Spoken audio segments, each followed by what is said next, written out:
An Introduction to the 3 volumes of Karl Marx's Capital. By Micheal Heinrich. Translated by Alexander Locasia. Contents. Preface. 1. Capitalism and Marxism. 2. The object of critique in the critique of political economy. 3. Value, labor, money. 4. Capital, surplus value, and exploitation. 5. The capitalist process of production.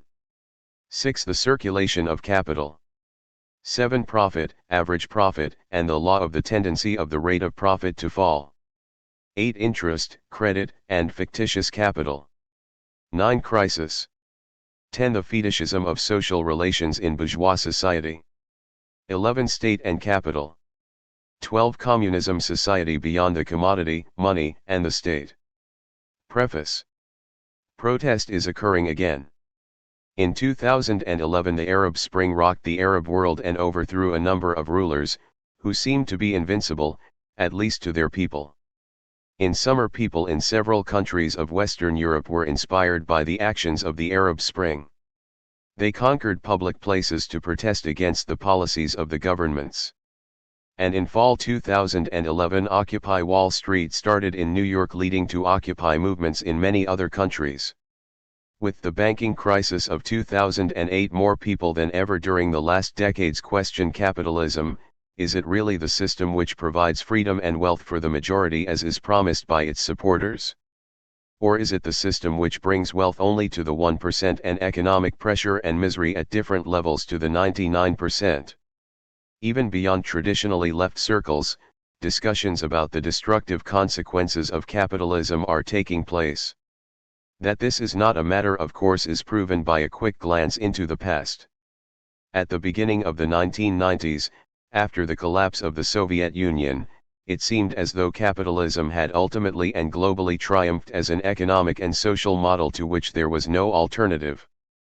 Although there had always been many on the left who did not see a desirable alternative to capitalism in Soviet really existing socialism, such distinctions no longer seemed important.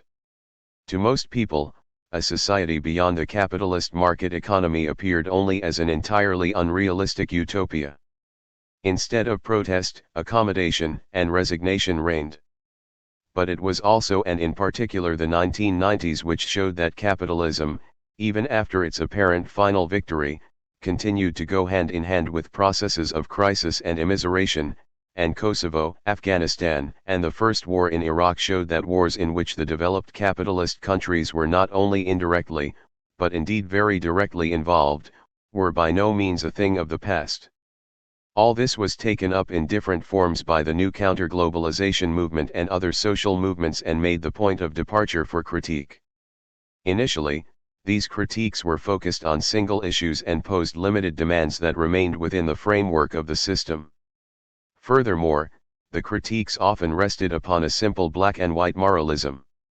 However, throughout the course of these conflicts, fundamental questions kept being asked, about contemporary capitalism's mode of operation, about the connection between capitalism, the state, and war, and also about what kinds of changes are actually possible within capitalism. Leftist theory became important again. Every transformative practice assumes a particular understanding of that which exists. If, for example, we demand the introduction of a Tobin tax, that is, the taxation of currency transactions, as a crucial means for the taming of a capitalism unleashed, then this implies a certain theorization of the importance of financial markets, about tamed or untamed capitalism whether or not these assumptions are made explicit. How contemporary capitalism functions is not an abstract, academic question. The answer to this question has an immediate practical relevance for every anti-capitalist movement. It is thus not surprising that since the end of the 1990s grand theoretical narratives have been en vogue again, such as Empire, by Antonio Negri and Michael Hart, Manuel Castells' The Information Age, or recently published Debt the First 5.000 Years by David Graeber. Such books, although very different politically and in terms of content, employ Marx's categories to a greater or lesser extent. Partly they are used to analyze contemporary developments, partly they are criticized as obsolete. It is obvious that today one cannot avoid Marx's Capital if one wants to fundamentally understand capitalism. However, common not only to these three books but also to a lot of other publications is their somewhat superficial treatment of Marx's categories. They often appear only as empty phrases. An engagement with the original is necessary, not only to criticize such superficiality, but above all because Capital, written more than 100 years ago, gives a more comprehensive analysis of capitalism and is in many ways more contemporary than many of the pompously packaged works written in the present. If we begin to read Capital, we encounter certain difficulties. Particularly at the beginning, the text is not always very easy to understand. The three books' mere girth is also likely to act as a deterrent. Under no circumstances, however, should one be satisfied with reading only the first volume. Since Marx represents his object of inquiry on different levels of abstraction that mutually imply and complement each other, the theory of value and surplus value dealt with in the first volume can only be fully understood at the end of the third volume. What one believes to know after reading only the first volume is not only incomplete, but in fact distorted. It is also somewhat tricky to understand the claim expressed in the subtitle of Capital and which Marx also used to characterize his entire scientific project, Critique of Political Economy. In the 19th century, political economy broadly referred to that which we today call economics. By using the term critique of political economy, Marx suggests that he is not interested only in a new presentation of political economy, but rather in a fundamental critique of all established economic science. Marx wants a scientific revolution, albeit with a political, social revolutionary interest in mind. In spite of all these difficulties, one should read Capital. The following introduction cannot replace reading the original, it is only meant to offer an initial orientation.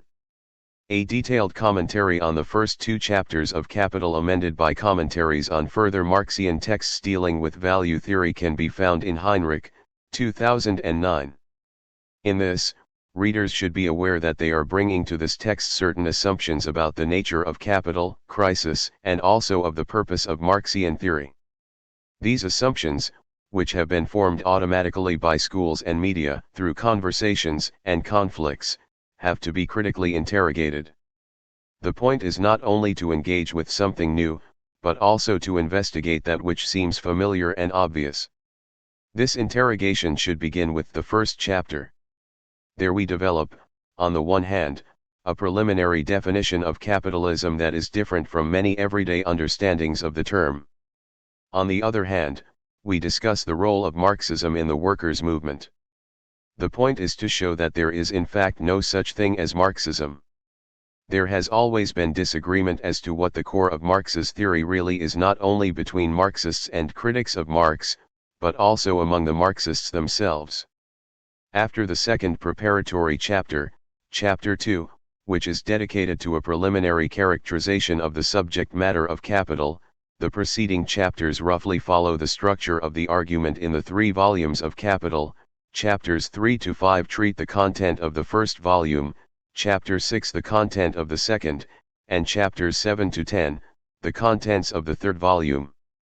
Marx planned but never managed to carry out an analysis of the state that would proceed as systematically as his analysis of the economy. In Capital, we find only a few scattered remarks on the state. However, a critique of capital without a critique of the state is not only incomplete, it actually invites misunderstandings. Chapter 11 will therefore briefly develop some points for a critique of the state. The concluding 12th chapter contains a short discussion of what socialism and communism mean for Marx and what they do not. Particularly over the last few decades, many of the reductionisms of traditional worldview Marxism, Weltanschauungsmarxismus, on this term see chapter 1.3, have been subject to critique. This critique has read Marx not only, as the traditional perspective did, as the better economist, but primarily as a critic of a social structure that is mediated by value and thus fetishized. This new reading of Marx's work on the critique of political economy forms the basis of the present introduction. My presentation thus builds on a particular interpretation of Marx's theory, while others are dismissed. However, to remain within the scope of this introduction, I had to largely refrain from engaging with other interpretations. I explain my understanding of the critique of political economy in more detail in Heinrich, 1999. A discussion of the relevant literature can be found in Heinrich, 1999a. Chapter 3 engages with Marx's theory of value. I suggest that this chapter be read particularly closely, including by those who already believe they understand the theory and only want to inform themselves about topics that build upon it, such as credit and crisis. This chapter is not only the basis for everything which follows, the above-mentioned new reading of Marx's work is also particularly apparent here. In completing the German text of this introduction, I have received much support. For the sometimes multiple critical readings of individual parts of the manuscript, for intensive discussions and important suggestions, my particular gratitude goes out to Marcus Perskamp, Alex Gallas, Jan Hoff, Martin Krzyzewski, Ines Lang-Emir, Henrik Lebern, Karl Lindner, Urs Lindner, Arno Netzband, Bodo Njendl, Sabina Nuss, Alexis Petrioli, Thomas Sablowski, Dorothea Schmidt, Anne Steckner, and Ingo Stutzl. For the English translation I have to thank Alex Locasio a lot, who did the translation with enormous enthusiasm and engagement. Also I have to thank Jim Kincaid and Chris Wright for reading and commenting a first draft of the translation, and John Clegg for his support. Special thanks to Michael Yates from Monthly Review Press, who read and corrected the whole manuscript very carefully. Translator's note: English citations of Capital have been taken from the Penguin Classics edition of Capital, Volume 1, translated by Ben Fowkes, 1990, Volumes 2 and 3, translated by David Fernbach, 1992 and 1991 respectively. Other English-language citations have been taken from Marx Engels' collected works, MECW, the most complete edition in English. In some quotes the English translations had to be corrected, which is always indicated. Some quotes are taken from Marx Engels' Gesamtausgabe, Mega, the complete edition of all works of Marx and Engels. These quotes are translated by Alex Locasio. 1. Capitalism and Marxism. 1.1 What is capitalism? Contemporary societies are traversed by a variety of relations of domination and oppression that are expressed in various forms. We find asymmetrical gender relations, racist discrimination, enormous differences of property ownership with corresponding differences in social influence, anti-Semitic stereotypes, and discrimination against certain types of sexual orientation.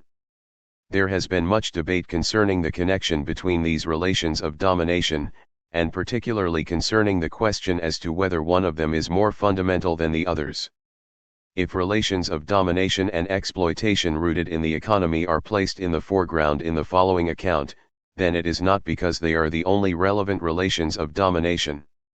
However, one cannot simultaneously address all such relations of domination. Marx's critique of political economy is primarily concerned with the economic structures of capitalist society, and for that reason they are placed at the center of the present work. But one should not succumb to the illusion that with an analysis of the fundamentals of the capitalist mode of production that everything decisive has already been said about capitalist societies. The question of whether we live in a class society seems to be a matter of controversy, especially in Germany. The mere use of the term class is frowned upon. Whereas England's arch-reactionary former Prime Minister Margaret Thatcher had no problem referring to the working class, even Social Democrats in Germany have problems uttering the word.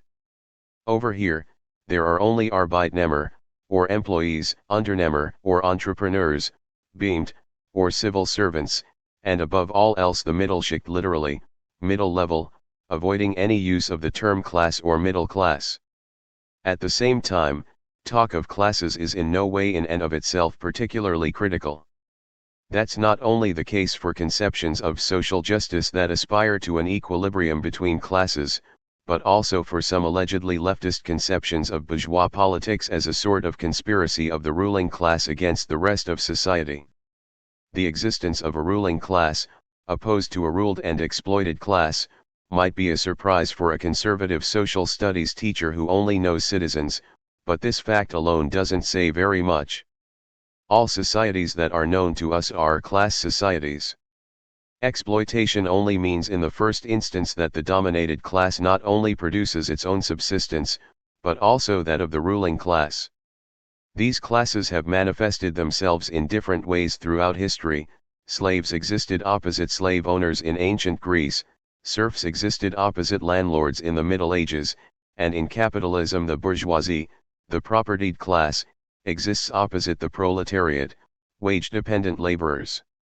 What is decisive is how class domination and exploitation function in a particular society. And in this, capitalism distinguishes itself fundamentally from pre-capitalist societies in two respects. One, in pre-capitalist societies, exploitation rested upon a relationship of personal domination and dependency. The slave was the property of his owner, the serf was bound to his respective lord. The lord had direct authority over his servant. On the basis of this authority, the lord appropriated a portion of the product that the servant produced. Under capitalist relations, wage laborers enter into a contract with a capitalist. Wage laborers are formally free, there is no external force that compels them to sign a contract, and contracts, once signed, can be annulled later, and are formally equal to capitalists. There are actual advantages to the ownership of a large estate, but there are no inherited legal privileges such as exist in a society characterized by the existence of a nobility. A personal relationship of force does not exist, at least not as a rule, in the developed capitalist societies. Therefore, for many theorists of society, bourgeois society, with its free and equal citizens, appears to be the opposite of the feudal society of the Middle Ages with its caste privileges and personal relations of dependency. And many economists contest the notion that something like exploitation even exists in capitalism and, at least in Germany, prefer to speak of a market economy. Thus it is alleged that various factors of production, labor, capital, and land, act together and receive a corresponding share of income, wage, profit, and ground rent. The question of how domination and exploitation in capitalism are realized precisely by means of the formal freedom and equality between partners in exchange will be discussed later on. 2. In pre-capitalist societies, the exploitation of the dominated class served primarily the consumption of the ruling class. Its members led a luxurious life, used appropriated wealth for their own edification or for that of the public, theater performances in ancient Greece, games in ancient Rome, or to wage war. Production directly served the fulfillment of wants, the fulfillment of the, forcibly, restricted needs of the dominated class and the extensive luxury and war needs of the ruling class. Only in exceptional cases was the wealth expropriated by the ruling class used to enlarge the basis of exploitation, such as when consumption was set aside to purchase more slaves, to produce a greater amount of wealth. But under capitalist relations, production for the sake of increasing the capacity to produce is typically the case. The gains of a capitalist enterprise do not serve in the first instance to make a comfortable life for the capitalist possible, but are rather invested anew, in order to generate more gains in the future. Not the satisfaction of wants, but the valorization of capital is the immediate goal of production. The fulfillment of wants and therefore a comfortable life for the capitalist is merely a byproduct of this process, but not its goal. If the gains are large enough, then a small portion is sufficient to finance the luxurious existence of the capitalist, and the greater portion can be used for the accumulation, enlargement, of capital. The fact that earnings do not primarily serve the consumption of the capitalist, but rather the continuous valorization of capital, that is, the restless movement of more and more accumulation, might sound absurd. But the issue at hand is not an individual act of insanity. Individual capitalists are forced into this movement of restless profiteering, constant accumulation, expansion of production, the introduction of new technology, etc., by competition with other capitalists.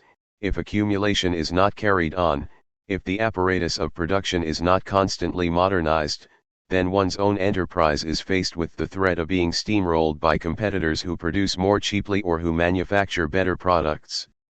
A capitalist who attempts to withdraw from this process of constant accumulation and innovation is threatened with bankruptcy. He is therefore forced to participate, whether or not he wants to. In capitalism, excessive profit-seeking is not a moral failure on the part of individuals, but rather a necessity for surviving as a capitalist. As will be shown more clearly in the following chapters, capitalism rests upon a systemic relationship of domination that produces constraints to which both workers and capitalists are subordinated. For that reason, a critique that takes aim at the excessive profit-seeking of individual capitalists but not at the capitalist system as a whole is too narrow. By capital we understand, provisionally, we'll get more precise later, a particular sum of value, the goal of which is to be valorized, which is to say, generate a surplus. This surplus can be obtained in various ways. In the case of interest-bearing capital, money is lent at interest. The interest thus constitutes the surplus. In the case of merchant capital, products are purchased cheaply in one place and sold dearly in another place, or at another point in time. The difference between the purchase price and the sale price, minus the relevant transaction costs, constitutes the surplus. In the case of industrial capital, the production process itself is organized along capitalist lines. Capital is advanced for the purchase of means of production, machines, raw materials, and for the employment of forces of labor, so that a process of production comes about under the direction of a capitalist, or his agents. The products produced are then sold. If the revenue is higher than the costs used for means of production and wages, then the originally advanced capital has not only reproduced itself, but has also yielded a surplus. Capital in the sense outlined above primarily as interest-bearing and merchant capital, not so much as industrial capital, has existed in practically all societies in which exchange and money existed, but it played mainly a subordinate role, whereas production for need was dominant. One can first speak of capitalism when trade and, above all, production is conducted in a predominantly capitalist manner, that is, profit-oriented rather than needs-oriented. Capitalism in this sense is primarily a modern European phenomenon. The roots of modern capitalist development in Europe extend back to the High Middle Ages. Initially, foreign trade was organized on a capitalist basis, with the medieval Crusades wars of plunder playing an important role in the expansion of trade. Gradually, merchants who had initially bought pre-existing products to sell in a different locale started to take control of production. They contracted out the production of certain products, advanced the costs for the raw materials, and dictated the price at which they purchased the final product. The development of European culture and European capital experienced a decisive upturn in the 16th and 17th centuries. What is often described in school books as an age of discovery was summarized by Marx in the following manner. The discovery of gold and silver in America, the extirpation, enslavement, and entombment in mines of the indigenous population of that continent, the beginnings of the conquest and plunder of India, and the conversion of Africa into a preserve for the commercial hunting of black skins, are all things which characterize the dawn of the era of capitalist production. The treasures captured outside Europe by undisguised looting, enslavement and murder, flowed back to the mother country and were turned into capital there. Capital, 1:915, 918.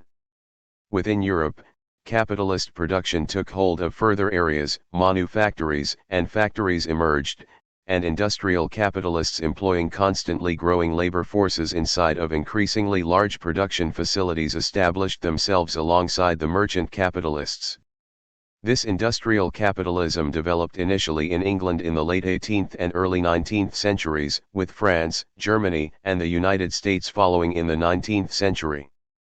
In the 20th century, there occurred a thorough capitalization of almost the entire world, but there were also attempts by a few countries, such as Russia and China, to extract themselves from this development by building a socialist system, see Chapter 12 below.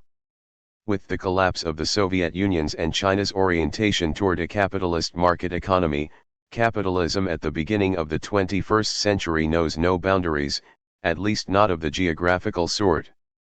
Although no part of the world is without capitalist influence, Not all parts of the world are thoroughly capitalized, as a glance at large parts of Africa will show, but this isn't because capital would encounter resistance, but because the conditions of valorization are of varying favorability, and capital always seeks out the best possibilities for profit and leaves the less profitable ones alone for the time being. 1.2 The emergence of the workers' movement. Not only was the development of appropriately large fortunes a precondition for the development of industrial capitalism, it also involved the freeing of forces of labor, people who were no longer subject to feudal relations of dependency, who were formally free, and therefore had the possibility for the first time to sell their labor power, yet also were free from every source of income, who possessed no land they could cultivate in order to survive, and thus were forced to sell their labor power to survive. Small peasant farmers who had been impoverished or expelled from their land, landlords had often transformed cropland into pasture land, since this was more profitable, as well as ruined artisans and day laborers constituted the core of this proletariat, which was often forced into permanent wage labor by the deployment of the most brutal state violence, persecution of vagabonds and beggars, the erection of so-called workhouses. The emergence of modern capitalism was not a peaceful, but rather a deeply violent process, concerning which Marx wrote in Capital. If money, according to Augier, comes into the world with a congenital blood stain on one cheek, capital comes dripping from head to toe, from every pore, with blood and dirt. Capital, 1:925, 26. At the cost of enormous human sacrifice, industrial capitalism developed in Europe, initially in England, at the beginning of the 19th century. Workdays of up to 15 or 16 hours and labor forced upon children of 6 or 7 years of age were just as widespread as extremely unhealthy and hazardous conditions of work. And for all that, wages were hardly sufficient for survival. Resistance arose against these conditions from various quarters. Workers sought higher wages and better working conditions. The means used to achieve these goals varied, and ranged from petitions to strikes to militant battles.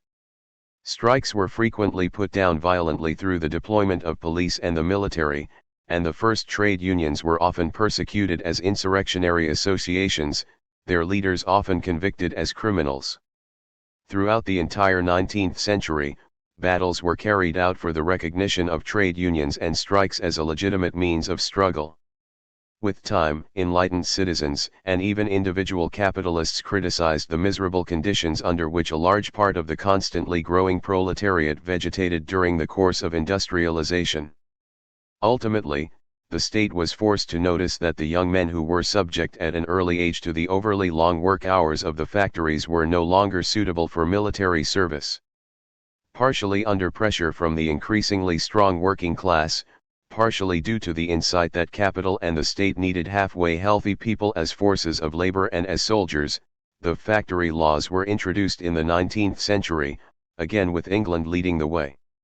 Minimal health protections for employees were mandated, while the minimum age for child labor was raised and the maximum daily working hours for child laborers lowered. Ultimately, the working time for adults was limited. In most sectors, a normal workday of 12 and later 10 hours was introduced.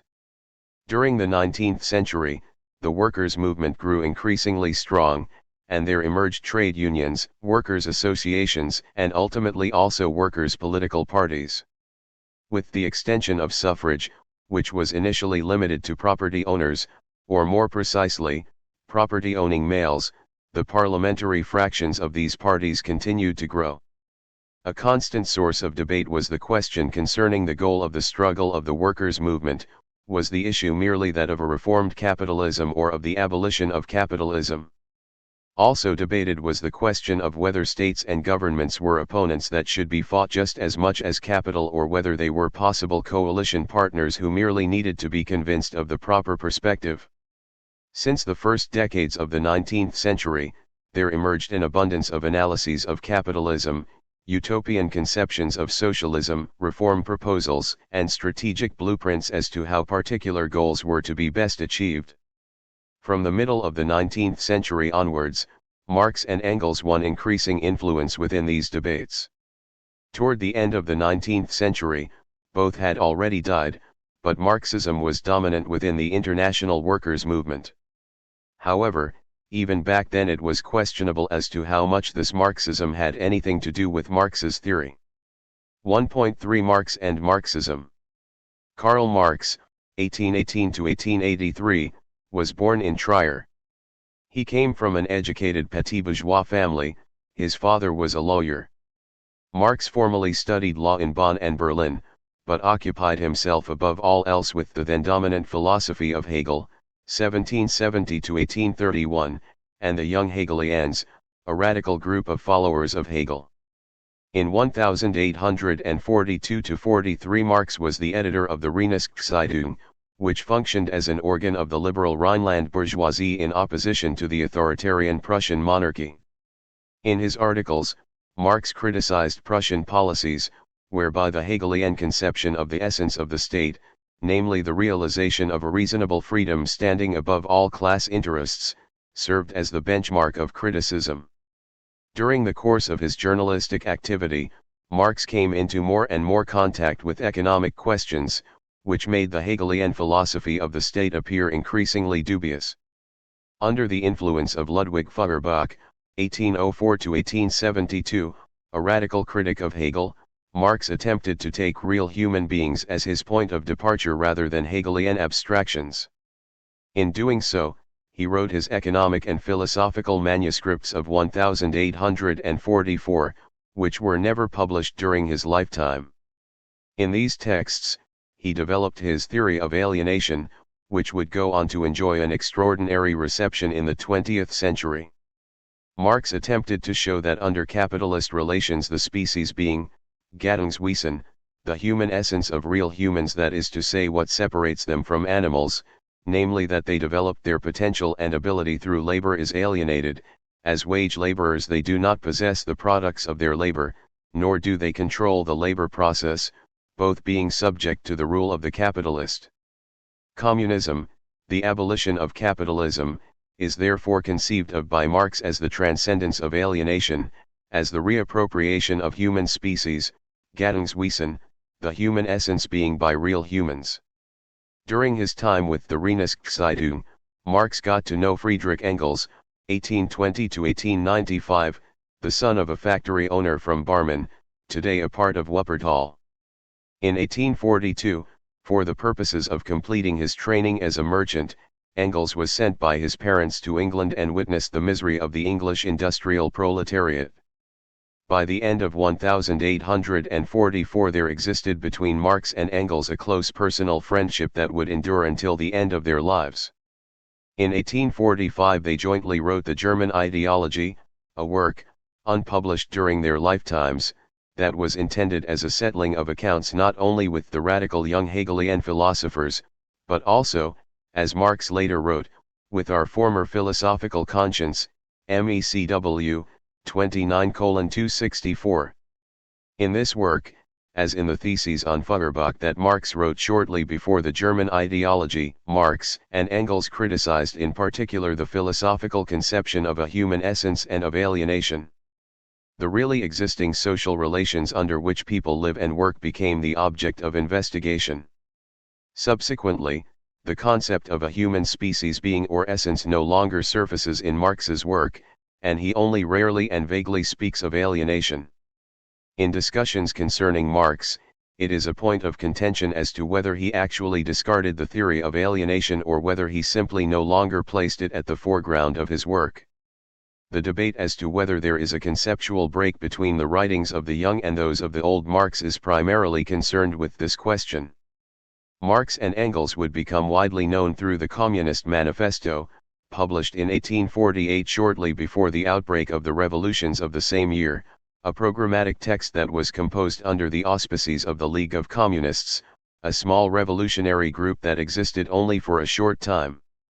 In the Communist Manifesto, Marx and Engels concisely and succinctly outlined the rise of capitalism, the increasingly fierce emerging antagonism between bourgeoisie and proletariat, and the inevitability of a proletarian revolution. This revolution would lead to a communist society, based upon the abolition of private property over the means of production. After the suppression of the Revolution of 1848, Marx had to flee Germany. He settled in London, which was then the capitalist center par excellence and also the best place to study the development of capitalism. Furthermore, Marx could draw upon the resources of the enormous library of the British Museum. The Communist Manifesto originated more from an ingenious intuition rather than from any far-reaching scientific knowledge. Some assertions, such as the allegation of an absolute immiseration of the workers, were later revised by Marx. Marx had already started to deal with economic literature in the 1840s, but he only began a comprehensive and deep scientific engagement with political economy in London. This led him at the end of the 1850s to the project of a planned multi-volume critique of political economy, for which a series of extensive manuscripts were developed starting in the year 1857, none of which, however, were completed or published by Marx. Among these were the introduction of 1857, the Grundrisse of 1857-58, and the theories of surplus value of 1861 to 1863. Marx worked on this project until the end of his life, but would publish very little. As a prelude, the contribution to the critique of political economy, a small text concerning the commodity and money, was published in 1859, but was not continued. Instead, the first volume of Capital came out in 1867, and in 1872 the revised second edition of the first volume was released. Volumes 2 and 3 were brought out after Marx's death by Friedrich Engels, in 1885 and 1894, respectively. Marx did not limit himself to scientific work. In 1864, he was a decisive participant in the founding in London of the International Workingmen's Association, and formulated its inaugural address, which contained its programmatic ideas as well as a draft of its statutes. In the following years, as a member of the General Council of the International, he exercised considerable influence over its policies. Not least through its various national sections, the International supported the founding of social democratic labor parties. In the 1870s the International was dissolved, partly due to internal conflicts, partly because a centralized organization alongside the individual parties had become superfluous. For the social democratic parties, Marx and Engels constituted a sort of think tank. They engaged in an exchange of letters with various party leaders and wrote articles for the social democratic press. They were asked to state their positions concerning the most varied political and scientific questions. Their influence was the greatest within the German Social Democratic Party, SPD, founded in 1869, which developed at a particularly rapid pace and soon served as a model for the other parties. Engels composed a series of popular works for the social democracy, the SPD, in particular the so-called Anti-Düring. The Anti-Düring and above all the short version, Socialism, Utopian and Scientific, which was translated into many languages, was among the most widely read texts of the workers' movement in the period before the First World War. Capital, on the other hand, was usually taken note of by only a small minority. In the Anti-Düring, Engels critically engaged with the ideas of Eugen Düring, a university lecturer in Berlin. Düring claimed to have developed a new, comprehensive system of philosophy, political economy, and socialism, and was able to win an increasing number of adherents in the German social democracy.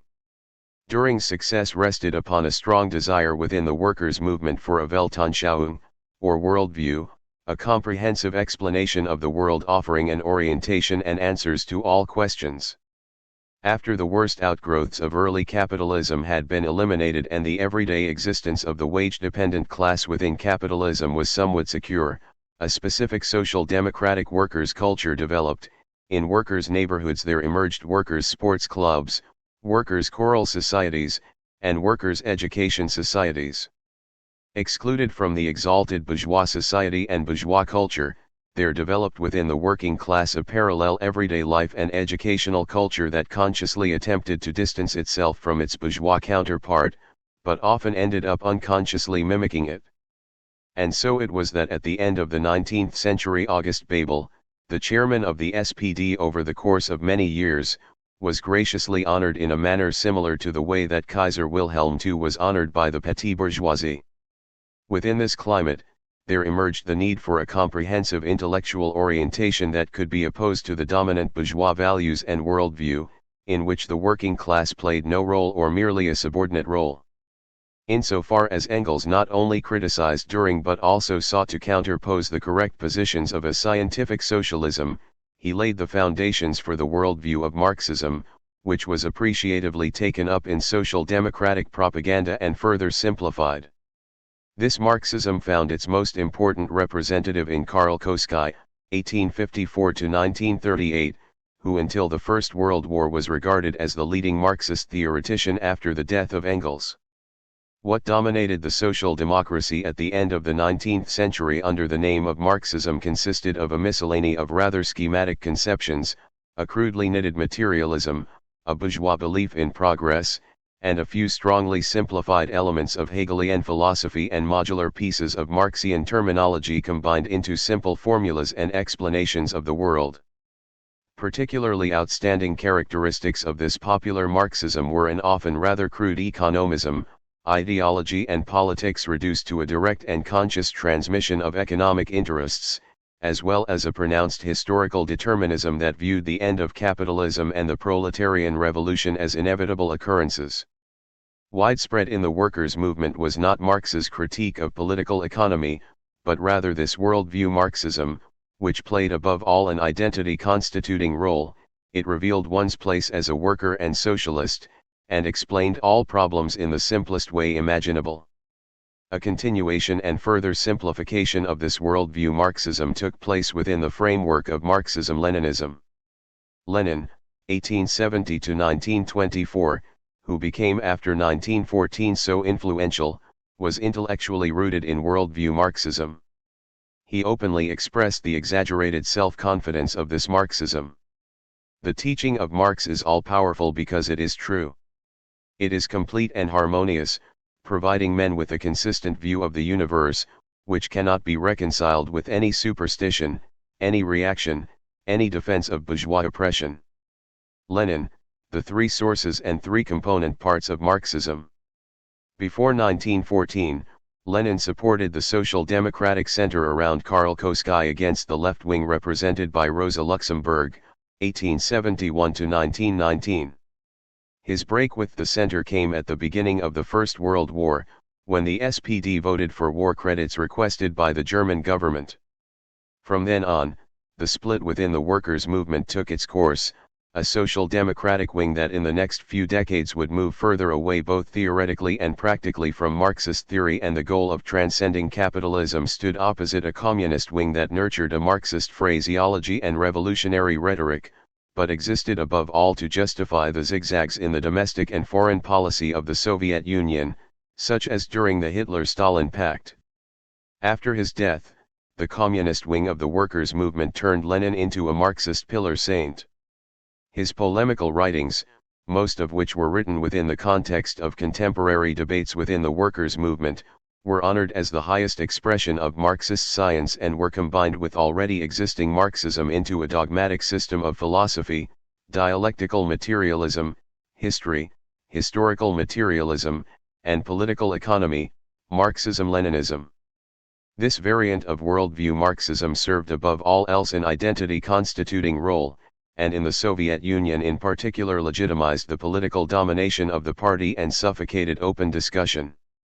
Ideas in general circulation today concerning Marx and Marxian theory, whether these are appraised positively or negatively, are essentially based upon this worldview Marxism. Readers of the present work might also have certain, seemingly self-evident, ideas concerning Marxian theory that are derived from this worldview Marxism. But the sentiment Marx expressed to his son-in-law, Paul Lafargue, after the latter gave an account of French Marxism, also applies to a large amount of that which assumed the label of Marxism or Marxism-Leninism over the course of the 20th century. If anything is certain, it is that I myself am not a Marxist, MECW, 46:356. However, this worldview Marxism did not remain the only kind of Marxism.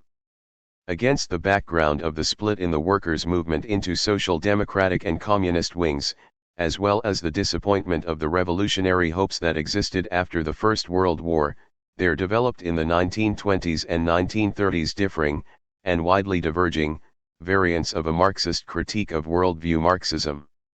These new currents, which are associated with, among others, Karl Korsch, George Lukács, Antonio Gramsci, whose prison notebooks were published after the Second World War, Anton Pannekoek, and the Frankfurt School founded by Max Horkheimer, Theodore W. Adorno, and Herbert Marcuse, are often retrospectively aggregated under the label Western Marxism. For a long time, Western Marxism only criticized the philosophical and theoretical historical foundations of traditional Marxism, dialectical and historical materialism. The fact that the critique of political economy was often reduced to a Marxist political economy by traditional Marxism and that the comprehensive meaning of the word critique had been lost only re-emerged into view in the 1960s and 1970s. As a consequence of the students' movement and the protests against the U.S. war in Vietnam, there was an upsurge of leftist movements beyond and outside of the traditional social democratic and communist parties of the workers' movement, and a renewed discussion concerning Marx's theory. Now a far-reaching discussion of Marx's critique of political economy emerged. The writings of Louis Althusser and his associates were very influential in this regard, Althusser 1965, Althusser/Balibar 1965. Furthermore, the discussion was no longer limited to Capital. Other critical economic writings by Marx, such as the Grundrisse, were incorporated, the latter gaining popularity above all due to Roman Rostalski's book, 1968. For the West German discussion, the writings of Hans-Georg Backhaus, collected in Backhaus 1997, and Helmut Reichelt's book, 1970, played a central role. They provided a new impetus for the new reading of Marx's critical economic writings mentioned in the preface to the present text. The present work also stands within the substantive context of this new reading of Marx too. The differences between this new reading and traditional Marxist political economy, merely alluded to in this chapter, will become clearer throughout the course of this work. 2. The object of critique in the critique of political economy. In Capital, Marx examines the capitalist mode of production. The question, however, is in what manner capitalism is the object of study. In the text there are abstract theoretical inquiries into money and capital as well as historical passages, such as those dealing with the development of capitalist relations in England. Is capital first and foremost concerned with the main features of the history of capitalist development, or with a particular phase of capitalism, or is the point rather an abstract theoretical depiction of the mode of operation of capitalism? Or, to raise the question more generally, how do history and theoretical depiction relate to each other within the critique of political economy? A further question concerns the relationship between Marx's depiction of the capitalist mode of production and bourgeois economic theory. Is Marx presenting merely just another theory of the mode of operation of capitalism? Does the critique in the critique of political economy consist solely of previously existing theories being proven wrong in certain places so that Marx may present a better theory? Or does critique make a more comprehensive claim? To formulate things more generally, what does critique mean within the framework of the critique of political economy? 2.1 Theory and History. Engels had already suggested a historical manner of reading Marx's account. In a review of the early writing, a contribution to the critique of political economy of 1859, he wrote that the logical depiction of categories presented by Marx, logical here meaning conceptual, theoretical, is indeed nothing but the historical method, only stripped of the historical form and of interfering contingencies, MECW, 16:475. And Karl Koski, who published a popular outline of the first volume of Capital in 1887, wrote that Capital is an essentially historical work. Then, at the beginning of the 20th century, it became common knowledge among the leading figures of the workers' movement that capitalism had entered a new phase of development, that of imperialism. Marx's Capital was understood as an analysis of competitive capitalism, a phase of capitalist development preceding imperialism. Marx's research, therefore, now had to be continued by analyzing the next historical phase of capitalism-imperialism. Hilferding, 1910, Luxembourg, 1913, and Lenin, 1917, took up this task in various ways.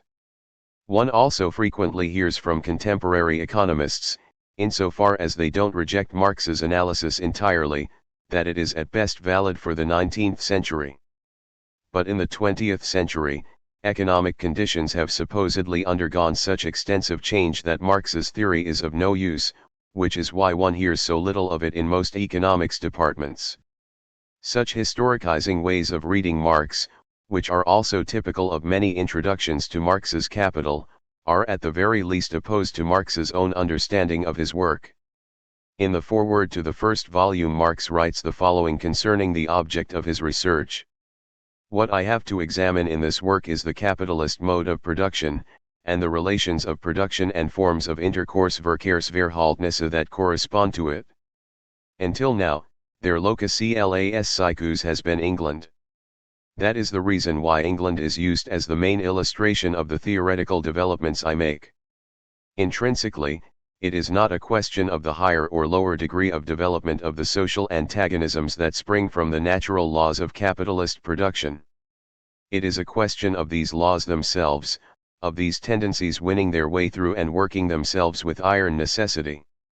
Capital, 1:90, 91. Here Marx explicitly states that he is concerned neither with the history of capitalism nor with a specific historical phase of capitalism, but rather with a theoretical analysis of capitalism. Examined are the essential determinants of capitalism, those elements which must remain the same regardless of all historical variations, so that we may speak of capitalism as such. What is portrayed is therefore not a, historically or geographically, specific capitalism, but rather, as Marx says at the end of the third volume of Capital, we are only out to present the internal organization of the capitalist mode of production, its ideal average, as it were. Capital, 3:970. With this statement Marx merely formulates the claim he makes for his account. Whether this claim is actually redeemed, whether Marx actually manages to portray the capitalist mode of production in its ideal average, is something to be addressed when we deal with the details of his account. The statements cited above clarify the level of abstraction of Marx's account. If the analysis is carried out at the level of the ideal average of the capitalist mode of production, then it actually provides the categories that must underlie any research into the history of capitalism or a particular phase. The notion that one must know history in order to understand the present has a certain justification when applied to the history of events, but not for the structural history of a society. Rather, the opposite is the case. To examine the constitution of a particular social and economic structure, one has to be already familiar with the completed structure. Only then will one know what to look for in history. Marx formulated this idea with the help of a metaphor. The anatomy of man is a key to the anatomy of the ape. On the other hand, indications of higher forms in the lower species of animals can only be understood when the higher forms themselves are already known. MECW, 28:42. For this reason, the historical passages in Capital come after the theoretical depictions of the corresponding categories and not before. Thus the well-known chapter about the so-called primitive accumulation, which concerns the emergence of the free wage laborer as a precondition of the capital relationship, is placed not at the beginning but at the end of the first volume of Capital. The historical passages complement the theoretical account, but they don't constitute the theoretical account. Although Capital is first and foremost a theoretical work, which analyzes a fully developed capitalism, and not a historical work, concerned with the development of capitalism, the depiction is not ahistorical in the sense that contemporary economics to a large extent is. Economics assumes there is a general problem of economic activity that exists in every society. Production must occur, scarce means have to be distributed, and so forth. This problem, which is assumed to remain constant throughout all historical phases, is then examined using essentially the same categories, thus some economists view the hand axe of the Neanderthal as a sort of capital. Marx, on the other hand, realizes that capitalism is a particular historical mode of production, which is fundamentally different from other modes of production such as ancient slave-holding societies or the feudalism of the Middle Ages. In this respect, every one of these specific modes of production contains specific relationships that have to be described with categories that only retain their validity with regard to these modes of production. In this sense, the categories that describe the capitalist mode of production are historical and in no way trans-historical categories. They are valid only for the historical phase in which capitalism is the dominant mode of production. 2.3 Theory and Critique. Within worldview Marxism, Marx was regarded as the great economist of the workers' movement who had developed a Marxist political economy that one could oppose to bourgeois economy, that is, the schools of economics that regarded capitalism positively. Marx had supposedly taken over the labor theory of value of Adam Smith, 1723 to 1790, and David Ricardo, 1772 to 1823, the most important representatives of so-called classical political economy. According to the labor theory of value, the value of commodities was determined by the labor time necessary for their production. As distinct from the classical political economists, Marx had allegedly developed a theory of the exploitation of labor power and the crisis-prone nature of capitalism. According to this view, there are no fundamental categorical differences between Marxist political economy and classical political economy, only differences concerning the conclusions of both theories. This is basically also the view of contemporary economics. In terms of the substance of his theory, Marx is viewed as a representative of the classical school who draws different conclusions than Smith and Ricardo. And since classical political economy is viewed as outmoded by contemporary economics, modern theory has bid farewell to the determination of value by labor.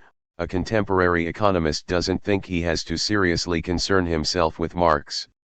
However, as the subtitle of Capital makes clear, Marx's intent was not to provide an alternative political economy but a critique of political economy. Today, a new scientific approach also contains a critique of previous theories, if for no other reason than to justify its own existence. But Marx was concerned with far more than such a critique. He wanted not only to critique particular theories, he does that in Capital. His critique was aimed rather at the entirety of political economy. He wanted to criticize the categorical presuppositions of an entire branch of knowledge.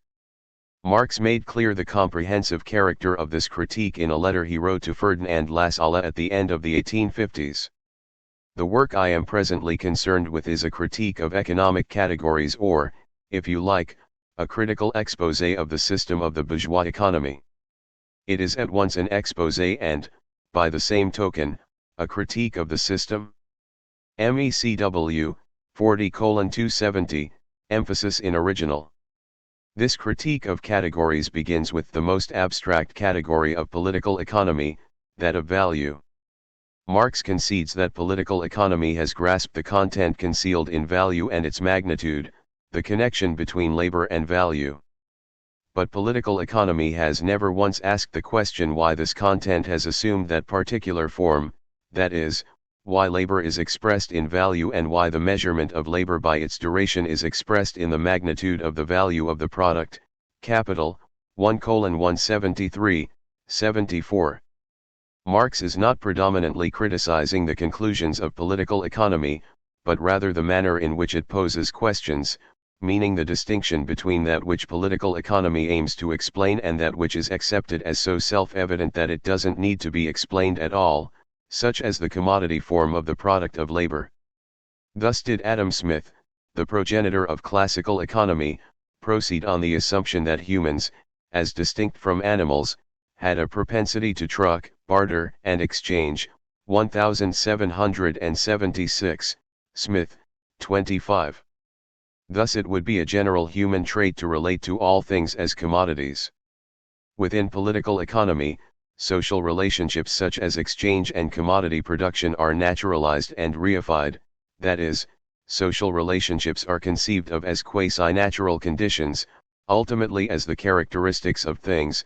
According to this conception, things do not first obtain an exchange value on the basis of a particular societal structure, but rather in and of themselves. Through such a naturalization of social relationships, it appears as if things have the properties and autonomy of subjects. Marx characterizes such conditions as an absurdity, capital, 1:169, 3, and speaks of a spectral objectivity, gespenstige Gegenständlichkeit, 128, translation corrected by author and translator spectral instead of phantom-like, or occult quality, occult Qualitat, 255, corrected translation, quality instead of ability. What he means in each case will become clearer in the following chapters. In worldview Marxism, as well as in bourgeois critiques of Marx, such conceptions were usually glossed over, or were viewed merely as stylistic peculiarities. However, with these descriptions Marx took aim at a central issue of the critique of political economy, namely, that the naturalization and reification of social relationships is in no way the result of a mistake by individual economists, but rather the result of an image of reality that develops independently as a result of the everyday practice of the members of bourgeois society.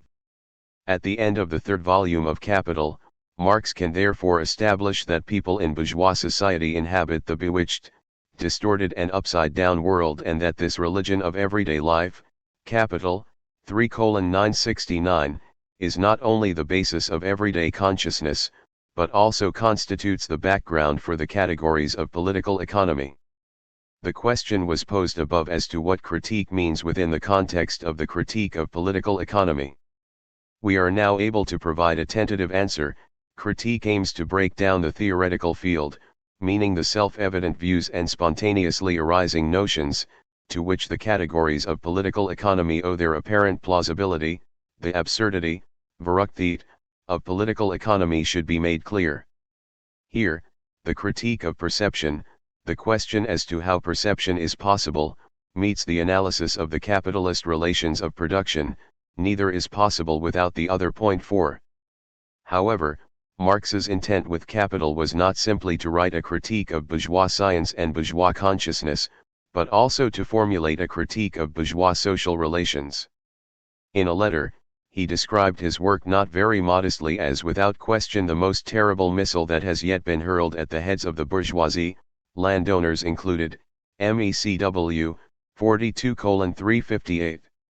For this purpose, Marx's intent was to point out the human and social costs connected with capitalist development. He attempts to prove that within the capitalist system all methods for raising the social productivity of labor are put into effect at the cost of the individual worker, that all means for the development of production undergo an inversion so that they become means of domination and exploitation of the producers. Capital, 1:799, corrected translation, point 5, or as he put it in another passage. Capitalist production, therefore, only develops techniques and the degree of combination of the social process of production by simultaneously undermining the original sources of all wealth, the soil and the worker. Capital, 1:638. Marx does not intend to make a moral critique with such comments. Marx does not accuse capitalism, or even individual capitalists, of violating some eternal norms of justice. He is aiming rather to state a matter of fact, that there is an imminent destructive potential of capitalism that is activated time and time again, see chapters 5 and 9. On the basis of its manner of functioning, capitalism must always contravene the elementary interests of laborers. Within capitalism, these elementary interests can only be protected in a temporary and limited way, but the situation can only be fundamentally altered when capitalism is abolished. Marx does not advance a moral right to an unscathed existence or something similar against the impositions of capitalism. Instead, he hopes that with the growing insight into the destructive nature of the capitalist system, which can be established without recourse to morality, the working class will take up the struggle against the system not on the basis of morality, but rather on the basis of its own interest. Not, however, on the basis of an interest of a better situation within capitalism, but rather on the basis of an interest in a good and secure life, which can only be realized by transcending capitalism. 2.3 Dialectics, a Marxist Rosetta Stone? Whenever Marx's theory is spoken of, eventually the catchword dialectics, or dialectical development, dialectical method, dialectical portrayal, pops up, and in most cases, there is no explanation of what exactly is meant by this word. Most notably in Marxist political parties, opponents in an argument frequently accuse each other of having an undialectical conception of whatever matter is being debated. Also today, in Marxist circles, people speak of something standing in a dialectical relationship to another thing, which is supposed to clarify everything. And sometimes, whenever one makes a critical inquiry, one is answered with the know-it-all admonishment that one has to see things dialectically. In this situation, one shouldn't allow oneself to be intimidated, but should rather constantly annoy the know-it-all by asking what exactly is understood by the term dialectics and what the dialectical view looks like. More often than not, the grandiose rhetoric about dialectics is reducible to the simple fact that everything is dependent upon everything else and is in a state of interaction, and that it's all rather complicated, which is true in most cases, but doesn't really say anything. If dialectics is spoken of in a less superficial sense, then one can make a rough distinction between two ways of using this term. In one sense, dialectics is considered to be, according to Engels' text Anti-Düring, the science of the general laws of motion and development of nature, human society, and thought, MECW, 25:131. According to this conception, dialectical development does not proceed uniformly and in a linear manner, but is rather a movement in contradictions. Of particular importance for this movement are the change of quantity into quality and the negation of the negation 6, whereas Engels was clear that with such general statements nothing is understood about individual processes. 7. This was anything but clear within the framework of worldview Marxism. Dialectics, understood as the general science of development, was often viewed as a sort of Rosetta Stone with which everything could be explained. The second way in which dialectics is spoken of relates to the form of depiction in the Critique of Political Economy. Marx speaks on various occasions of his dialectical method, and in doing so also praises Hegel's achievements. Dialectics played a central role in Hegel's philosophy. However, Marx alleges that Hegel mystified dialectics, and that his dialectic is therefore not the same as Hegel's. This method gains importance with the dialectical presentation of categories. This means that in the course of the presentation the individual categories are unfolded from one another, they are not simply presented in succession or alongside each other. Rather, their interrelationship, how one category necessitates the existence of another, is made clear. The structure of the depiction is therefore not a didactic question for Marx, but has a decisive substantive meaning. However, this dialectical portrayal is in no way the result of the application of a ready-made dialectical method to the content of political economy. Ferdinand Lassalle intended such an application, which caused Marx to express the following in a letter to Engels: he will discover to his cost that it is one thing for a critique to take a science to the point at which it admits of a dialectical presentation, and quite another to apply an abstract, ready-made system of logic to vague presentiments of just such a system. MECW, 40:261.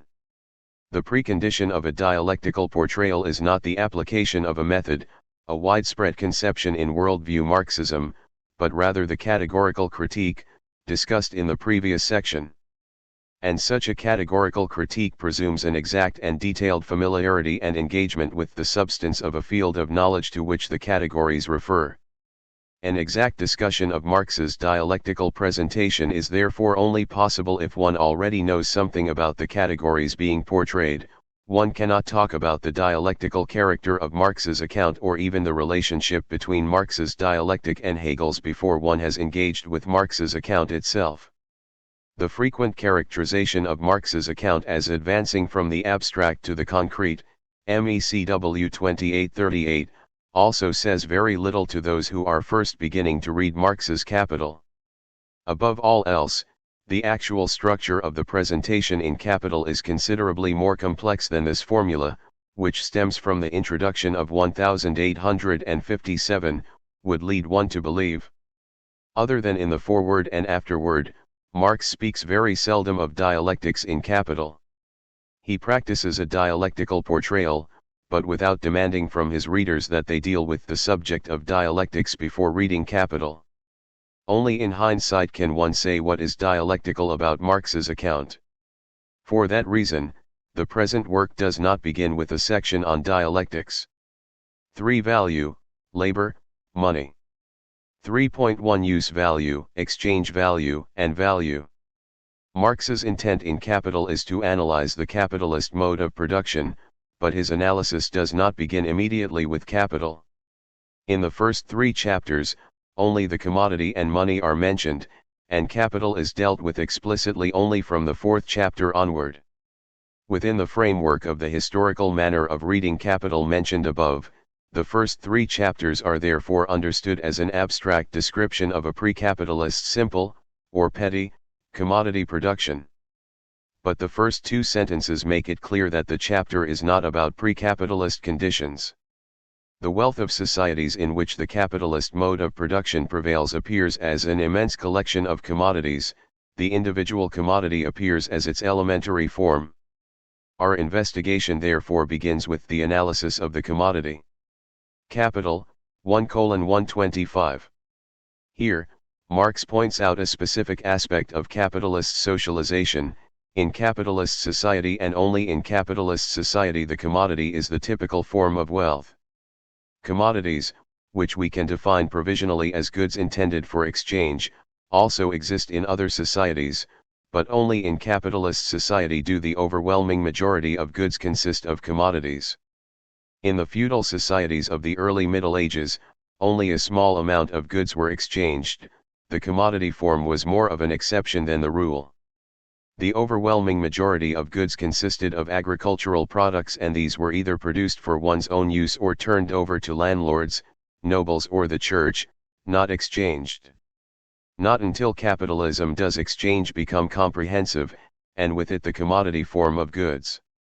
Only with capitalism does wealth take the form of a collection of commodities, and only with capitalism is the commodity the elementary form of wealth. This commodity, the commodity in capitalist societies, is what Marx intends to analyze. One only describes something as a commodity if it is exchanged, something that in addition to its use value also has an exchange value. The use value of something is nothing other than its usefulness. For example, the use value of a chair consists of the fact that one can sit on it. The use value is independent of whether or not the object is exchanged. Now if I exchange the chair for 2 sheets of linen, then the exchange value of the chair is 2 sheets of linen. If I exchange the chair for 100 eggs, then 100 eggs are the exchange value of the chair. If I don't exchange the chair at all, but only use it, then it has no exchange value, and it is also not a commodity, but merely a use value, a chair on which one can more or less comfortably sit. To be a commodity, to therefore have an exchange value in addition to a use value, is not a natural property of things, but rather a social one. Only in societies where things are exchanged do they possess an exchange value, only then are they commodities. As Marx notes, use values constitute the material content of wealth, whatever its social form may be. Capital, 1:126. And with this we come to an extremely important distinction. The content of something, its natural form, is distinguished from its social form. Sometimes Marx speaks of an economic form determination, ökonomische Formbestimmung. The natural form of the chair is simply its material composition, for example, whether it is made of wood or metal. Social form, on the other hand, means that the chair is a commodity, something that is exchanged and that therefore possesses an exchange value. That the chair is a commodity is not a characteristic of the chair itself as a thing, but rather of the society in which this thing exists.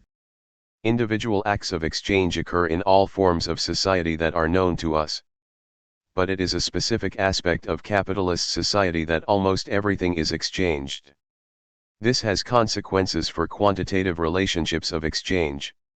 In the case of exchange as an isolated phenomenon, there can be various quantitative exchange relationships, I can exchange the chair at one point for 2 sheets of linen, or at another point for 3, etc.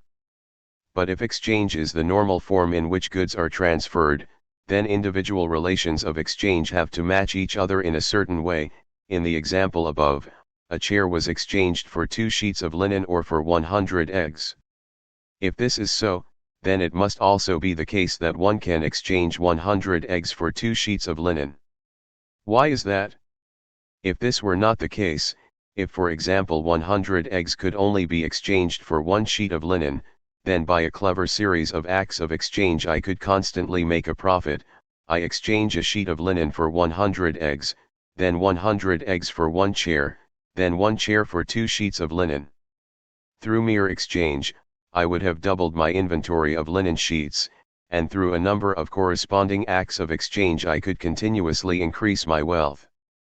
However, this would only be possible as long as I could find exchange partners who would be prepared to carry out the reciprocal acts of exchange. After a short period of time, the other participants in the market would want to imitate my profitable chain, and there would be nobody left who would want to engage in exchange from the other side.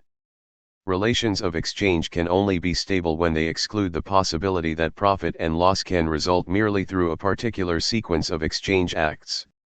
For capitalist societies, in which exchange is the rule, we can therefore conclude, the various exchange values of the same commodity also have to constitute exchange values for each other.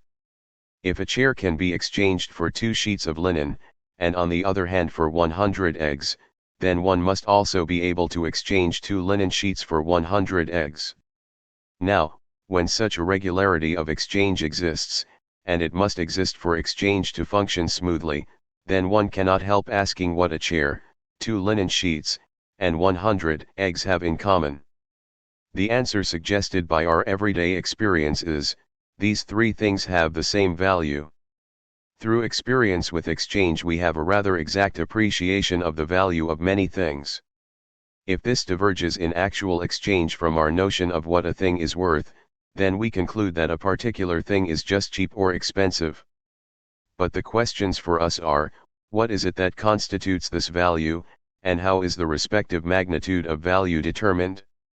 Long before Marx, economists had concerned themselves with this question and came to 2 fundamentally different answers.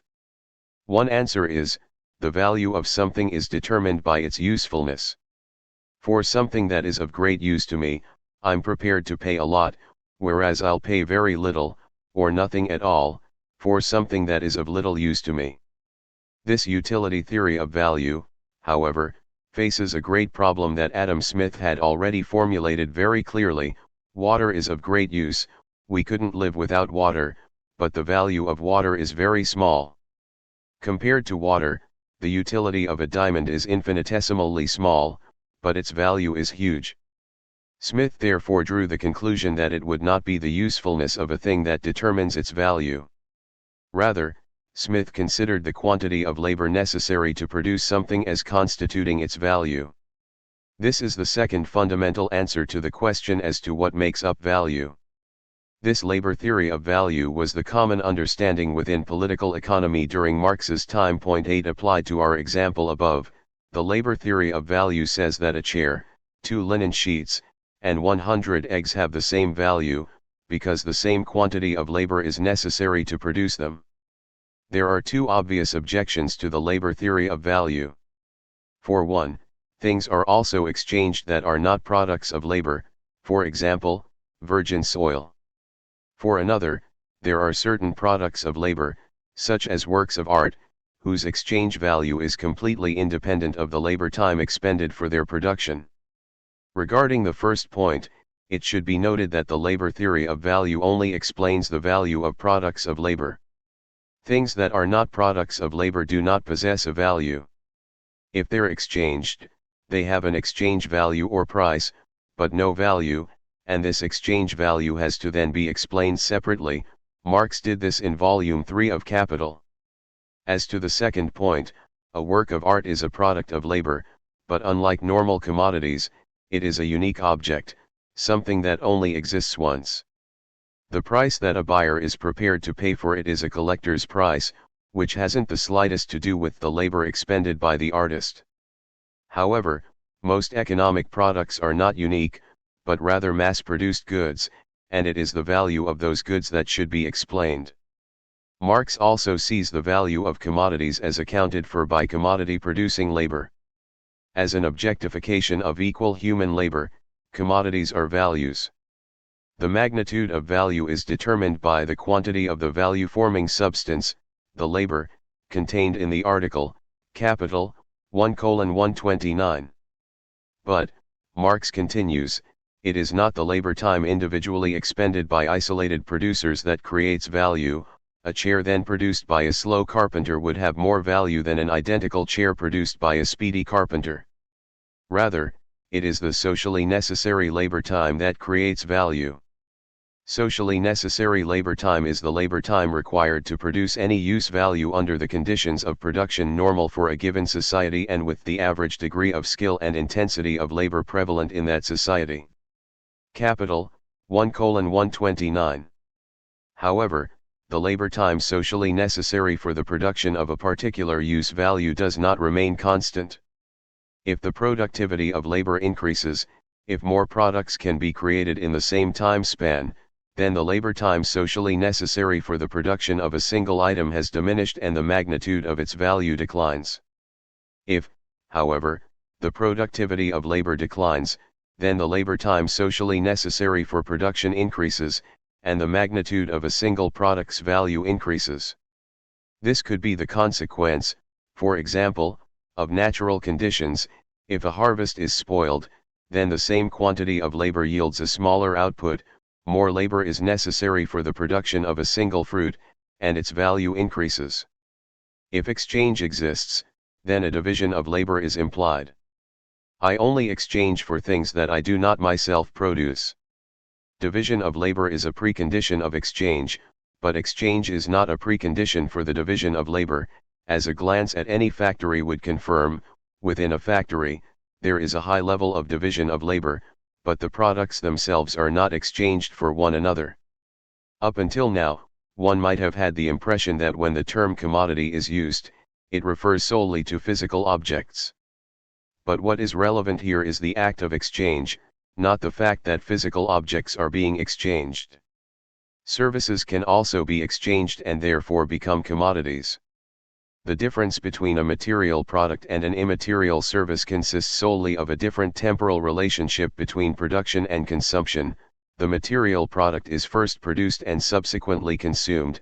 A bread roll should be consumed on the same day, but an automobile can remain by its manufacturer for a few weeks or even months before I have the chance to use it.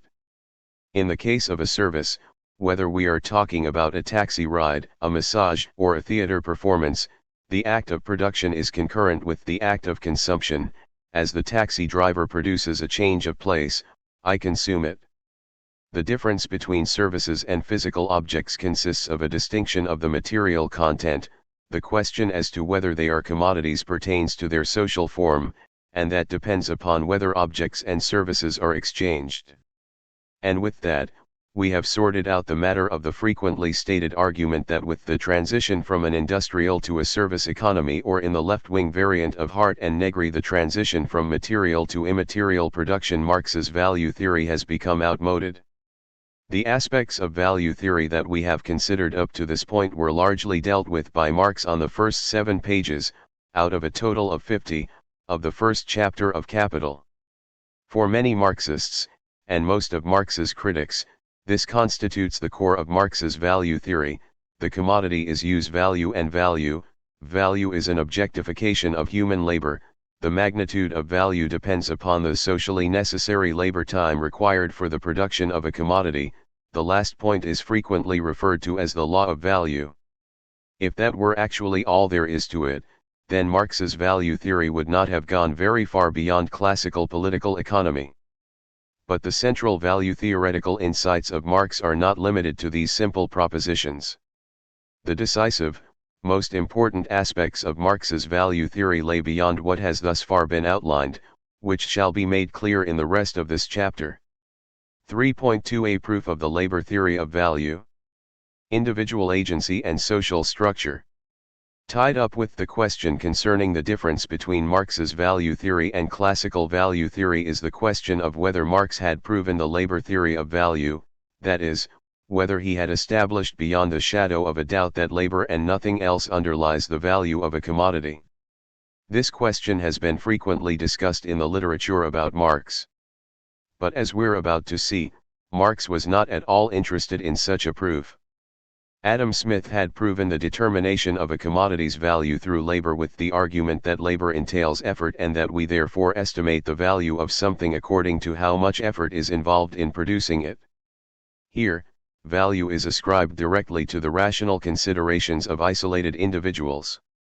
Modern neoclassical economic theory argues in a similar manner, taking utility-maximizing individuals as a point of departure and explaining exchange relationships on the basis of utility estimates.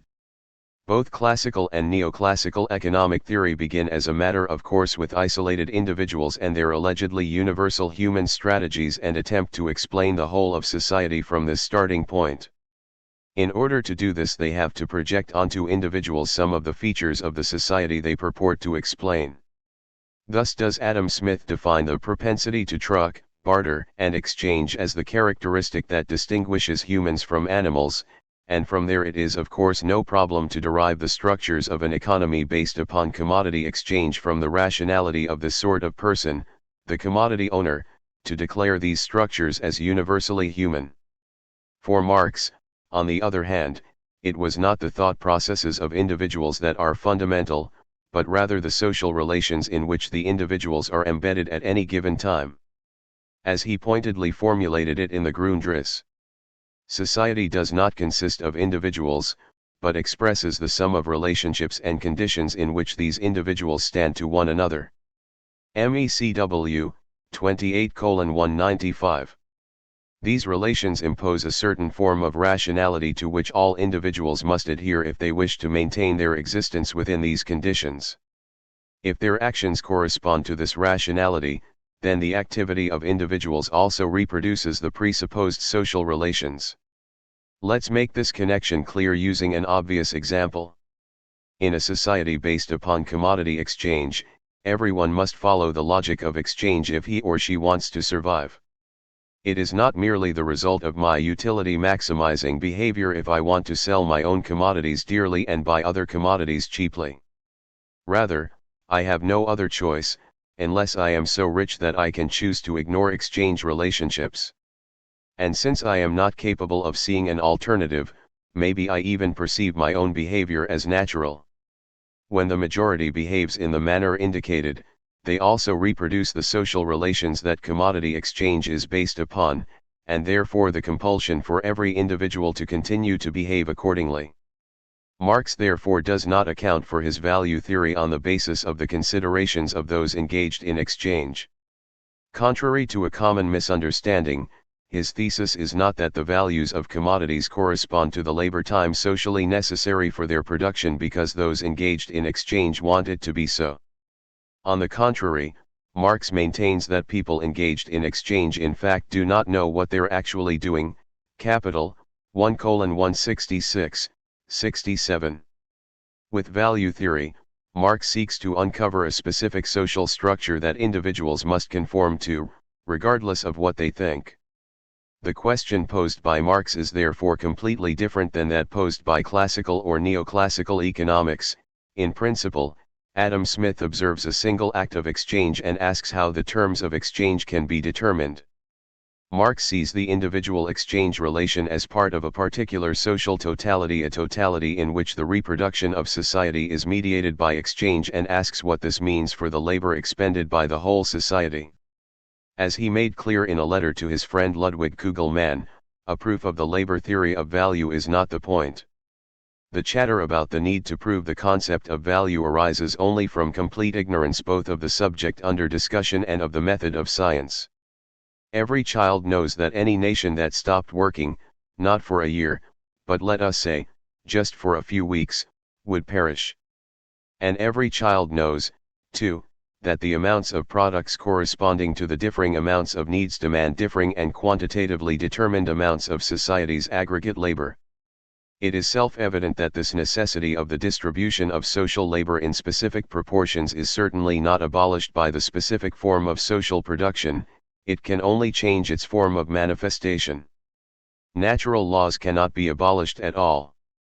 The only thing that can change, under historically differing conditions, is the form in which those laws assert themselves. And the form in which this proportional distribution of labor asserts itself in a state of society in which the interconnection of social labor expresses itself as the private exchange of the individual products of labor, is precisely the exchange value of these products. MECW 43:68. If, under the conditions of commodity production, the distribution of privately expended labor onto individual branches of production is mediated by the value of commodities, conscious regulation or a distribution predetermined by tradition do not exist, then the interesting question is how this is at all possible, or stated more generally, how privately expended labor becomes a component part of the total labor of society.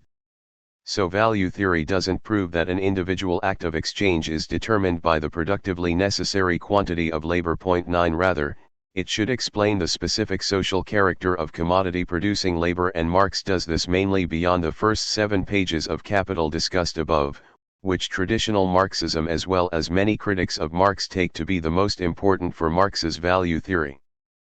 3.3 Abstract labor, real abstraction and relation of social validation.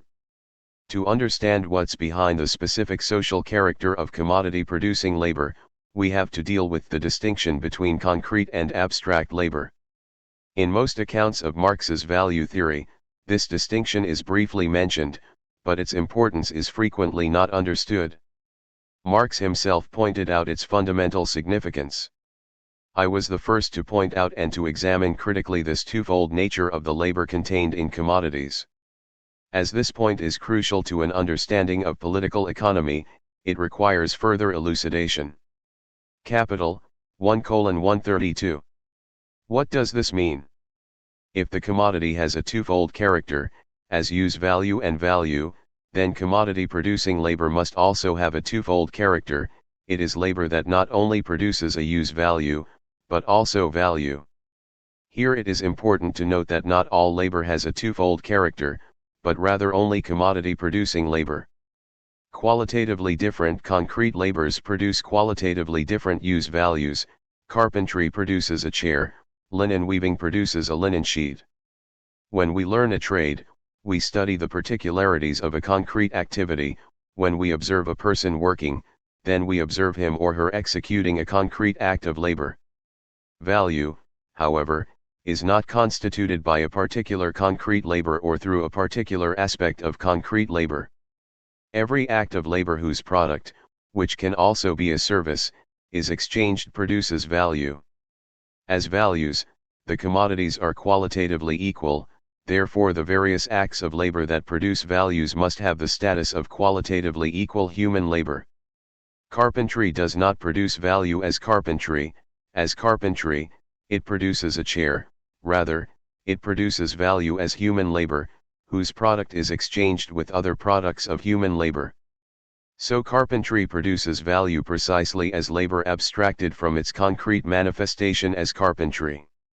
Marx therefore speaks of value-producing labor as abstract labor. Abstract labor is thus not a special type of labor expenditure, such as monotonous assembly line labor as opposed to artisanal, content-rich carpentry. As labor constituting use value, monotonous assembly line labor is just as much concrete labor as carpentry. Assembly line labor, just like carpentry, only constitutes value as equal human labor, abstracted from its concrete character, or, in short, assembly line labor and carpentry only constitute value as abstract labor. As crystals of abstract labor, commodities are values. Marx therefore describes abstract labor as the value-forming substance or as the substance of value. The substance of value as a figure of speech has frequently been understood in a quasi-physical, substantialist manner. The worker has expended a specific quantity of abstract labor and this quantity exists within the individual commodity and turns the isolated article into an object of value. That things are not so simple should already be apparent by the fact that Marx describes the value objectivity as a spectral objectivity, gespenstige Gegenständlichkeit, capital, 1:128, corrected translation, in the manuscript in which Marx noted revision of the first edition of Capital preparing the second edition, Ergensungeniende Verandrungen zum ersten Band de Kapital, he even speaks of a purely fantastic objectivity, rein fantastische Gegenständlichkeit. If the substantialist understanding of Marx's value theory were accurate, then it would be difficult to understand what is supposed to be spectral or fantastic about the objectivity of value. Let us deal with abstract labor in more detail. Abstract labor is not visible, only a particular concrete labor is visible, just as the concept of tree isn't visible, I'm only capable of perceiving a concrete botanical plant. As with the term tree, abstract labor is an abstraction, but a completely different kind of abstraction. Normally, abstractions are constituted in human thought. We refer to the commonalities among individual examples and then establish an abstract category, such as tree. But in the case of abstract labor, we are not dealing with such a mental abstraction but with a real abstraction, by which we mean an abstraction that is carried out in the actual behavior of humans, regardless of whether they are aware of it. During the act of exchange, an abstraction is made from the use-value of commodities, and the commodities are equated as values. Of course, the individual buyer only purchases a commodity because he is interested in its use-value, and, as the case may be, refrains from exchange if he does not desire this use-value. However, if exchange occurs, then the commodities are equated as values. Only with the equation of commodities as values does an abstraction from the particularity of the labor that produces them actually occur, and it only counts as value-forming abstract labor. So the abstraction really occurs, independent of what the participating commodity owners think. This point is not always made clearly by Marx. He speaks of abstract labor as an expenditure of human labor power, in the physiological sense, capital, 1:137. The reduction of various types of labor to labor in a physiological sense, however, is a purely mental abstraction, to which any kind of labor can be subjected, regardless of whether it produces a commodity. Furthermore, this formulation suggests that abstract labor has a completely non-social, natural foundation, and has therefore accordingly provoked naturalistic interpretations of abstract labor. Point 10. In other passages, however, Marx expresses himself clearly concerning the non-naturalistic foundation of abstract labor. He writes in the revised manuscript to the first edition, Marx Engels Gesamtausgabe or Mega, 2.6:41, Marx included the sentence in the French translation. The reduction of various concrete private acts of labor to this abstraction of equal human labor is only carried out through exchange, which in fact equates products of different acts of labor with each other. Accordingly, it is exchange that consummates the abstraction that underlies abstract labor, independent of whether the people engaged in exchange are aware of this abstraction. But then abstract labor cannot be measured in terms of hours of labor. Every hour of labor measured by a clock is an hour of a particular concrete act of labor, expended by a particular individual, regardless of whether the product is exchanged. Abstract labor, on the other hand, cannot be expended at all. Abstract labor is a relation of social validation, Geltungsverhältnis, that is constituted in exchange. In exchange, the concrete acts of expended labor count as a particular quantum of value constituting abstract labor, or are valid as a specific quantum of abstract labor, and therefore as an element of the total labor of society. This validation, Geltung, of privately expended concrete labor as a particular quantum of value constituting abstract labor implies three different acts of reduction. One, individually expended labor time is reduced to socially necessary labor time. Only labor that is necessary for the production of a use value under average conditions counts as value constituting. The level of average productivity, however, is not determined by an individual producer, but rather upon the entirety of producers of a use value. The average changes constantly and only becomes apparent in the act of exchange. Only then does the individual producer find out to what extent his individually expended labor time corresponds to the socially necessary labor time.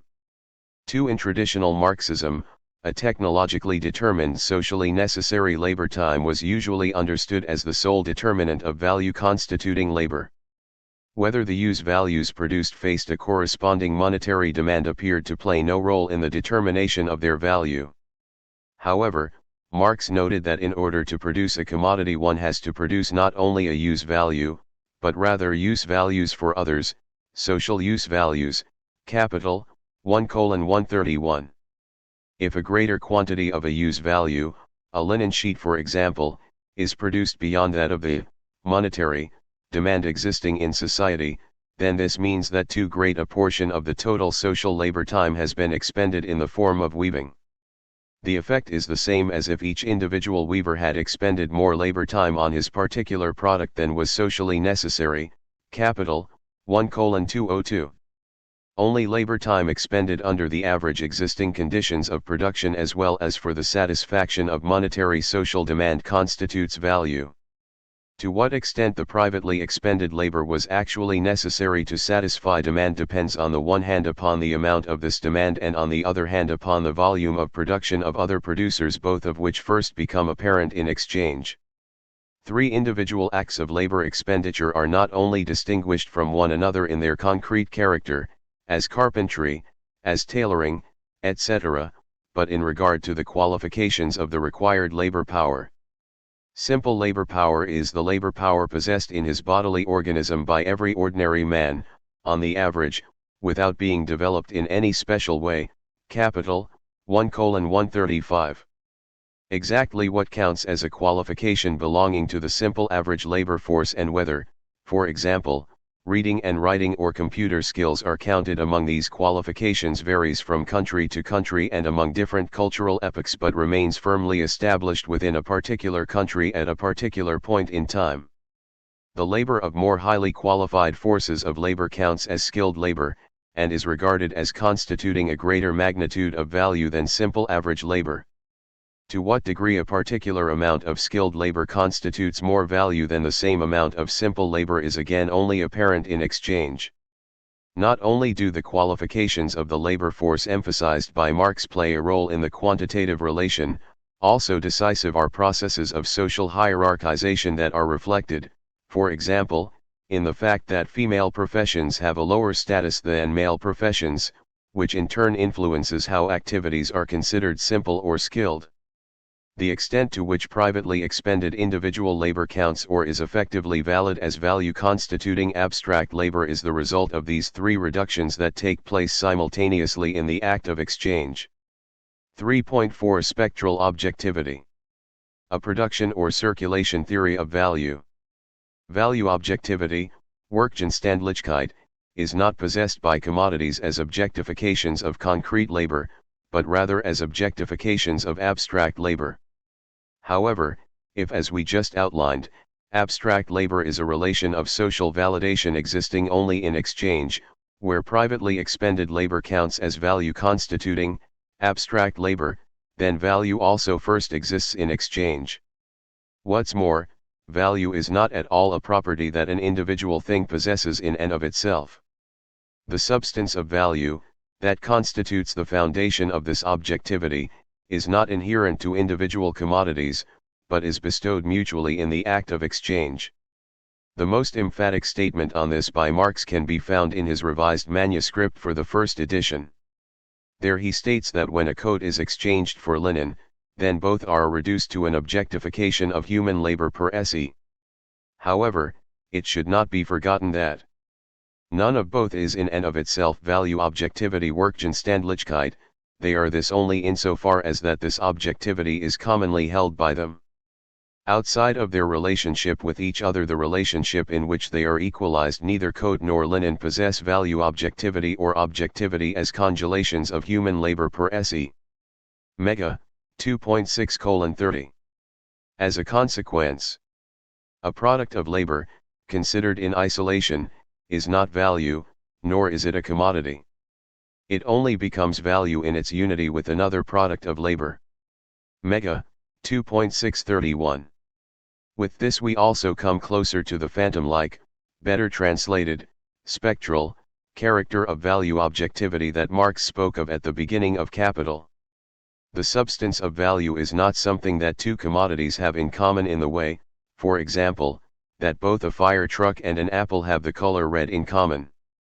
Both are red even in isolation from each other, and when they are placed alongside each other, we detect that they have something in common. The substance of value, and thus the value objectivity, is something only obtained by things when they are set into relation with one another in exchange.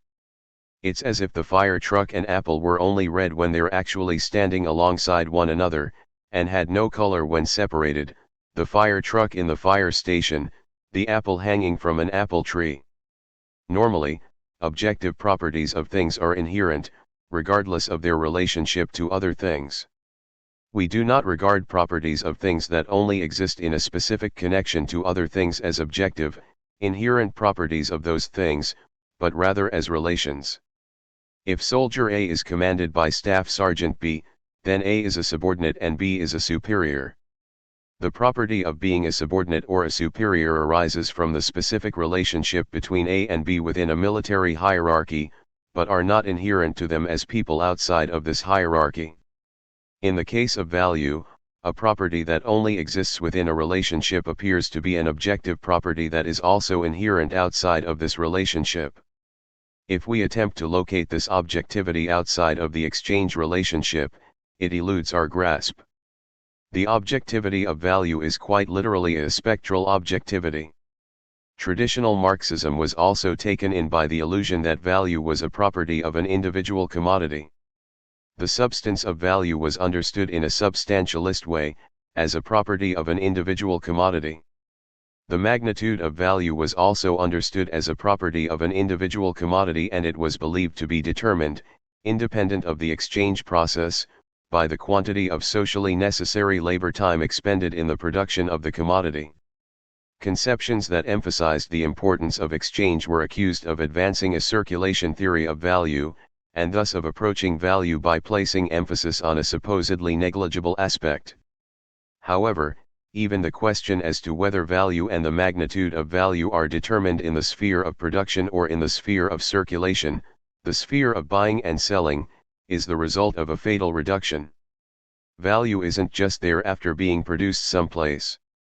In the case of a bread roll, one can at least pose the question, even if the answer is somewhat obvious, as to where it comes into existence in the bakery or in the act of purchase over the sales counter.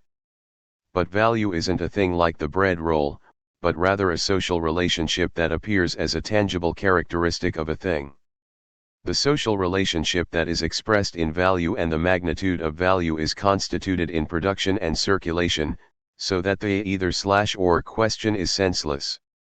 The magnitude of value is not yet determined before exchange, but also does not emerge coincidentally during the exchange act. It is the result of the threefold reduction, outlined in the previous section, of privately expended individual labor to abstract labor.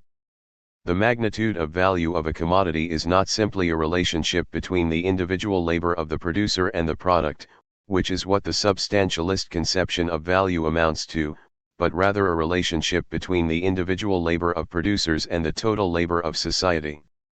Exchange does not produce value, but rather mediates this relation to the total labor of society. However, in a society based upon private production, this act of mediation can only occur in the act of exchange, and nowhere else. Point 11. Prior to being exchanged, the magnitude of value can only be more or less estimated. This estimation is also responsible for whether a commodity producer takes up production. But the estimation of a value is in no way the same thing as the existence of this value, a painful fact that some producers experience firsthand. These considerations should make it clear that Marx's use of the term substance of value should not be understood in a substantialist way, in the sense that a substance is present within individual things. Objectivity as value is not a tangible aspect of an individual commodity. Only with the act of exchange does value obtain an objective value form, thus the importance of the value form analysis for Marx's theory of value. 12.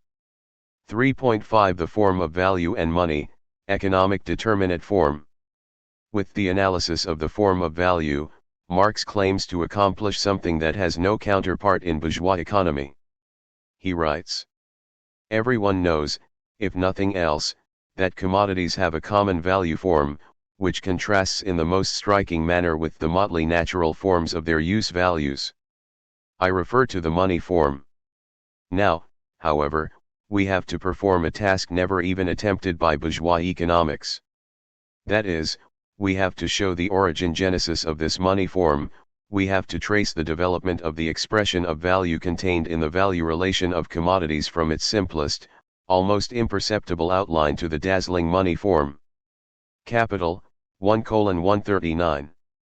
This sentence has been frequently understood as if Marx's intent is to trace, at a high level of abstraction, the historical emergence of money, starting from the simple exchange of products. But if that were the case, then his attempt to distinguish himself from bourgeois economics by claiming to accomplish something that the latter never even attempted would be completely exaggerated. Even in Marx's time such abstract historical sketches belonged to the standard repertoire of economists. 13. But let us recall that in the first sentence of Capital Marx clearly states that his intent is not to analyze a pre-capitalist commodity, but rather the commodity as it exists in capitalism. See the beginning of section 3.1 above. Hence it is clear that with the phrase origin, genesis, he does not mean the historical emergence of money, but rather a conceptual relationship of development. He is not concerned with the historical development of money, not even in a completely abstract sense, but with a conceptual reconstruction of the connection between the simple form of value, a commodity expressing its value through another commodity, and the money form. This is a relation that exists within contemporary capitalism. More generally, the question is whether money in a commodity-producing society is merely a practical aid, which is otherwise basically dispensable, or whether money is in fact a necessity. In Marx's time, this question was not a merely academic one. Various socialist tendencies, in devising alternatives to capitalism, aspired to a society in which private commodity production would continue to exist, but money would be abolished and replaced by certificates of entitlement to goods or slips denoting hours of performed labor. The proof that money and commodity production are inseparable was also intended as a critique of such tendencies. In his analysis of money, Marx proceeds in 3 steps. 1. First, in a form analysis, meaning that form determinations are analyzed while disregarding the commodity owners, the general equivalent form, respectively, the money form, of value is developed as a necessary form of value. 2. Subsequently, the activity of commodity owners is dealt with, actual money, which must correspond to the determinants of the general equivalent form, first emerges on the basis of such activity. 3. Finally, the various functions that money assumes within simple circulation, meaning the circulation of commodities and money, abstracting from capital, are developed. Bourgeois economics usually begins its treatments of money by enumerating the various functions of money. That money exists at all is explained with the argument that without money it would be rather difficult to organize exchange, that is, the justification occurs at the level of the activity of commodity owners. Form analytical considerations about the connection between value and value form cannot be found at all within bourgeois economics, yet this connection is exactly the genesis that Marx spoke of in the above quotation. However, many Marxists have difficulties understanding Marx's analysis. Substantialist interpretations, by bourgeois economists, normally place emphasis upon the functions of money and are generally at a loss to deal with the conceptual development of the money form and money. But even non-substantialist interpretations often ignore the differences between the first 2 steps, the conceptual development of the money form, and the conceptual development of actual money.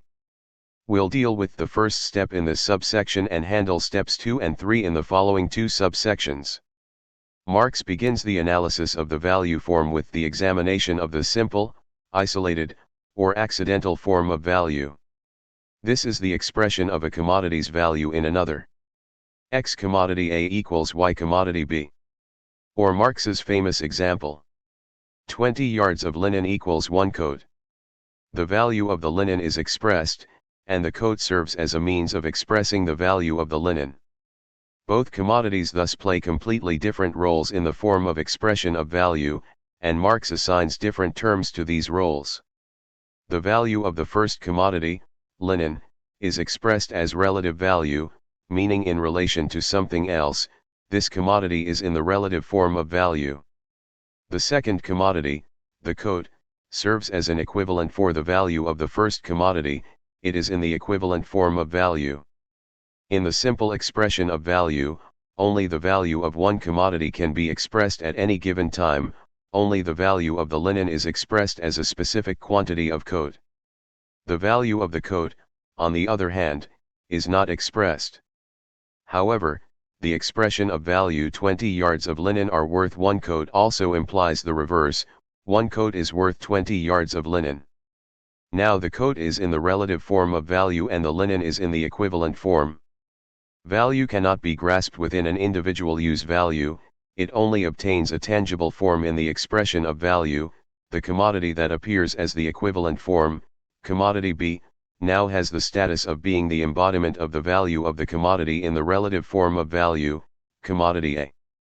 But considered in isolation, the second commodity is just as much a use value as the first commodity. However, within the expression of value, the second commodity in the equivalent form plays a specific role. It has the status not only of being a particular use value, but also counts simultaneously, in its manifestation as use value, as a direct embodiment of value. Hence, in the value relation, in which the coat is the equivalent of the linen, the form of the coat counts as the form of value, capital, 1:143. The value of the linen only acquires an objective form because the value assumes the form of the coat. The value of the linen becomes tangible, visible, and measurable as a specific quantity of coat. Marx summarizes this as follows. The internal opposition between use value and value, hidden within the commodity, is, therefore, represented on the surface by an external opposition, i.e. by a relation between two commodities such that the one commodity whose own value is supposed to be expressed, counts directly only as a use value, whereas the other commodity, in which that value is to be expressed, counts directly only as exchange value. Capital, 1:153. Value is something purely social, it expresses the equal social validity of two completely different concrete acts of labor, and it is therefore a specific social relationship. This social relationship acquires, in the equivalent form, the shape of a thing. In our example, value appears to be directly identical with the coat. The coat counts as an embodiment of value, but only within the form of expression of value. That the coat has different properties within the form of expression of value than it does outside of it is still clear in the case of the coat. With regard to money, however, this is no longer obviously visible. The simple form of value expresses the value of commodity A in an object, makes it tangible and measurable, but is nonetheless insufficient, since it only relates commodity A to a single commodity, commodity B, and does not yet relate commodity A to all other commodities. If we now consider the value relationship of commodity A, in this case the linen, to all other commodities, then we obtain the total or expanded form of value. 20 yards of linen are worth 1 coat. 20 yards of linen are worth 10 pounds of tea, 20 yards of linen are worth 40 pounds of coffee, etc. The value of the linen now stands in relation to the entire world of commodities, and not just to a single commodity, and at the same time it becomes clear that the value of the commodity is indifferent toward the particular form of use value in which it is expressed, a coat, but also tea and coffee and so forth, can serve as the embodiment of the value of the linen. The value of the linen remains the same, whether it is manifested in a coat or in coffee. Thus it also becomes clear that the quantitative exchange relationship is in no way coincidental, a fact that was not yet visible in the case of the simple form of value. However, the expanded form of value is also inadequate, the expression of the value of commodity A is incomplete and without closure. Furthermore, the expressions of value are heterogeneous, we have multiple specific equivalent forms that mutually exclude each other. The total form of value is nothing other than a series of simple forms of value. But every single one of these simple forms of value contains within itself its own inversion. If we reverse the series of simple forms of value, we acquire the general form of value. The value of commodities is now expressed in a simple and unified form, because a single commodity, the general equivalent, serves as an expression of value for all other commodities. So this form performs a decisive function. Through its equation with linen, the value of every commodity is now not only differentiated from its own use value, but from all use values generally, and is, by that very fact, expressed as that which is common to all commodities. By this form, commodities are, for the first time, really brought into relation with each other as values. Capital, 1:158, emphasis added.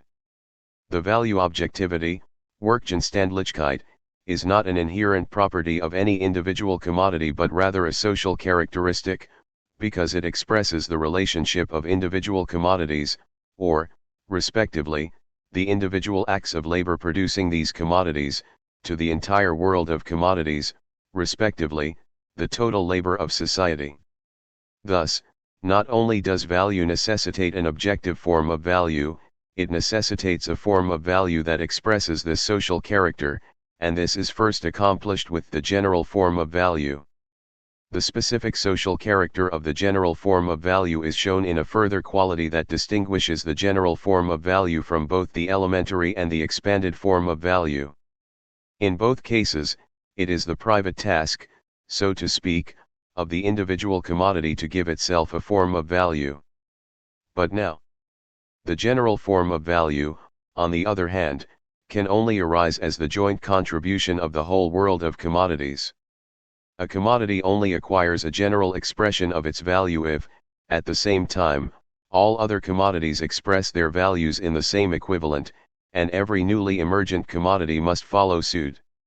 It thus becomes evident that because the objectivity of commodities as values is the purely social existence of these things, it can only be expressed through the whole range of their social relations. Capital, 1:159, emphasis added. What becomes evident here is something that is not clear to everyday consciousness, but is first apparent as a result of scientific analysis. The social character of value expresses itself in a specifically social form of value. Value and magnitude of value, which are actually not properties of an individual commodity, can now, with the help of the general equivalent, be expressed so that it seems as if they were simple properties of individual commodities. Qualitatively, the value of coats, or tea, coffee, etc., consists in their equality with linen. The value of a coat, or 20 pounds of tea, 40 pounds of coffee, etc., is 20 yards of linen.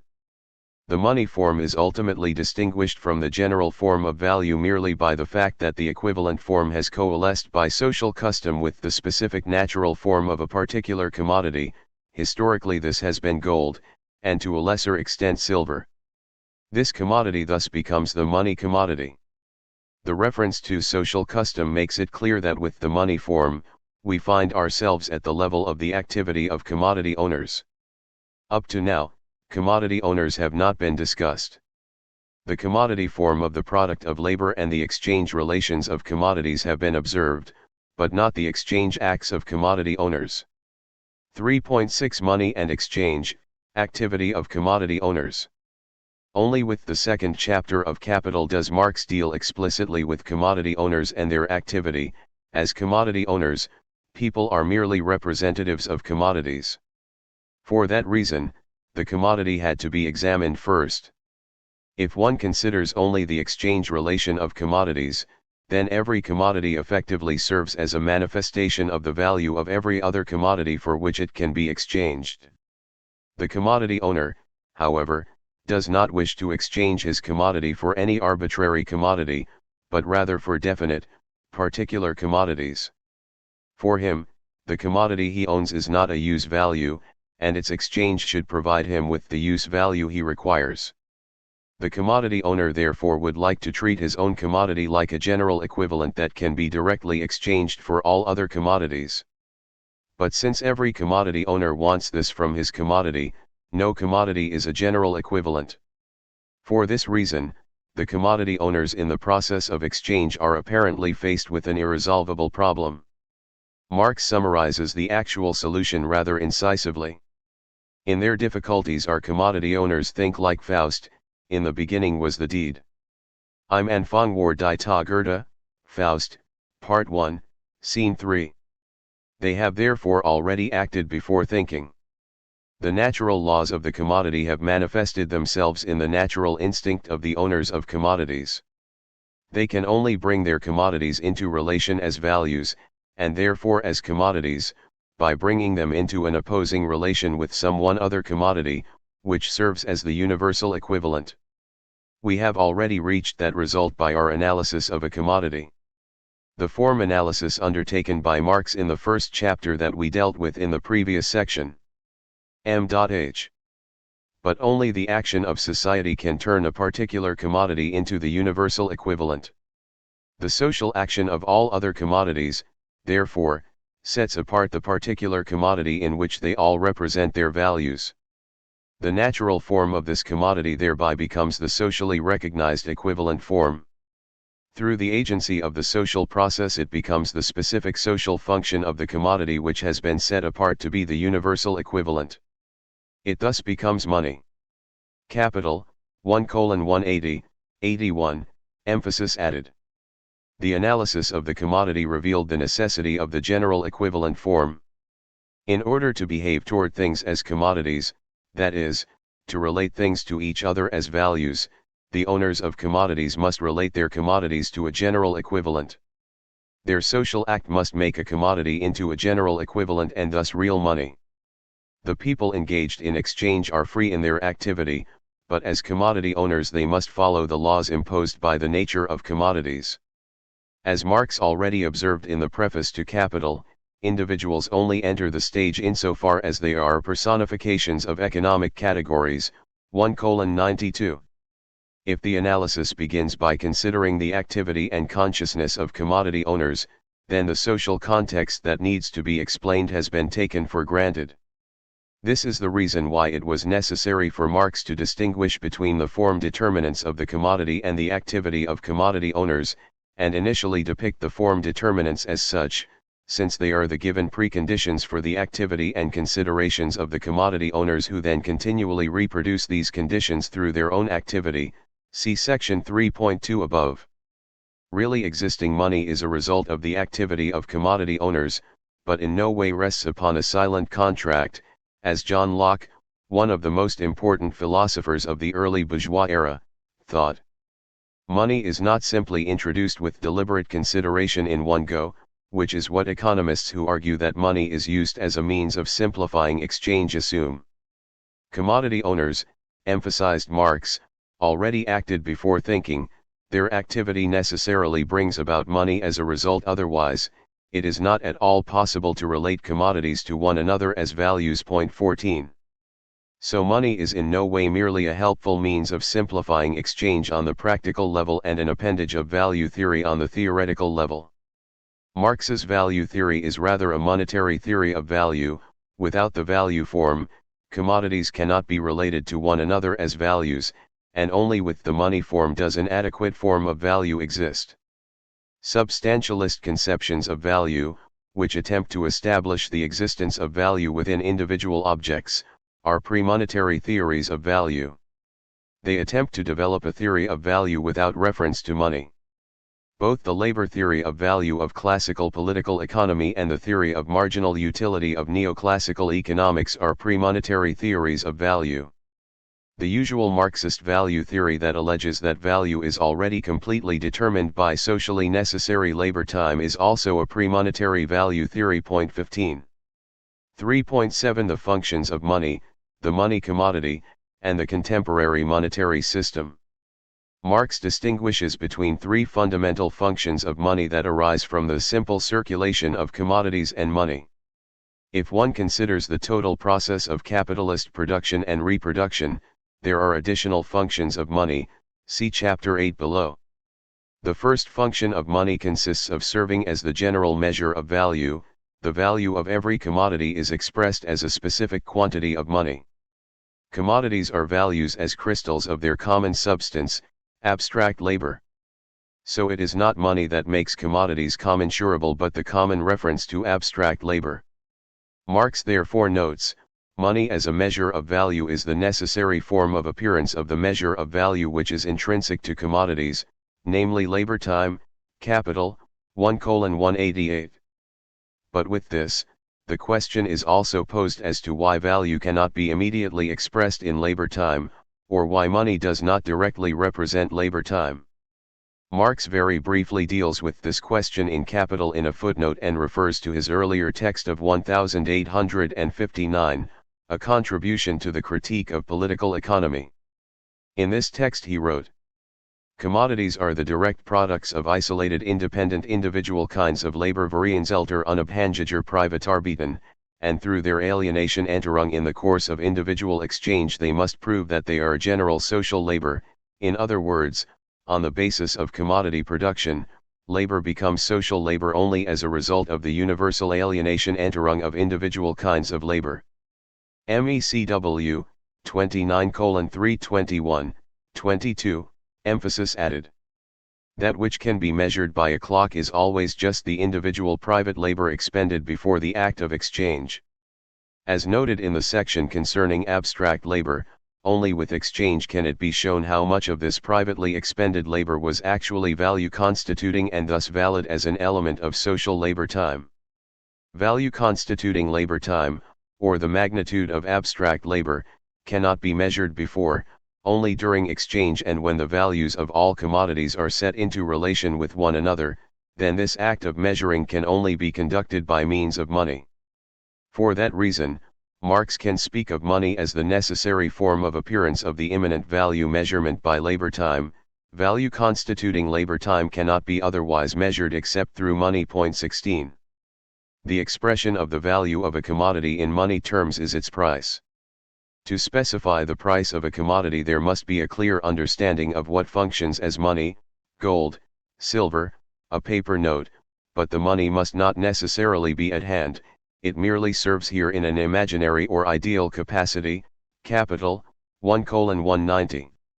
The magnitude of value of a commodity is expressed in its price and this is the only possibility for the magnitude of value to be expressed. If the magnitude of a commodity's value changes, if there is a new relationship of the individually expended labor to the total labor of society, then the price of the commodity also changes. However, the reverse is not the case.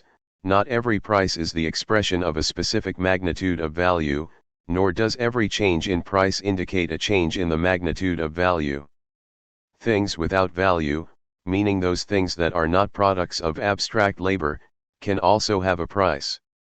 That can be the case for both economically irrelevant issues, for example, the price of a noble title, and for quite important ones, for example, the price of a stock option, that is, the price of the right to buy a stock under guaranteed conditions. The change in price of a single commodity can also indicate a change in its magnitude of value, but it can also be a sign of especially fortunate or unfortunate circumstances, momentary shifts in supply and demand, under which the commodity is sold. The simultaneous change in the price of all commodities, that is, a change in the price level, generally does not indicate a change in all magnitudes of value, but rather a change in the value of money. The devaluation of money is reflected in a general rise in prices, inflation, while a rise in money's value is reflected in a general decline in prices, deflation. In what follows, it is mostly assumed that commodities are exchanged at their true values. This means that we disregard momentary fluctuation and the prices of commodities are assumed to be adequate expressions of their value. However, in section 7.2 we will see that under normal capitalist conditions, commodities are not exchanged at their values, meaning that normal prices are not solely the expression of the magnitude of value of commodities. The second function of money is as a means of circulation, which mediates the actual exchange of commodities. In exchange, the owner of commodity A, for example, a weaver who produces linen, whose commodity does not represent a use value to him, wants to transform it into commodity B, for example, a chair, whose use value is of interest to him. He sells the linen for €20 and subsequently purchases a chair with these €20. Marx describes this process as the metamorphosis of the commodity. For the weaver, the linen has been transformed into a chair. The material substance of this metamorphosis is the substitution of one use value by another. Marx also speaks of the social metabolism. The result is the same as that of a simple act of swapping linen for a chair. However, the form of this process is completely different, and this difference of form is precisely the point here. As distinct from a simple swap, the metamorphosis of the commodity is mediated by money. The process has the form commodity money commodity, CMC, or concretely from the standpoint of the weaver, linen money chair. What is for the weaver the first act of the process, CM, the transformation of the linen into money, is for the possessor of the money who buys the linen the conclusion of the metamorphosis of his original commodity. The purchase of the chair presents itself to the weaver as the conclusion of his commodity's metamorphosis, and in contrast, for the carpenter who sells the chair, this act is the beginning of the metamorphosis of the commodity. The metamorphoses of commodities are labyrinthine and never-ending. In their totality they constitute the circulation of commodities. The simple exchange of products use value for use value is in contrast merely a two-sided affair, which is exhausted in the individual act of exchange. The circulation of commodities and the exchange of products are thus fundamentally different. The fact that the interrelation of various individual acts is established through money in the circulation of commodities, as opposed to mere exchange of products, also means reciprocally that the intervention of money also contains the possibility of the interruption of this cohesion. If the weaver sells his linen, but holds on to the money without buying anything, then not only is the metamorphosis of his own commodity, the linen, interrupted, but so is the metamorphosis of other commodities, for example, the chair. The possibility of interruption and therefore of crisis is inherent to the mediation of the social circulation of matter through money. But for the mere possibility of crisis to become an actual crisis, a series of further circumstances must come into play, discussed in Chapter 9. The metamorphosis of the commodity, CMC, begins with one commodity and ends with a different commodity of the same value but a different use value. The commodity emanates from a particular commodity owner and returns to him in a different physical form. To that extent, the commodity is part of an act of circulation. The money that mediates this circulation, on the other hand, traces an orbit. During the first act, CM, the commodity owner receives money, but only in order to spend it again, under normally functioning circumstances of commodity circulation, and complete the subsequent act of MC. In its function as a means of circulation, money constantly remains within the sphere of circulation.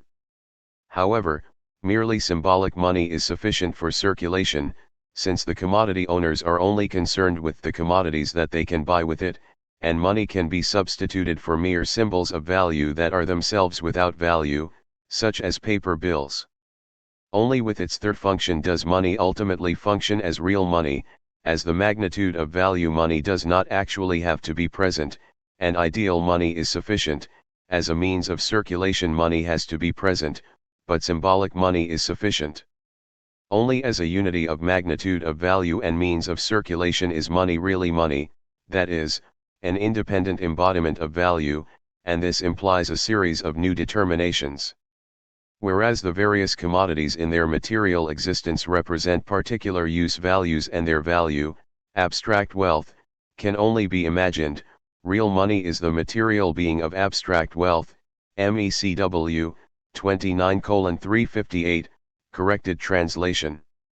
Whatever material object functions as money counts as a thing of value in its immediate material existence. As a thing of value, it can be exchanged at any time for any other commodity, and can thus be transformed into any use value.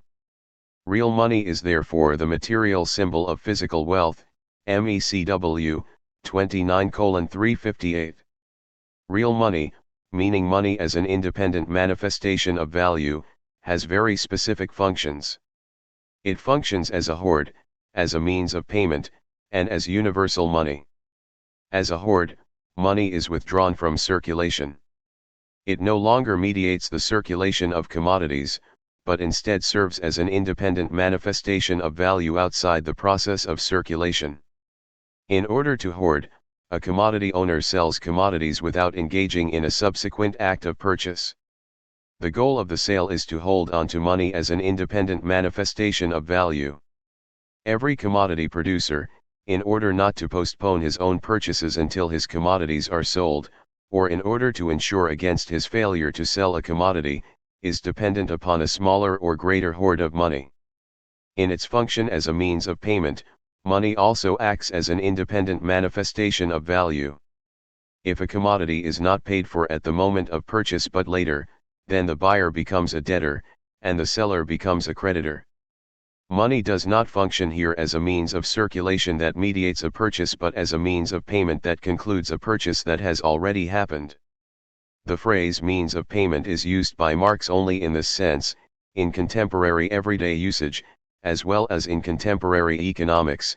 Any money used to pay for purchase is described as a means of payment, regardless of whether payment is made immediately or later.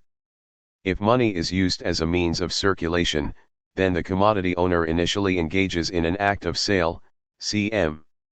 He then subsequently makes a purchase, and consummates MC. In the case of money being used as a means of payment, the sequence is reversed. First the commodity owner makes a purchase, then he engages in a sales act to obtain the money for meeting his payment obligations. Acquiring money as the independent manifestation of value is now the function of the sale. Finally, money functions as world money on the world market. On the world market, money can be used as a means of circulation in order to mediate a sale, as a means of payment, for concluding a sale, or as the universally recognized social materialization of wealth, capital, 124, when not used for sale or payment, but to transfer wealth from one country to another, for example, after a war. In Capital, Marx assumes that money always has to be linked to a particular commodity. During Marx's time, gold played the role of this money commodity. But even back then, it was hardly the case that pieces of gold were widely used in everyday commerce. Small sums were paid with silver or copper coins, larger sums with banknotes. Banknotes were originally issued by individual banks, which promised to honor the notes in gold. Ultimately, banknotes were only issued by state central banks, which also promised to honor the notes in gold. As a rule, the central banks of individual countries were not allowed to print an arbitrary amount of banknotes, but rather had to ensure that the banknotes were covered by a proportionate amount of gold reserves. Gold was hardly circulated, but the paper money in circulation acted as a representation of gold. At the end of the Second World War, at a conference in Bretton Woods, New Hampshire, an international currency system was agreed upon that was still based upon a gold standard. But only the US dollar was covered by gold, $35 corresponding to an ounce of gold.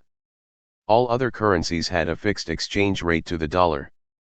However, the obligation to honor dollars in gold was not valid for private individuals, only for state central banks.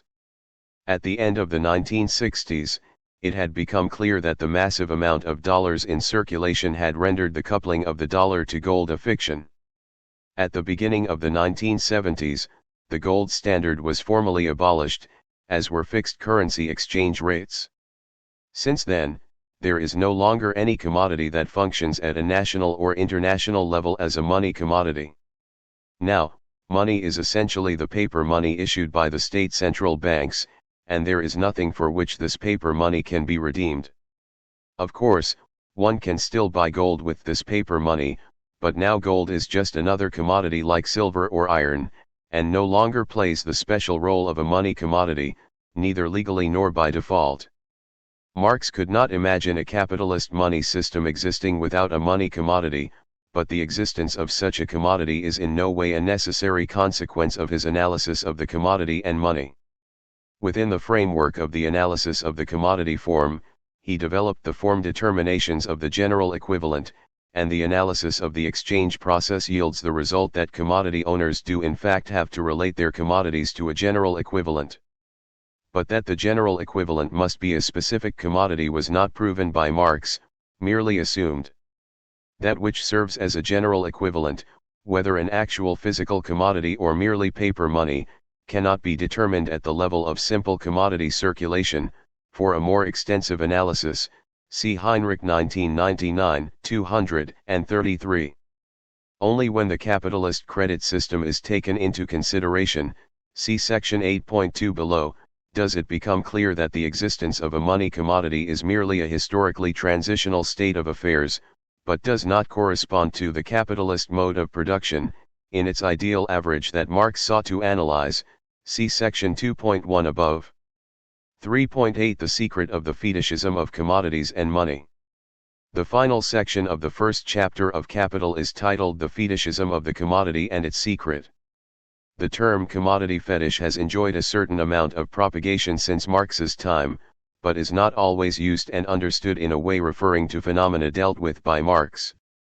Marx did not use the term commodity fetish to describe how people in capitalism place an undue importance upon the consumption of commodities, or that they make a fetish out of particular commodities that serve as status symbols.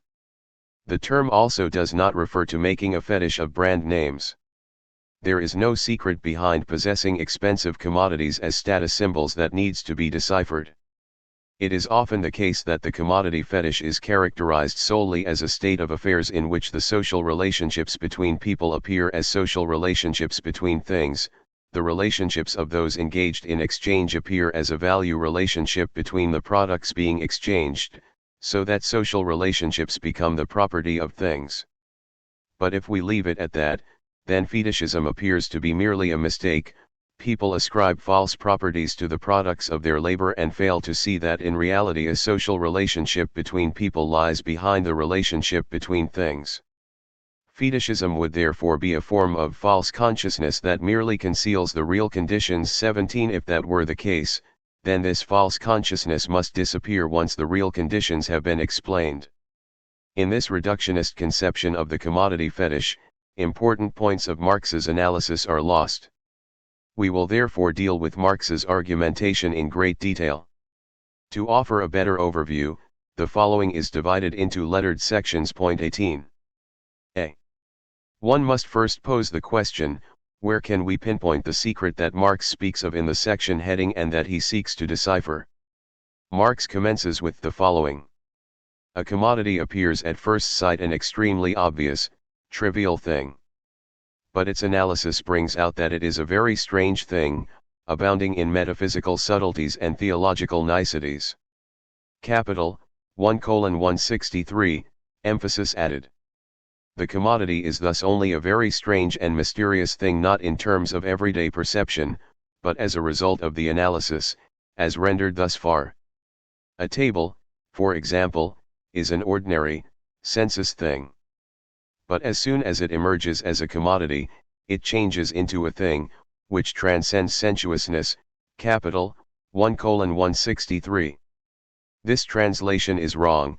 Marx literally writes that as a commodity it is changed into a sensuous extrasensory thing, sinnlichübersen likes Ding. To our everyday perception, a table is above all a particular use value. As a commodity, it also has a particular value.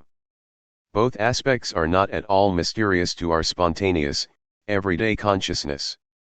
And the notion that the magnitude of value depends upon the volume of expended labor time may be accepted or contested, but the circumstance itself is in no way mysterious.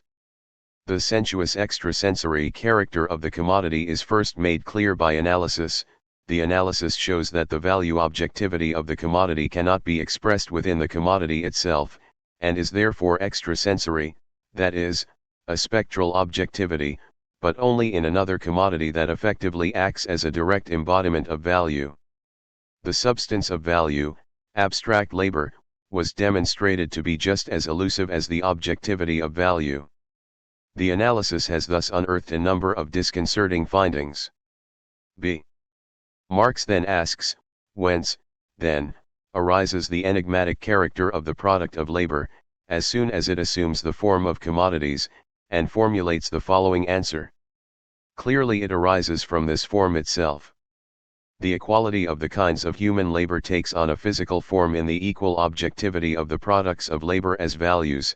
The measure of the expenditure of human labor power by its duration takes on the form of the magnitude of the value of the products of labor, and finally the relationships between the producers, within which the social characteristics of their labors are manifested, take on the form of a social relation between the products of labor. The mysterious character of the commodity form consists therefore simply in the fact, that the commodity reflects the social characteristics of men's own labor as objective characteristics of the products of labor themselves, as the socio-natural properties Gesellschaftliche Natureigenschaften of these things. Hence it also reflects the social relation of the producers to the sum total of labor as a social relation, which exists apart from and outside the producers. Capital, 1:164, 65, emphasis added. In every social form of production characterized by a division of labor, people stand in a particular social relationship to one another. In commodity production, this social relationship between people appears as a relationship between things. It is no longer people who stand in a specific relationship with one another, but commodities.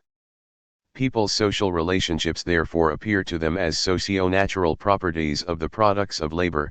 What Marx means can be demonstrated using the example of value. On the one hand, it is clear that value is not a natural property of things like weight or color, but on the other, for the people in a commodity-producing society, it seems as if things in a social context automatically possess value and therefore automatically follow their own objective laws to which humans must submit. Under the conditions of commodity production, things take on a life of their own, for which Marx only finds a suitable comparison in the misty realm of religion.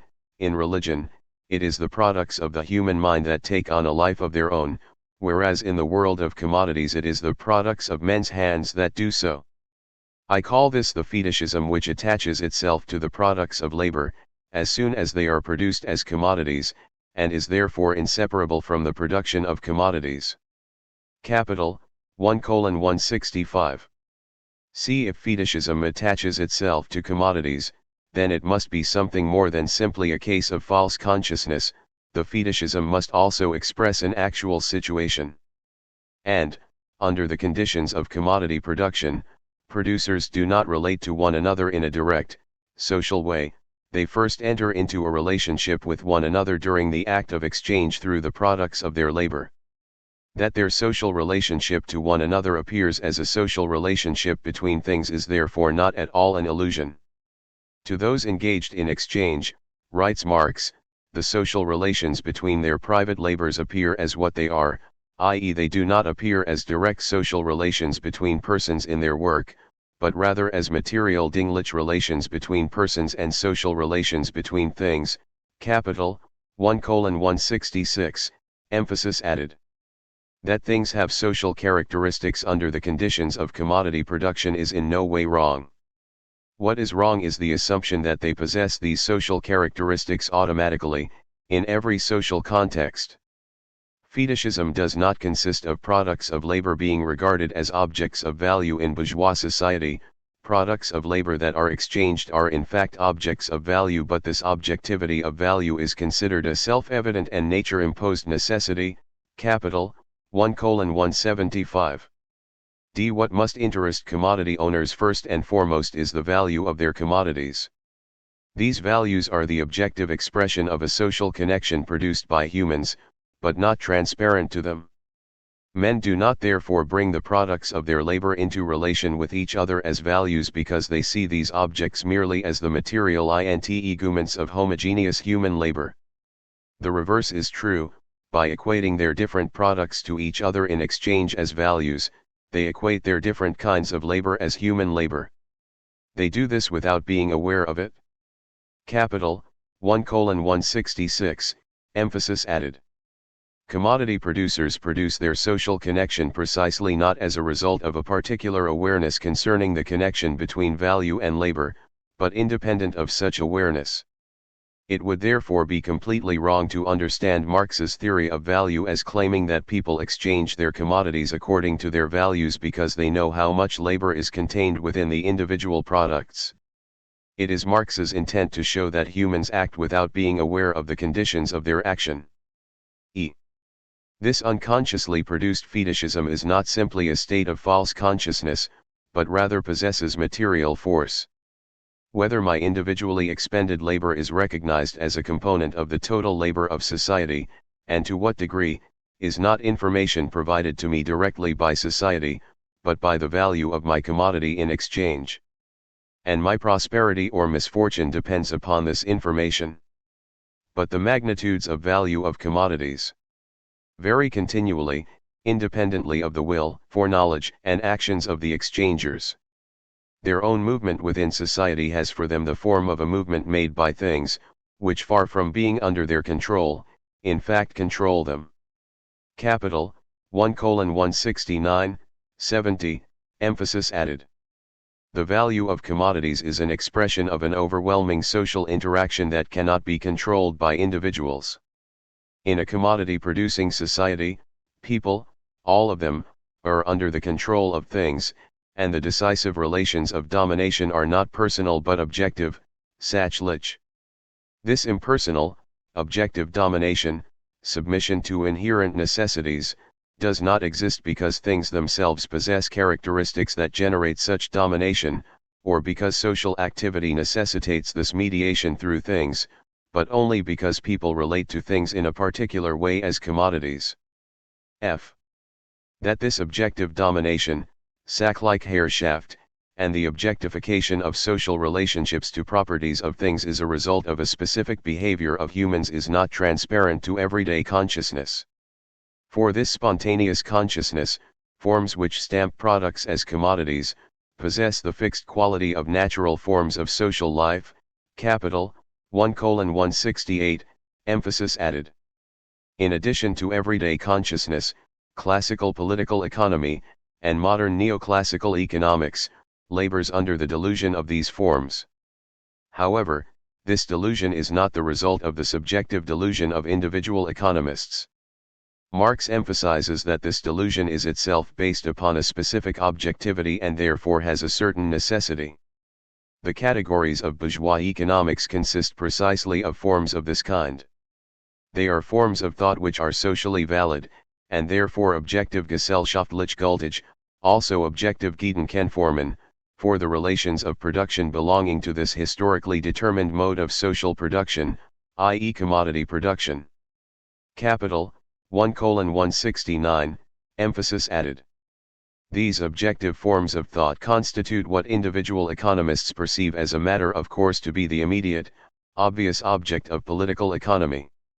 In this passage it becomes clear what Marx meant by critical exposé of the system of the bourgeois economy in his letter to La Salle, quoted in section 2.2. The critique of bourgeois categories is not an abstract exercise in the philosophy of science, but is rather inseparable from it.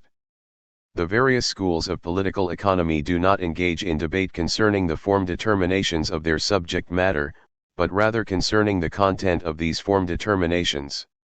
In contrast, Marx renders a fundamental critique, a critique applied to the foundations of bourgeois economics. Marx criticizes forms that are always presupposed by bourgeois economics. Political economy has indeed analyzed value and its magnitude, however incompletely, and has uncovered the content concealed within these forms.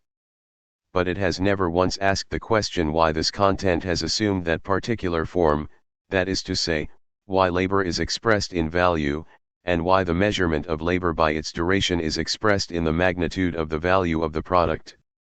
Capital, 1:173, 74. Because value objectivity, Werkgegenständlichkeit, is a result of very specific behavior by human beings, namely producing things privately and exchanging them, this correlation is not apparent to either spontaneous, everyday consciousness or to political economists. Both see in the commodity form a socio-natural property, Gesellschaft like Natureigenschaft. In this respect, both everyday consciousness and the science of economics remain imprisoned within this fetishism. As Marx makes this fetishism recognizable, he not only provides the foundations for a critique of consciousness and the fields of knowledge, he makes clear that social relationships must in no way remain the way they are. The rule of value over humans is not a natural law of society, but the result of a very specific behavior by humans, and this behavior can at least in principle be changed. A society without commodities and money is conceivable. G. Fetishism is not limited to the commodity. It is also inherent to money. Money as an independent manifestation of value possesses a special form of value, it exists in the form of the general equivalent, all other commodities do not. The special commodity, or piece of paper, that functions as money can only function as money because all other commodities relate to it as money. However, the form of money appears to be a socio-natural property of this commodity. What appears to happen is not that a particular commodity becomes money because all other commodities express their values in it, but, on the contrary, that all other commodities universally express their values in a particular commodity, because it is money. The movement through which this process has been mediated vanishes in its own result, leaving no trace behind. Without any initiative on their part, the commodities find their own value configuration ready to hand, in the form of a physical commodity existing outside but also alongside them. Capital, 1:187, emphasis added. What applies to the commodity also applies to money, only as a result of the specific behavior of commodity owners does money possess its specific properties. But this mediation is no longer visible, it vanishes. For that reason, it seems as if money possesses these properties in and of itself.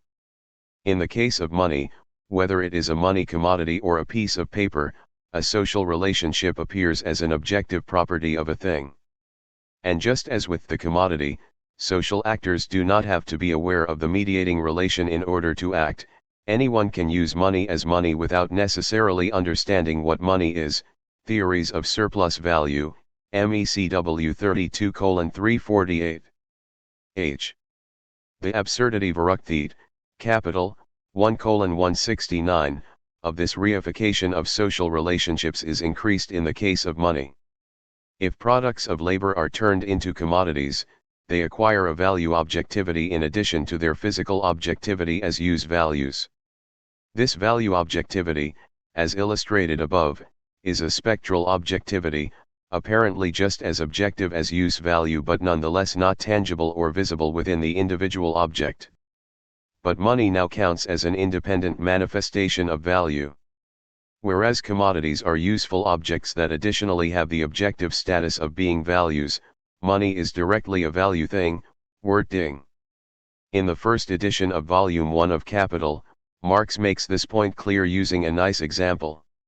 It is as if, in addition to lions, tigers, hares, and all other really existing animals which together constitute the various families, species, subspecies, etc. of the animal kingdom, the animal would also exist, the individual incarnation of the entire animal kingdom.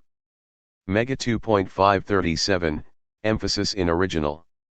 That the animal walks about among the various concrete animals is not only factually impossible, it is also logical nonsense. The abstract category is placed at the same level as the individuals from which the abstract category is derived. But money is the real existence of this absurdity. In bourgeois society, people's spontaneous consciousness succumbs to the fetishism of the commodity and money. The rationality of their behavior is always a sort of rationality within the framework set by commodity production. If the intentions of social actors, that which they know, are made the point of departure of analysis, as is the case in neoclassical economics and various sociological theories, then that which individuals don't know, the framework that preconditions their thought and activity, is blanked out of the analysis from the very start.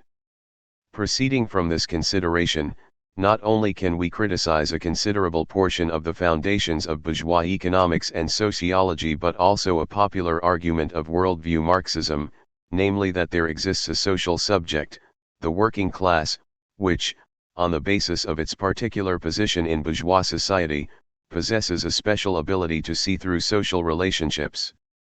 Many representatives of traditional Marxism express the need to take the standpoint of the working class in order to understand capitalism. But in doing so, they overlook the fact that workers, just like capitalists, in their spontaneous consciousness are also subject to the delusions of the commodity fetish. In the next few chapters, we'll see that the capitalist mode of production brings forth other inversions and absurdities to which both workers and capitalists succumb. One cannot therefore speak of a privileged position of perception occupied by the working class, but one also cannot make the claim that fetishism is in principle impenetrable. For capital, surplus value, and exploitation. 4.1 The market economy and capital. The transition from money to capital. In the first 3 chapters of Capital, Marx deals with the commodity and money, and is explicit that capital does not yet enter the picture. This has led some authors to the understanding that these chapters depict, at a very high level of abstraction, a pre-capitalist society of simple commodity production, a mode of production in which commodity and money relations dominate, but with no, or only a very undeveloped, capital. This notion presupposes that commodities are exchanged according to their labor values because the producers are aware of the quantity of their own labor expenditure and that of their partners in exchange. The most prominent representative of this view was Friedrich Engels, who, a few years after Marx's death, formulated it in his appendix to the 3rd volume of Capital and therefore influenced many Marxists. 19 But this idea is problematic in many respects.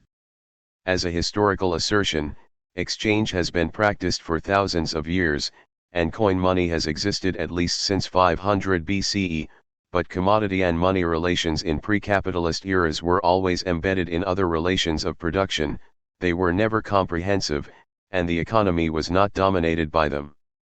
This is only the case with the spread of the capitalist mode of production. As a theoretical concept, it is precisely Marx's intent to show that the determination of exchange through value does not rest upon a conscious appraisal of the labor time expended, that those engaged in exchange do not know what they're doing, but rather their social cohesion is consummated behind their backs, see section 3.8, D and E above. As an explanation of the first 3 chapters of Capital, this misunderstands what it is that Marx depicts: simple circulation. By this Marx understands the circulation of commodity and money as a form of social interaction dominating the entire economy, but from a qualified and restricted viewpoint, Marx abstracts from the existence of capital. Marx is not analyzing pre-capitalist relations that existed at some time in the past, but rather capitalist, contemporary conditions. The first sentence of Capital points this out, as emphasized above, while disregarding capital. That capital is disregarded is not an arbitrary whim of the theoretician, and it is also not a didactic consideration. A specific aspect of reality is expressed in this abstraction. Simple circulation appears as that which is immediately present on the surface of bourgeois society. Grundriss, MECW, 28:186. The economy, for all intents and purposes, seems to consist only of acts of buying and selling. At first glance, the economy seems to fall into 3 large, separate domains. 1. The sphere of production. At the respective level of technological possibility, goods are produced and services rendered. 2. The sphere of circulation. Goods and services are exchanged, usually not directly, but for money. 3. The sphere of consumption. Goods and services are consumed, either by individuals for the purpose of immediate survival, such as groceries, clothing, etc., or within the process of production as a means of production, such as machines or raw materials, to make more products. In the process, the perception emerges that the sphere of consumption has solely to do with the needs of consumers and the sphere of production with purely technical possibilities, so that only circulation remains as the actual sphere of economic activity. The reduction of the economy to the sphere of circulation has considerable consequences. The sphere of circulation is only concerned with buying and selling, with transactions, therefore, in which at least in principle people face each other as free and equal partners, and in which, insofar as the commodities exchanged have the same value, nobody is fleeced, robbed, or exploited. If the people are in fact not so equal, because, for example, one person owns a lot and the other person owns very little, then that may be a regrettable circumstance, but it does not count against the market economy. Disparities in ownership have no real theoretical relevance in the many liberal theories that sing the praises of the market economy. They appear to be as extraneous to the process of buying and selling, and therefore to the market economy as, for example, the physical infirmities of the participants in exchange. From this perspective, the market appears to be a neutral entity for the distribution of goods and the satisfaction of needs, as an efficient, and completely non-bureaucratic, institution for the transmission of information concerning what is needed, where, and in what quantity. According to this perspective, if the institution called the market does not function so well, this can only be the result of unfortunate marginal conditions or external disturbances that have to be removed by the state. Not only is such market euphoria presented as incontrovertible truth in, almost, every economics textbook, university economics departments, and the business sections of the large daily newspapers, after 1989, it was also adopted in different variations by many former leftists. The market and capital were sometimes even juxtaposed as downright opposing forces, and political conclusions drawn accordingly, whether in the form of the demand to curb the power of large corporations to help implement the beneficial effects of the market or in the form of market socialism, in which capitalist businesses would be replaced by workers' cooperatives that would then briskly compete with one another on the market. So whether the market and capital merely exist in an external loose relationship, or whether there is an intrinsic, necessary connection between the two, is therefore not merely an academic question. Rather, the answer has direct political consequences. If the circulation of commodities and money depicted in the first 3 chapters of Capital is not something self-contained and independent of capital, as expressed by Marx in his use of the phrase surface to describe simple circulation, then this dependence must already make itself felt.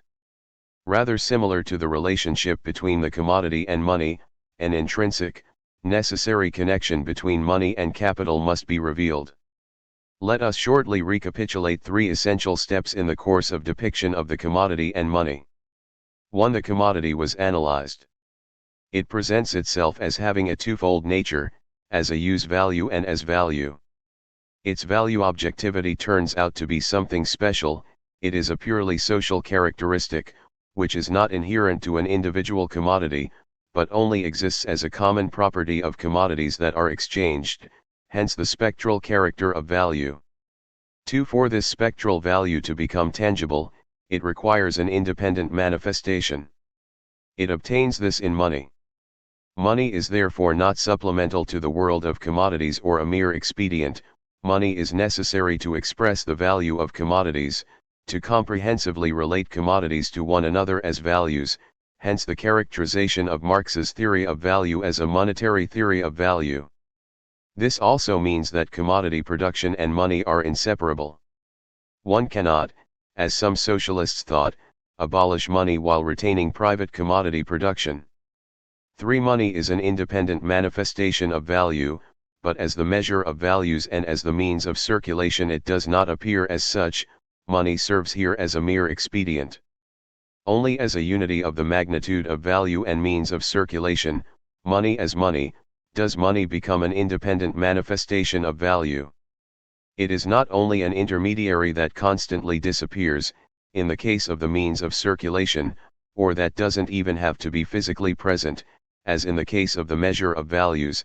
It now becomes an end in itself, not just value, but the independent and constant manifestation of value. Money is to be retained and multiplied. However, as the case of hoarding shows, the independence and imperishability of money is limited. If money is withdrawn from circulation to be hoarded, it ultimately becomes a useless object. But if it is thrown into circulation, meaning if it is used to purchase commodities, the independent manifestation of value is lost. Within simple circulation, money is an independent and durable manifestation of value, but this independence and durability is nowhere to be seen. It cannot really exist at the level of simple circulation. If it is therefore correct that within simple circulation, the existence of commodities necessitates the existence of an independent expression of value, money, but this independence of value cannot exist within simple circulation, it thus follows that simple circulation cannot be something independent. Rather, it must exist as a moment within and result of an underlying process, namely the capitalist process of valorization, as will soon be shown. If money is in fact an independent and durable expression of value, then it must enter into the process of circulation. It cannot exist separately, but at the same time, it cannot lose its independence and durability, as is the case with the act of simple purchase MC, with the subsequent consumption of the commodity. The independence and durability of value is only assured when money consummates the movement MCM. But this movement, the purchase of a commodity and the subsequent sale of this commodity for the identical sum of money, does not yield any advantage. An advantage is only gained with the movement MCM, where M is greater than M. In this movement, Marx describes it as the general formula for capital. Money not only retains its independent form, it also increases itself, so that it really does become the aim of the whole process. Only as capital does the independent form of value finally find its adequate and appropriate expression, or, to put it another way, the permanent existence of value, encompassing the entire economy, is only possible when value executes the movement of capital, MCM. With the movement MCM, however, we leave the realm of simple circulation. Now we have to examine the substance and necessary conditions of this movement. Point 20. 4.2 The occult quality of value, MCM. Let's first take a look once again at the sequence CMC, which commanded our attention in part 2.2 during the discussion of money's different functions. The commodity producer has produced commodity C with a particular use value. He sells this commodity and uses the money thus obtained to buy a different commodity with a different use value. The money is definitely spent. The aim of the process is the consumption of the second commodity. The measure of the whole process is set by the needs of the producers, and the process is concluded with the satisfaction of these needs. Now let's take a look at the sequence MCM. The sequence consists of the same elements, MC and CM, as the sequence CMC, only the order differs. Now a commodity is purchased in order to sell it afterward. Money is the starting point and end point of the process. Amounts of money can only differ from one another quantitatively, not qualitatively. The figure of circulation only yields an advantage if the amount of money at the end of the sequence is greater than the amount of money at the beginning of the sequence, when it is therefore a case of MCM, where M is greater than M. Now the point of the whole process is the quantitative increase of the original amount of money. The money is not spent, as it is in the case of CMC, rather, the money is advanced. It is given out only in order to take in a larger amount afterward. A sum of value that performs this movement is capital. A mere sum of value in and of itself, whether in the form of money or a commodity, is not yet capital. A single act of exchange also does not make capital out of a particular sum of value. Only the linking of various exchange processes with the purpose of increasing the initial sum of value yields the typical movement of capital. Capital is not merely value, but rather self-valorizing value, meaning a sum of value that performs the movement MCM. The increase in value obtained with the movement of capital, the difference between M and M, is what Marx calls surplus value. In classical political economy, and in modern economic theory, this concept does not exist. As we shall see later, surplus value is not merely a different name for profit or gains, but rather something different. However, at this time, there is no need to concern ourselves with this difference. On the exact meaning of profit, see Chapter 7, on the meaning of profit of enterprise, see Chapter 8. The only aim of the movement of capital is the increase of the sum of value that is initially advanced. But this purely quantitative increase knows neither measure, why should a 10% increase be deemed insufficient while considering a 20% increase as sufficient, nor limit, why should the process end after a singular movement, or even 10 such movements? Unlike the simple commodity circulation of CMC, which has an aim outside of the sphere of circulation, the acquisition of use values for the purpose of satisfying needs, and that finds its measure in the need and its limit in the satisfaction of that need, the movement of capital is an end in itself, unlimited and ceaseless. If one considers commodity production while abstracting from capital, one might get the idea that the aim of commodity production and exchange is the general satisfaction of need. Everyone satisfies his or her own needs by producing a commodity that satisfies the needs of others.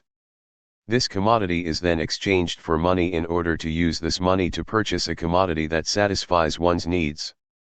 Bourgeois economics, both classical political economy as well as modern neoclassical economic theory, understands commodity production in this way. Capitalist commodity production, the generalization of commodity production first occurs historically under capitalist conditions, is, however, not geared toward the satisfaction of needs, but to the valorization of value. The satisfaction of needs only occurs as a byproduct, insofar as it coincides with the valorization of capital. The aim of capitalist production is surplus value and not the satisfaction of needs. Up till now, we have spoken of capital, but not yet of capitalists. Someone who possesses a large sum of value is not yet a capitalist. Someone is only a capitalist when he or she actually disposes of this sum of value as capital, making the movement of capital as an end in itself a subjective aim. It is only insofar as the appropriation of ever more wealth in the abstract is the sole motive behind his operations, that he functions as a capitalist, i.e., as capital personified and endowed with consciousness and a will. Use values must therefore never be treated as the immediate aim of the capitalist, nor must the profit on any single transaction. His aim is rather the unceasing movement of profit-making. Capital, 1:254, emphasis added. A person is therefore a capitalist only when he or she is capital personified, meaning that his or her activity follows the logic of capital, limitless and ceaseless valorization, and for this it is not necessary that this person be the owner of capital.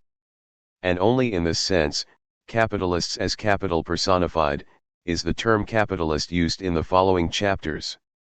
Capitalists are personifications of economic relations or economic character masks. Capital, 1:179.21. This is similar to what we observed with regard to the activity of commodity owners.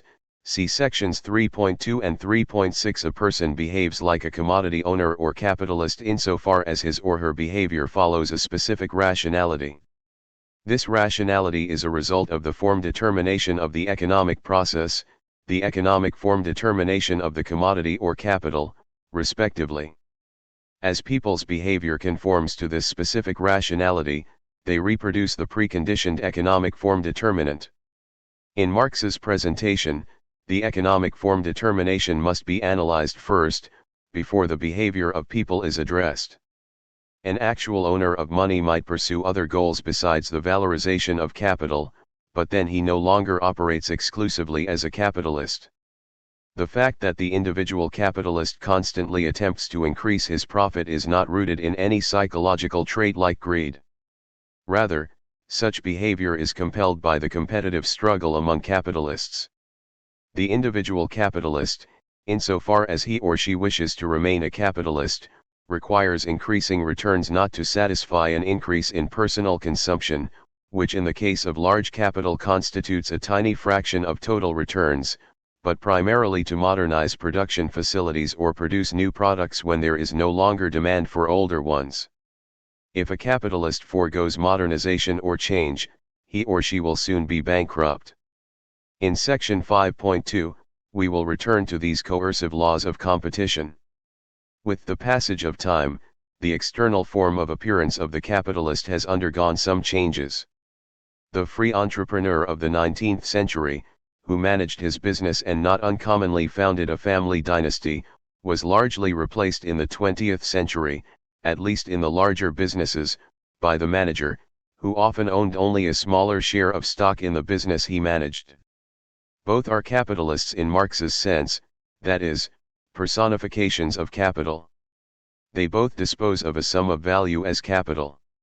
If the capitalist merely executes the logic of capital, then it is not he, but rather capital, self-valorizing value, that is the subject of the process. Marx refers to capital in this regard as the automatic subject, capital, 1:255, a phrase that makes the paradox clear.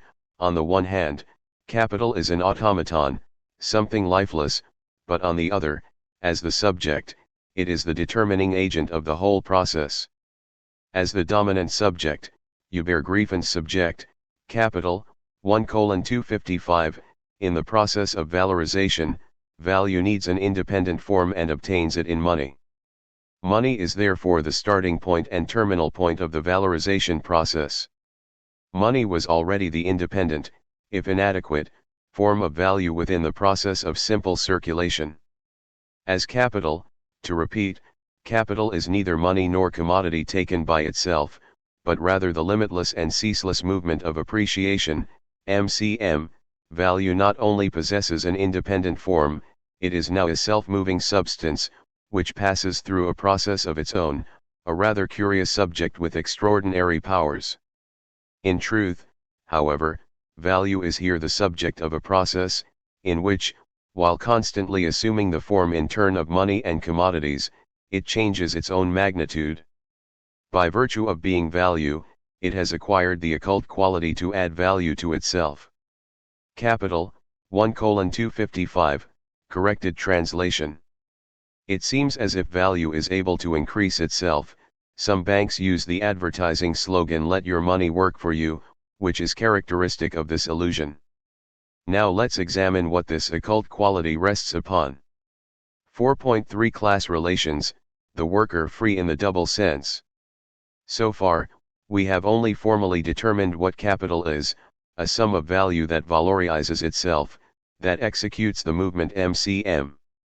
But the question remains, how is this movement at all possible, or to put it another way, where does surplus value come from? Within the sphere of circulation, valorization would only be possible if commodity C is purchased below its value or sold above its value. In this case, the sum of value advanced can be increased, but one capitalist's gain is only possible if another capitalist takes a loss of the same amount. At the level of society as a whole, the sum of value has not changed, it has simply been redistributed, just as if a simple act of theft had occurred. Capitalist profit would therefore be explained as a violation of the laws of commodity production.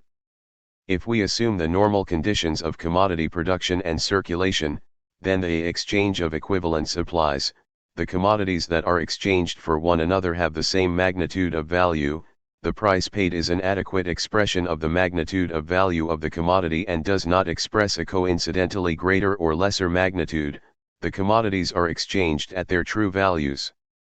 If surplus value is a normal phenomenon of capitalist commodity production and not just an exception, then its existence must be explained under the presupposition of an exchange of equivalents, and this is exactly the question that Marx poses.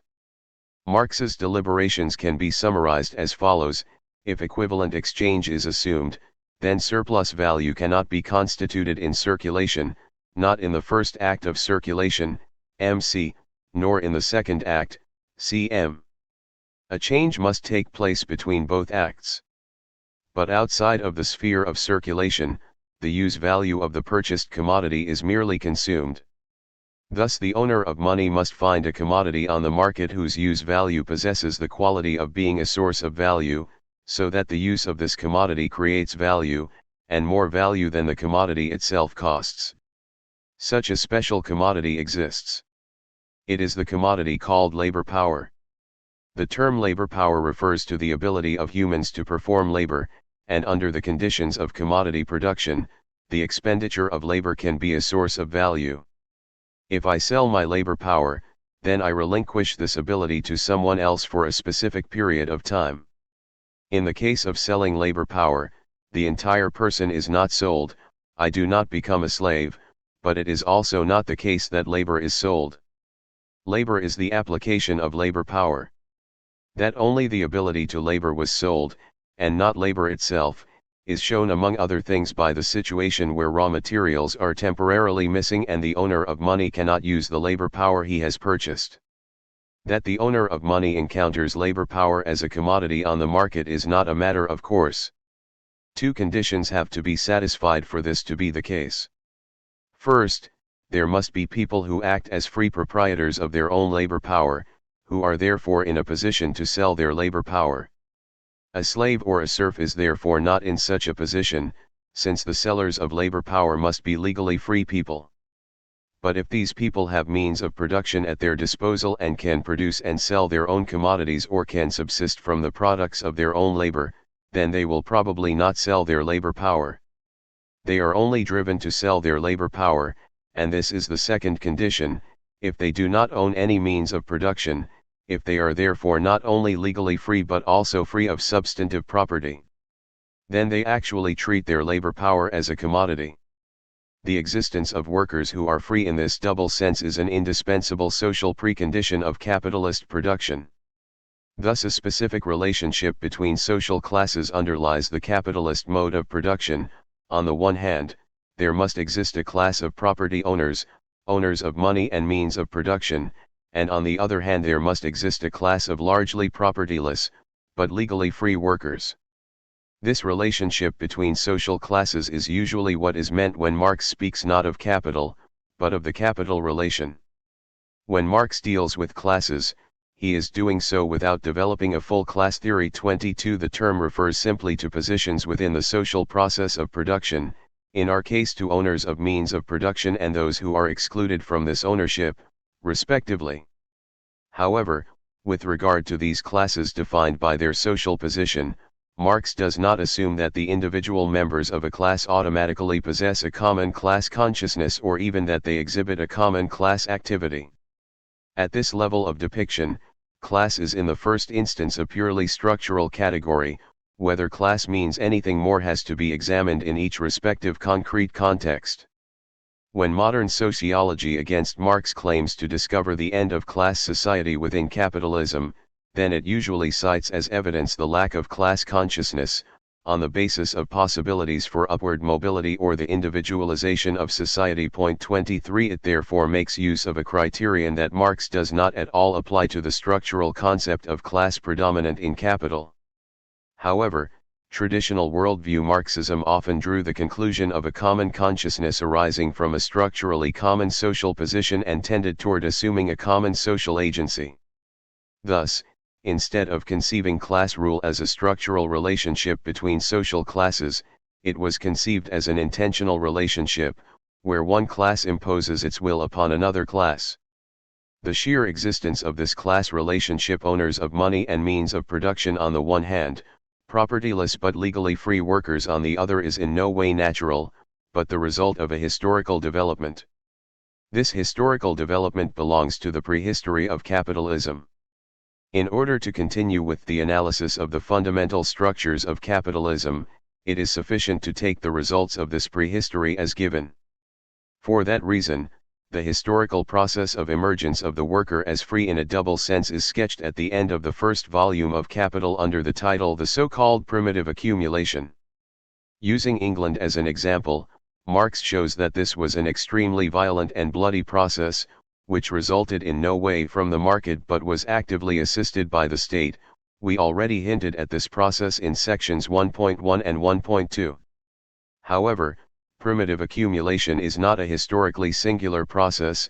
In the course of the global spread of capitalism, similar developments occur. 4.4 The value of the commodity labor power, surplus value, and exploitation. To understand the emergence of surplus value in spite of the exchange of equivalents, we have to concern ourselves in greater detail with the commodity called labor power. Like all other commodities, labor power has a use value and a value. The use value of labor power consists of its application, that is to say, labor itself. Labor expenditure creates new value, which prior to the act of exchange can only be estimated. The extent to which the labor expenditure was actually value constituting is revealed on the basis of the reduction that occurs in exchange, see section 3.3 above. Marx views the value of labor power as being determined, as in the case of every other commodity, by the labor time necessary for the production, and consequently also the reproduction, of this special article. Every individual requires for his or her own maintenance a range of means of subsistence in the broadest sense, not just food, but also clothing, shelter, etc. Marx then concludes, therefore the labor time necessary for the production of labor power is the same as that necessary for the production of those means of subsistence. In other words, the value of labor power is the value of the means of subsistence necessary for the maintenance of its owner, capital. 1:274, emphasis added.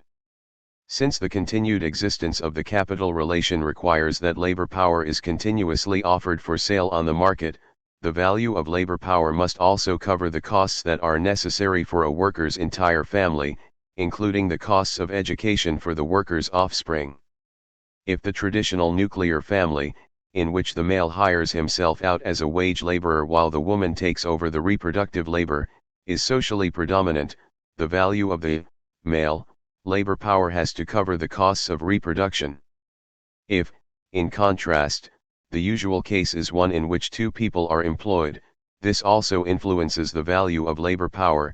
The costs of reproduction rise, since a part of the reproductive labor no longer occurs in the household, and corresponding products and services have to instead be purchased or provided by the state, which in the latter case then have to be financed by higher taxes. The costs of reproduction for a family must no longer be covered by a single labor power, but by the sum of value of both labor powers, so that the value of individual labor power despite rising costs of reproduction will tend to sink. As with every commodity, see section 3.7 above, price changes for the commodity labor power do not always express a change in value, but might also reflect the momentarily favorable or unfavorable situation for the sale of this commodity, a temporary scarcity or a temporary surplus of labor power. Actual changes in value of labor power can result from two sources: from a change in the value of the means of subsistence necessary for the reproduction of the laborer, or from a change in the extent of the amount of means of subsistence necessary for the reproduction of the laborer.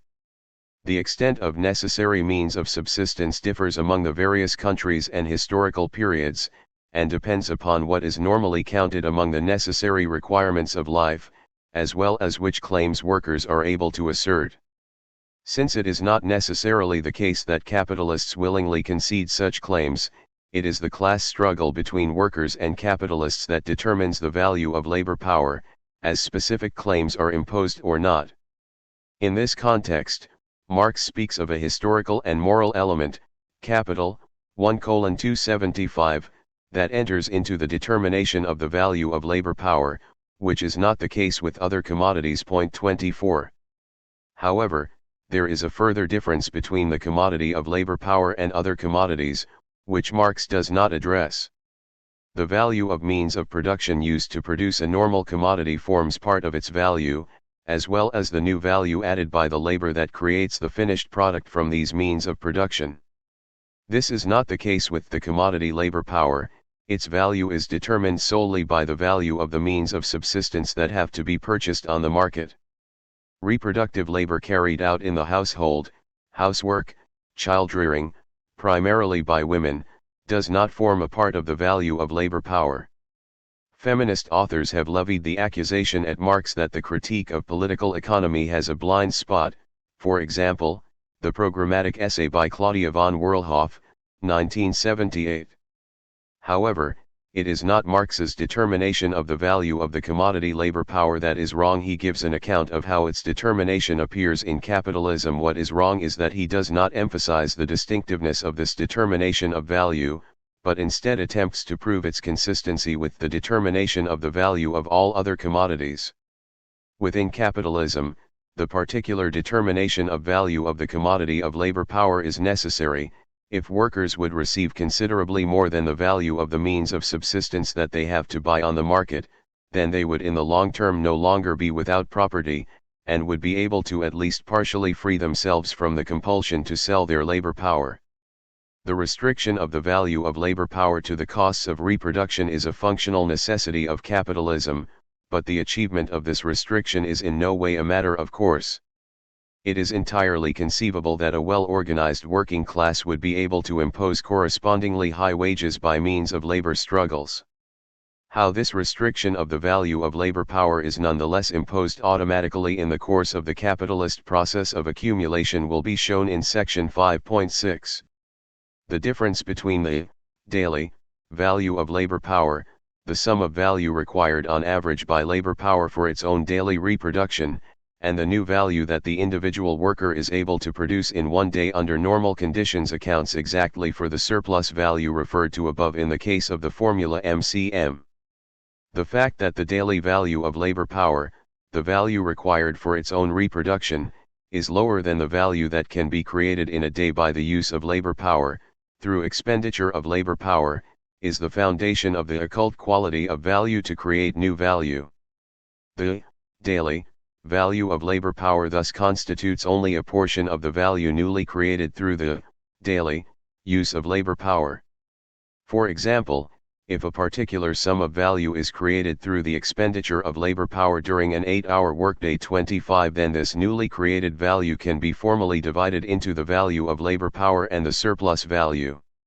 If the daily value of labor power amounts to 3/8 of the value created over the course of an 8-hour workday, then one can formally state that the value of labor power was produced in 3 hours and the surplus value was produced in 5 hours.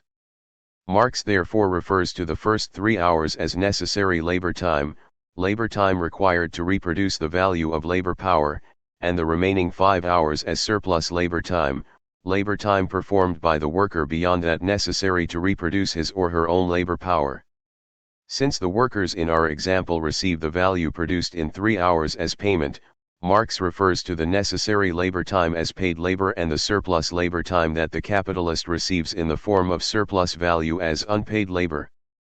The fact that the individual worker receives a lesser value from the capitalist than the value he produced through his labor is referred to by Marx as exploitation, a term that can be misunderstood in various respects. The term exploitation is not meant to allude to especially low wages or especially bad working conditions. Exploitation refers solely and exclusively to the fact that the producer only receives a portion of the newly produced value that he or she creates, regardless of whether wages are high or low or working conditions good or bad. Exploitation, contrary to a widespread notion and despite corresponding statements by many Marxists, is also not meant to be a moral category. The point is not that something is taken away from workers that actually belongs to them, and that this act of taking is something morally reprehensible. The reference to paid and unpaid labor is also not intended to argue for the compensation of all of the labor expended. Point 26. On the contrary, Marx emphasizes that according to the laws of commodity exchange, the seller of the commodity labor power receives exactly the value of his or her commodity. The fact that the buyer obtains a particular advantage from the use value of the commodity is no longer of any concern for the seller. Marx compares this to the example of an oil dealer. The dealer obtains the value of oil as payment, but does not receive anything in addition for the use value of the oil, capital, 1:301. Exploitation and the existence of unpaid labor are not the result of an infringement of the laws of commodity exchange, but are rather in compliance with them. If one wishes to abolish exploitation, then this cannot be accomplished through a reform of the relations of exchange within capitalism, but only through the abolition of capitalism. 4.5 The value of labor, an imaginary expression. Valorization rests upon the appropriation of unpaid labor time. The capitalist does not pay the value of the product created by workers, but pays the value of labor power. But according to everyday consciousness, wages are regarded as payment for the labor performed.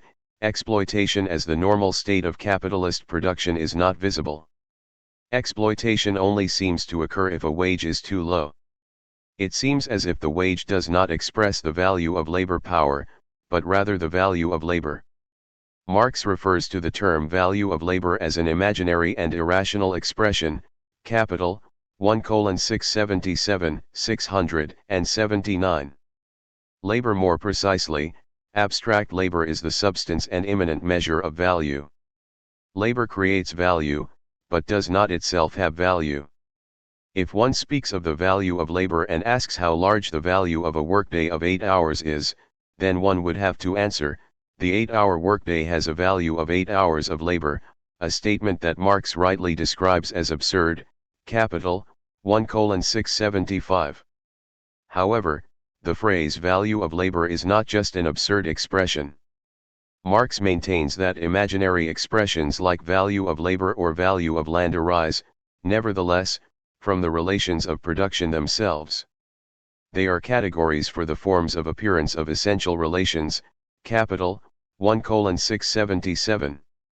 The essential relation is the value of the commodity labor power, but it appears in the form of the wage as the value of labor. Such forms of appearance are reproduced directly and spontaneously, as current modes of thought, whereas the essential relations must first be discovered by science, Capital, 1:682. The value of labor is an inverted and incorrect conception, not brought about through conscious manipulation, but rather emerging from social relations. It is one of the objective forms of thought, objective Gedankenformen, Capital, 1:169, see Sector 3.8, Part F, that structures the consciousness of people caught up within the conditions of capitalism. From the viewpoint of the worker, an 8-hour workday has to be fulfilled in order to obtain a particular wage amount. The wage seems to be the payment for this labor, an illusion further strengthened by the usual forms of wages, the time rate, payment according to hours of work, and the piece rate, payment according to the number of articles produced. In the former case, it appears as if the labor performed during a particular unit of time is compensated, and in the latter case, the labor performed for the production of a single article. Capitalists also succumb to this illusion. It is a spontaneously emerging inversion of reality to which all participants, as well as the majority of economists, submit. As the wage is understood as payment for the value of labor, all labor seems to be paid labor. Surplus labor, unpaid labor, does not seem to exist. This inversion of reality has far-reaching consequences. All the notions of justice held by both worker and the capitalist, all the mystifications of the capitalistic mode of production, all capitalism's illusions about freedom, all the apologetic tricks of vulgar economics, have as their basis the form of appearance discussed above, which makes the actual relation invisible, and indeed presents to the eye the precise opposite of that relation. Capital, 1:680. The wage form constitutes the foundation for all further mystifications of the capital relation, which culminate in the Trinity formula, see Chapter 10. But at the present point we must note that just as the spontaneous consciousness of all members of bourgeois society is subordinated to the fetish character of the commodity and money, see Section 3.8, both workers and capitalists are equally subordinate to the mystification of the wage form. 27 The inversions generated by the capitalist mode of production do not stop at the doorstep of the ruling class, the insight of this class into social relations is therefore also limited, nor does the ruled and exploited class enjoy a privileged position from which it is able to see through these inversions. The standpoint of the working class, much vaunted by traditional Marxists, is of no further help here. 5. The capitalist process of production. 5.1 Constant capital and variable capital, the rate of surplus value, the workday. In the third chapter, the dual character of commodity-producing labor was demonstrated, concrete, use value, producing labor, and abstract, value constituting labor. The capitalist process of production also has such a dual character. It is the unity of the labor process, which produces a specific use value, and the valorization process. Independent of social form determinations, a distinction can be made among functional activity, labor, the object of labor, which is modified by labor, and the means of labor, the tools with which this process of modification is made possible, as elements of the labor process. The labor process occurs between humans and nature. Humans act upon nature, changing themselves at the same time, developing their own capabilities. However, the labor process never exists in a pure form as such. It always occurs with a socially determined form, as a production process based upon slave labor, as a production process of feudal serfs, as a production process of independent artisans, or as a production process of wage laborers in capitalism. Point 28. Within the capitalist process of production, the labor process exhibits two distinctive characteristics. First, it proceeds under the control of the capitalist, as capital personified, and second, the product of the labor process is the property of the capitalist and not of the direct producer. The capitalist has purchased the labor power and means of production, objects of labor and means of labor. The labor process is thus a process occurring between things belonging to the capitalist. As a result, the product of labor also belongs to the capitalist. This product is a use value. But in the capitalist production process, this use value is only produced insofar as it embodies value and surplus value. We will now examine this determinate capitalist process of production in more detail. But first, let's introduce a few fundamental concepts that are of central importance not only in this chapter, but also in those that follow. The expression MCM is described above as the general formula for capital. Let's take a closer look at it. Valorization is only possible because a particular commodity is purchased and consumed, labor power. But in order to consume this commodity, the means of production, raw materials, machines, etc., are necessary. As a result of the process of production, a new mass of commodities is created with a value greater than that of the capital advanced, which will be sold for M. With regard to the value of the newly produced commodities, the means of production and labor power play completely different roles. The value of the means of production consumed in the creation of a commodity constitutes part of the value of the newly produced commodity. If means of production are completely used up in the process of production, then the value of these means of production is completely transferred to the newly produced mass of commodities. But if means of production such as tools or machines are not completely used up, then only a part of their value is transferred. If for example a particular machine has a lifespan of 10 years, then 1/10 of its value is transferred to the mass of commodities produced within a year. 29 The portion of capital laid out in means of production will, under normal conditions, not change value during the production process, but a portion of its value will constitute a portion of the value of the commodities produced. Marx calls this portion of capital constant capital, or C for short. Things are different with labor power. The value of labor power is not all transferred to the commodities produced. The value newly generated by the consumption of labor power, that is, by labor expenditure, is what is transferred to the value of the newly created commodities. The different roles played by means of production and labor power in the composition of value is illustrated by the following. If the value of the means of production changes, then there is a corresponding change in the value of the product. A change in the value of labor power hardly has any effect upon the value of the product. How much value the worker adds to the product of labor does not depend upon the value of labor power, but upon the extent to which the labor expended counts as value creating, abstract labor. The difference between the newly added value and the value of labor power is the surplus value, or S. Or to put it differently, the newly added value is equal to the sum of the value of labor power and surplus value. Marx calls the portion of capital used to pay wages variable capital, or V for short. This portion of capital changes value during the production process. The workers are paid with V, but produce new value in the amount of V plus S. 30. The value of a mass of commodities produced within a specific period of time, a day or even a year, can therefore be expressed as C plus V plus S. Here C indicates the value of the constant capital consumed, that is, the value of the raw materials and the proportionate share of the value of tools and machines, insofar as they are used. The valorization of capital results solely from its variable component. The level of valorization can therefore be measured by relating the surplus value to the variable capital. Marx calls the quantity S/V the rate of surplus value. It is simultaneously also the measure of the exploitation of labor power. The rate of surplus value is usually given as a percentage. For example, if S equals 40 and V equals 40, then one does not speak of a rate of surplus value of 1, but rather of a rate of surplus value of 100%. If S equals 20 and V equals 40, then the rate of surplus value amounts to 50%. The rate of surplus value is an analytical category that owes its existence to the scientific understanding of the valorization process. It is preconditioned upon our knowing how valorization is achieved. But for the practical consciousness of the capitalists it is irrelevant.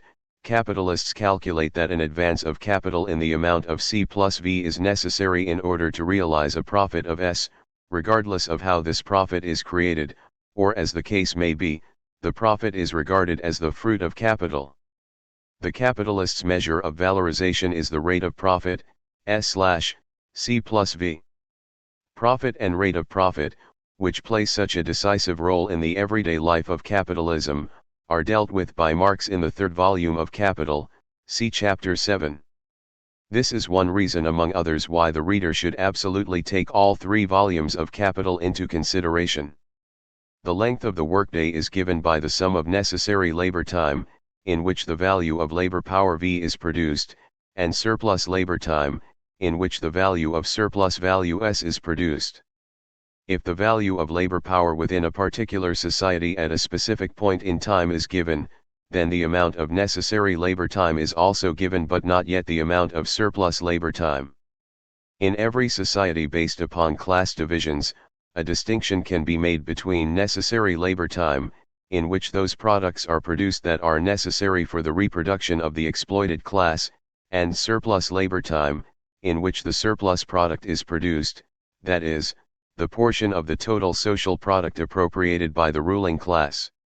Marx calls attention to a crucial difference between pre-capitalist and capitalist societies.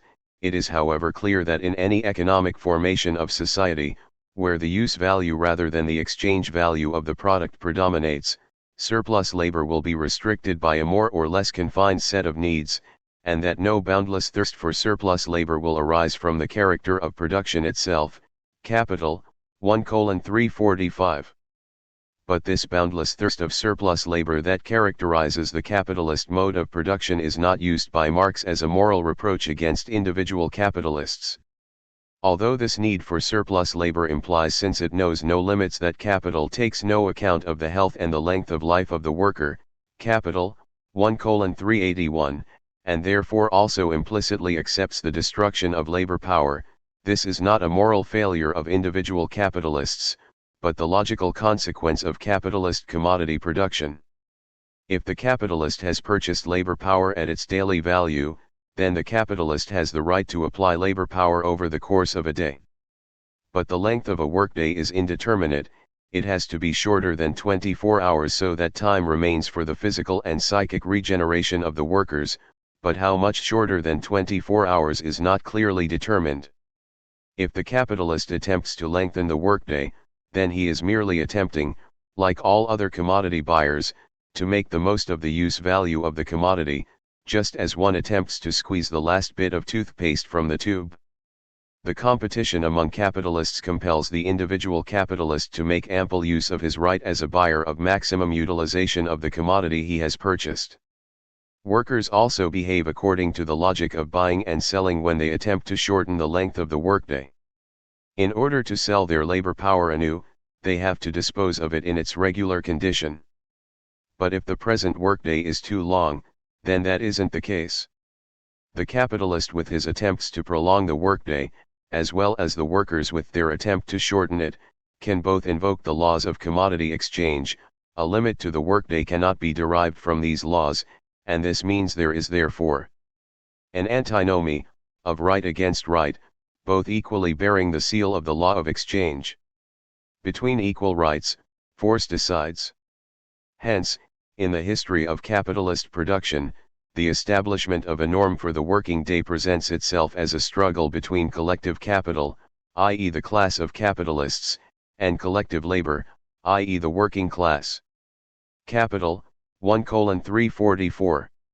Wherever wage laborers are not in a position to confront capital with sufficient resistance, and there is enough of a fresh supply to replace destroyed labor power, capital strives to extend labor time beyond all physical limits.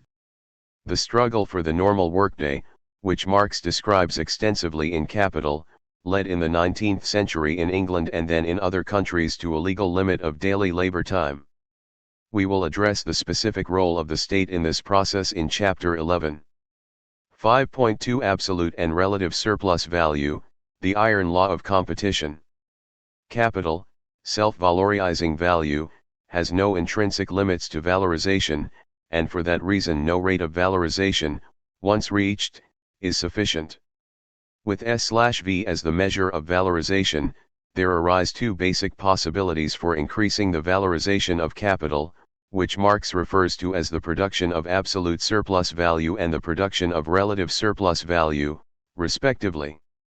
When we take into account the rate of profit as a measure of valorization in Chapter 7, we will encounter a few further possibilities. At a given value of labor power, S/V will rise if S is increased. The quantity of surplus value produced by a single labor power can be raised by a lengthening of the surplus labor time, and surplus labor time is lengthened by lengthening the workday. Marx refers to this increasing of surplus value and the rate of surplus value by lengthening the workday as the production of absolute surplus value. With the setting of a legal, normal workday, the production of absolute surplus value does not yet reach its limit. A lengthening of the workday does not just occur when the number of daily working hours is increased, but also when those hours are used more efficiently, through the shortening of break times or by no longer counting certain job preparations as part of the working time. Furthermore, an increase in the level of intensity of labor, that is, a speed up of the labor process, has the same effect as a lengthening of labor time. An intensified workday yields a larger value product than a normal workday, just as if the workday had been lengthened. Conflicts around the use of labor time and the intensification of labor are part of everyday business life even today. But surplus labor time can also be increased without changing the length of the workday or by more efficient use of labor time, when the necessary labor time is reduced, meaning when the value of labor power decreases. If previously, in the case of an 8-hour workday, 4 hours were required in order to produce the daily value of labor power, then 4 hours of surplus labor remain. If 3 hours now suffice for the production of the value of labor power, then 5 hours of surplus labor time remain. Marx refers to the enlargement of surplus value and the rate of surplus value through a decrease of necessary labor time as the production of relative surplus value. The necessary labor time must suffice to produce the value of the means of subsistence required by labor power for its own reproduction. If the value of labor power is to be fully compensated, and this must be assumed if normal capitalist relations are being considered, then a reduction in necessary labor time is only possible when either the quality and quantity of the means of subsistence considered necessary is reduced, meaning the normal standard of living of the working class is lowered, which is difficult to implement and which cannot happen permanently, or and this is the typical case dealt with here if the value of these means of subsistence decreases. The latter is the case when either the productivity of labor increases in those branches that produce means of subsistence, understood in the broadest sense, not just foodstuffs, or when the productivity increases in those branches that deliver raw materials or machines for the branches that produce means of subsistence. With cheaper means of production, the value of the means of subsistence also sinks. The production of relative surplus value implies, through an increase in the productivity of labor, a reduction in the value of means of subsistence and therefore a decrease in the value of labor power. Lengthening of labor time and increasing productivity are thus the two fundamental possibilities for raising the rate of valorization of capital. But these two possibilities can only be realized through the activity of individual capitalists. The idea that capitalists have an interest in the prolongation of labor time is intuitively plausible. At a given level of the value of labor power, every hour of the prolonged workday directly raises the surplus value obtained by the individual capitalist. The case is different with the increase in the productivity of labor. If, for example, a producer of wooden tables increases productivity, then tables become cheaper. However, only to the extent that the value of tables is a component of the value of labor power does this also cheapen the value of labor power. The effect is minimal, and in most cases also temporally delayed. As an individual motive for increasing productivity, this small and uncertain advantage is hardly sufficient. Something completely different motivates individual capitalists to increase productivity.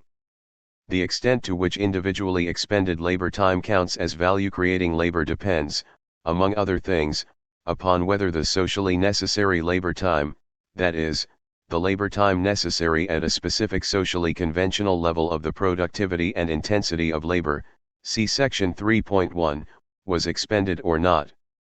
If, for example, the socially necessary labor time required for the production of a specific type of table amounts to 10 hours, and if a particular producer is able to produce this table in 8 hours, then he has produced the same value in 8 hours that other producers do in 10 hours. He can therefore sell a product of 8 hours of labor as if it was the product of 10 hours of labor. This is exactly the case if a capitalist is the first to increase the productivity of labor within a particular process of production. Let's assume that for the production of a specific good, say a particular computer, constant capital C with a value of 200 is used. In addition, a workday of 8 hours of direct labor is necessary to assemble the computer from its components. The daily value of labor power is 80, and the rate of surplus value is 100%, so that the surplus value produced daily by an individual labor power is also 80. The value of the product is therefore C plus V plus S equals 200 plus 80 equals 360. Now let's assume that a particular capitalist, initially as an individual, succeeds in reducing the direct labor time required for the production of the computer from 8 hours to 4 hours. The value of the computer still conforms to socially average conditions and initially remains at 360. Our smart capitalist, however, no longer has to expend variable capital in the amount of 80, but rather merely in the amount of 40. His costs are therefore that of 200, constant capital, plus 40, variable capital, equals 240. If he sells the product for 360, there then remains for him a surplus value of 120. So in addition to the socially conventional surplus value of 80 per computer, our capitalist realizes an extra surplus value of 40 and a rate of surplus value of 300% instead of 100%. This extra surplus value, or as the case may be extra profit, see the remarks on profit in section 5.1, and not the future cheapening of labor power, is the capitalist's motivation for increasing the productivity of labor. This extra surplus value remains for the capitalist as long as the new method of production has not yet become generalized. But if the method has caught on, it means that the socially necessary labor time for the production of a computer has decreased. If in the meantime everything else has remained constant, the value of labor power, the value of the elements of constant capital, etc., then the new value would be C plus V plus S equals 200 plus 40 equals 280. The extra surplus value for our capitalist disappears, and his rate of surplus value is once again 100%. But let us remain with the capitalist who was the first to introduce the productivity increase. He no longer requires the same amount of immediate labor time to produce the same mass of products. He can either continue to produce the same amount as before but with fewer workers, or produce a larger amount of products with the same amount of labor time and workers. The first possibility is usually not realistic for the capitalist, since the increase in the productivity of labor is often only possible when the volume of production increases at the same time. We will return to this interrelationship in the next section. We can assume that the increase in productivity is usually accompanied by an increase in the number of products. The simplest way of selling the larger amount of products consists in sinking prices. The individual product is sold below its previous value. Even if our innovative capitalist sells below the previous value, he still does not have to completely forego the extra surplus value. If, in the example above, he sells the computer, with costs of 240, for only 350 instead of 360, then he realizes a total surplus value of 110, which compared to the usual surplus value of 80 is still an extra surplus value of 30. But the increased turnover for our capitalist means if nothing else in the economy changes to bring about an increased total demand, that other capitalists who offer the same product will sell less and in extreme cases go bankrupt. If they want to defend their market share, they also have to sell at a lower price. If the method of production remains the same, this would lead to a reduction in their surplus value. The other capitalists thus have no other choice than to raise the productivity of labor and reduce costs to keep up in the price competition. Thus does competition compel capitalists.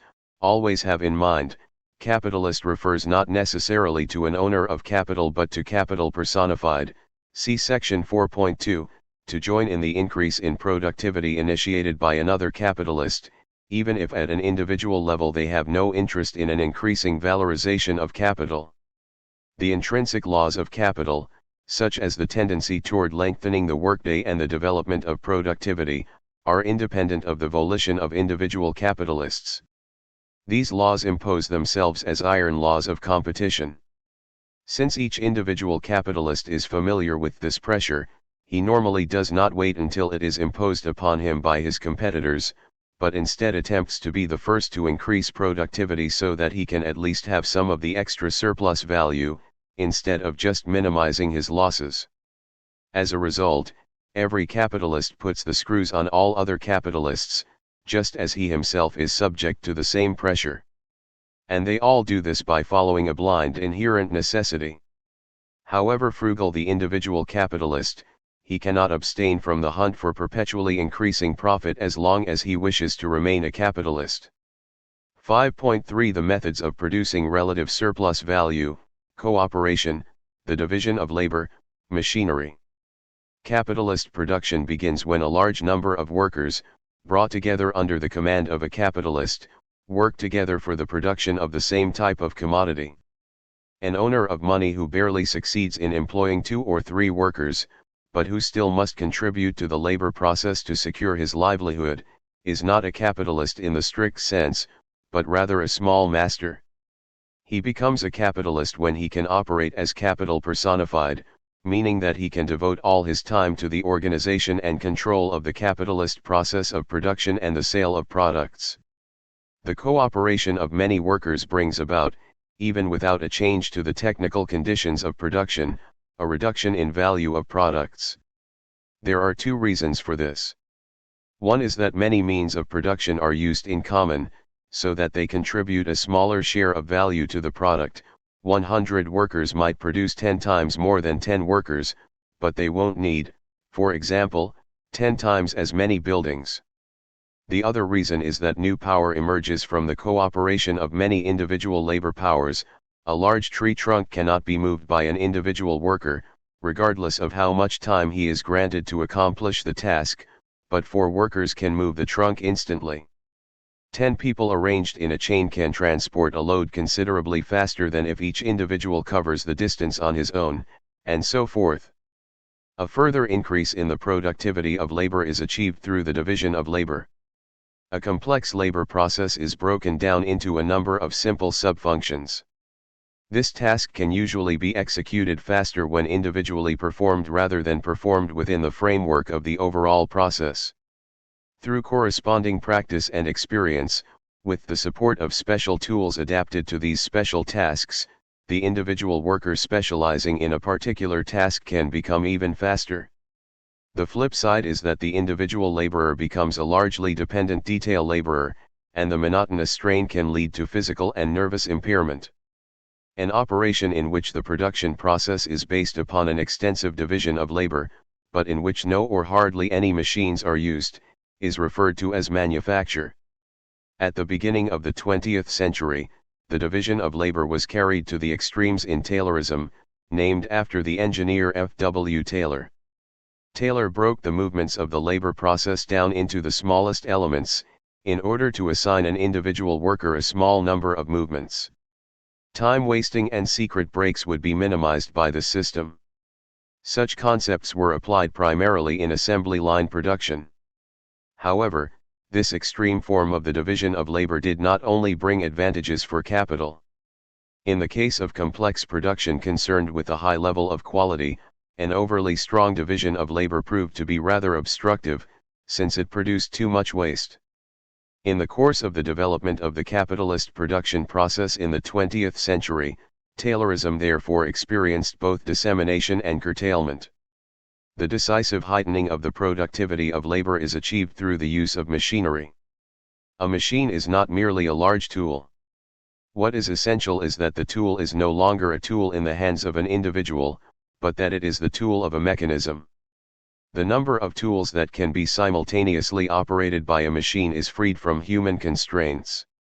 A further increase in productivity is achieved when individual machines are combined to form a system of machinery that the object of labor passes through. An enterprise based upon machine production is called a factory. In a mechanized factory, aside from activities that are not yet mechanized, the remaining task left to humans is that of monitoring the machines, repairing the machines, standing by, and eliminating mistakes caused by the machines. This is not fundamentally altered by the deployment of computer technology. A number of monitoring and control tasks are automated, but the controlling computer has to be monitored and its programming adapted to changing requirements. The division of labor in manufacture proceeds from the artisanal skills of the labor force. Capital remains reliant upon this subjective skill, even if it is reduced to detail dexterity. Factory-based machine production fundamentally changes thus. This subjective principle of the division of labor no longer exists in production by machinery. Here, the total process is examined objectively, viewed in and for itself, and analyzed into its constitutive phases. The problem of how to execute each particular process, and to bind the different partial processes together into a whole, is solved by the aid of machines, chemistry, etc. Capital, 1:501, 2. With machine production, capital can detach itself from the special skill of individual labor power. Individual laborers are no longer just reduced to the function of detail laborers. Rather, with the presence of a developed, well-functioning system of machine production, laborers are mere appendages of this system. The domination of capital over the workers materializes, so to speak, in the machine system. Every kind of capitalist production, insofar as it is not only a labor process but also capital's process of valorization, has this in common, but it is not the worker who employs the conditions of his work, but rather the reverse, the conditions of work employ the worker. However, it is only with the coming of machinery that this inversion first acquires a technical and palpable reality. By means of its conversion into an automaton, the instrument of labor confronts the laborer, during the labor process, in the shape of capital, of dead labor, that dominates, and pumps dry, living labor power. Capital, 1:548. Cooperation, the division of labor, and the use of machinery bring about a rise in the productive power of labor. With the same amount of labor expenditure, a larger number of products can be produced, so the value of the individual product sinks. This raised productivity of labor appears under capitalist conditions of production as the productive power of capital. This is already the case with simple cooperation, since individual labor powers do not dispose of the additional productive power arising from their cooperation as individuals, and only cooperate under the command of capital. The additional productive power seems to be a productive power belonging to capital. This impression intensifies in manufacture and in the factory. Individual labor power is reduced to a subfunction that is almost completely useless outside of manufacture and the factory. The fact that workers can do anything at all with their abilities seems to be a result brought about by capital. This appearance of capital as a power endowed with its own productive power can be referred to as the fetishism of capital. Just as with the fetishism of commodities, the fetishism of capital is not merely false consciousness or a simple misapprehension. Its foundation is the capitalist organization of the production process. The possibility of an intelligent direction of production expands in one direction, because it vanishes in many others. What is lost by specialized workers is concentrated in the capital which confronts them. It is a result of the division of labor in manufacture that the worker is brought face to face with the intellectual potentialities of the material process of production as the property of another and as a power which rules over him. This process of separation starts in simple cooperation, where the capitalist represents to the individual workers the unity and the will of the whole body of social labor. It is developed in manufacture, which mutilates the worker, turning him into a fragment of himself. It is completed in large-scale industry, which makes science a potentiality for production which is distinct from labor and presses it into the service of capital. Capital, 1:482, 31. In one respect, increasing productivity by means of implementing machinery is fundamentally distinct from increasing productivity by means of cooperation or the division of labor. The introduction of machinery costs the capitalist something, and since the machine is used in the capitalist process of production, it transfers its value to the product. This means that instead of cheapening the product, the use of machinery leads initially to an increase in the value of the product. All in all, a cheapening of the product only occurs when the increase in value caused by the transfer of value from the machine is overcompensated through an accompanying reduction of immediate labor time. Let's assume that during the production of a particular product raw materials having a value of 50 are used, as well as 8 hours of labor time that under normal conditions produce a value of 80. Then the following applies for the value of the product. 50, raw materials, plus 80, labor time, equals 130. Now let's assume that the product is made with the help of a machine. The machine has a value of 20,000 and can be used to produce 1,000 pieces until it is used up. A value of 20 is transferred to each individual piece. The individual, machine-produced product initially increases in value by 20. If 3 hours of labor are saved, so that instead of 8 only 5 hours are necessary, then the value of the machine-produced product adds up to 50, raw materials, plus 20, machine, plus 50, labor time, equals 120. The product has been reduced in value by 10 units, the 20 additional units of value resulting from the use of machinery have been overcompensated by cutting down on 3 labor hours. If only 1 labor hour had been saved, then the value of the machine-produced product would have risen, the machine would not have contributed to raising productivity and cheapening the product. But for the capitalist use of machinery, it is not sufficient that the use of machines generally cheapens the product. The capitalist is not interested in the value of a product, but rather in surplus value or profit, as the case may be. See remarks in section 5.1. As demonstrated in the previous section, the capitalist introduces an increase in productivity so that his individual costs are lower than the social average, so that he not only obtains the normal surplus value, but an extra surplus value, extra profit. Now let's assume a rate of surplus value of 100% for the example above. The worker who labors for 8 hours and creates a value of 80 receives a wage of 40. The remaining 40 is the surplus value obtained by our capitalist per product. Before the introduction of machinery, our capitalist has costs of 50, raw materials, plus 40, wages for 8 hours, equals 90. After the introduction of machinery, the capitalist has costs of 50, raw materials, plus 20, machine, plus 25, wages for 5 hours, equals 95. Although the machine reduces the total expenditure of labor for the product concerned, it will not be introduced, since it does not also reduce the cost for our capitalist. These costs will first be reduced when more is saved in wages, per product, than the value transferred by the machine to the individual product. If in our example the value transferred by the machine is 20, then more than 4 hours of labor have to be saved in order for the implementation of the machine to be worthwhile. Or expressed another way, the additional constant capital C, which is expended on the individual product during machine production, has to be less than the variable capital V, which is cut down through the reduction in labor time. So the capitalist will not arbitrarily expend a lot of additional constant capital per article, but maximally expend as much as he is able to save in variable capital per article. Whether or not a particular machine, which transfers a specific portion of its value to the individual product, is introduced therefore depends upon how much variable capital is saved. But the variable capital saved does not solely depend upon the labor hours saved, but also upon the level of wages. In our example above, the workers received a wage of 40 for an 8-hour workday, which amounts to 5 per hour.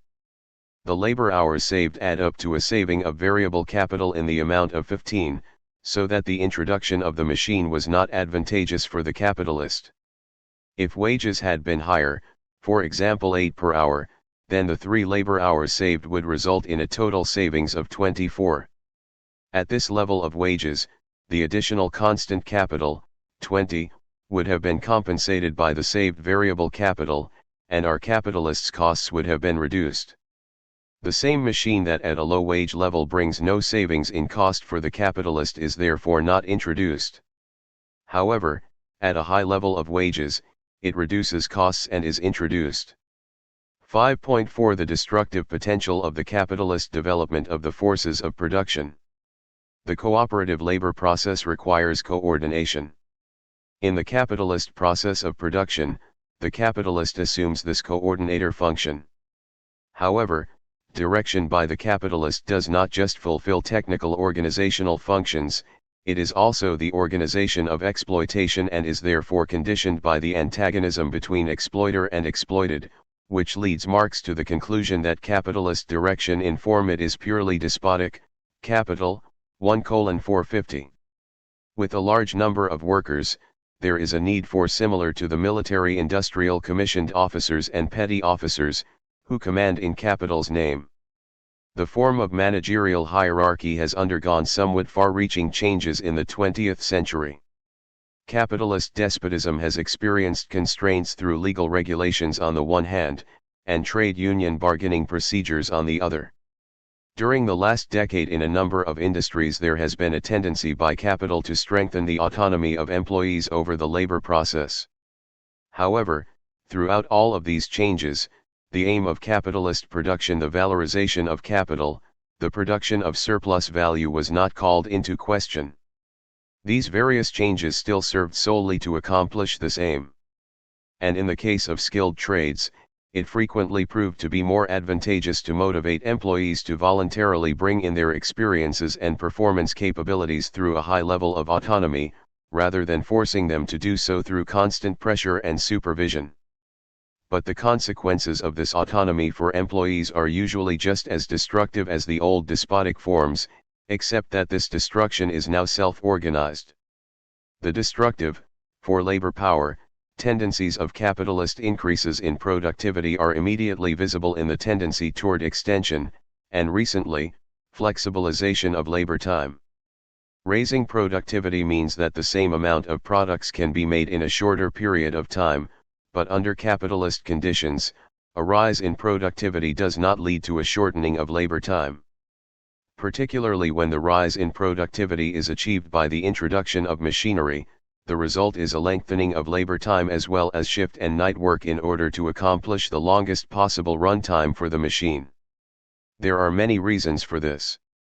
As long as the new machine has not yet become the social standard, the capitalist who employs it in production realizes an extra surplus value.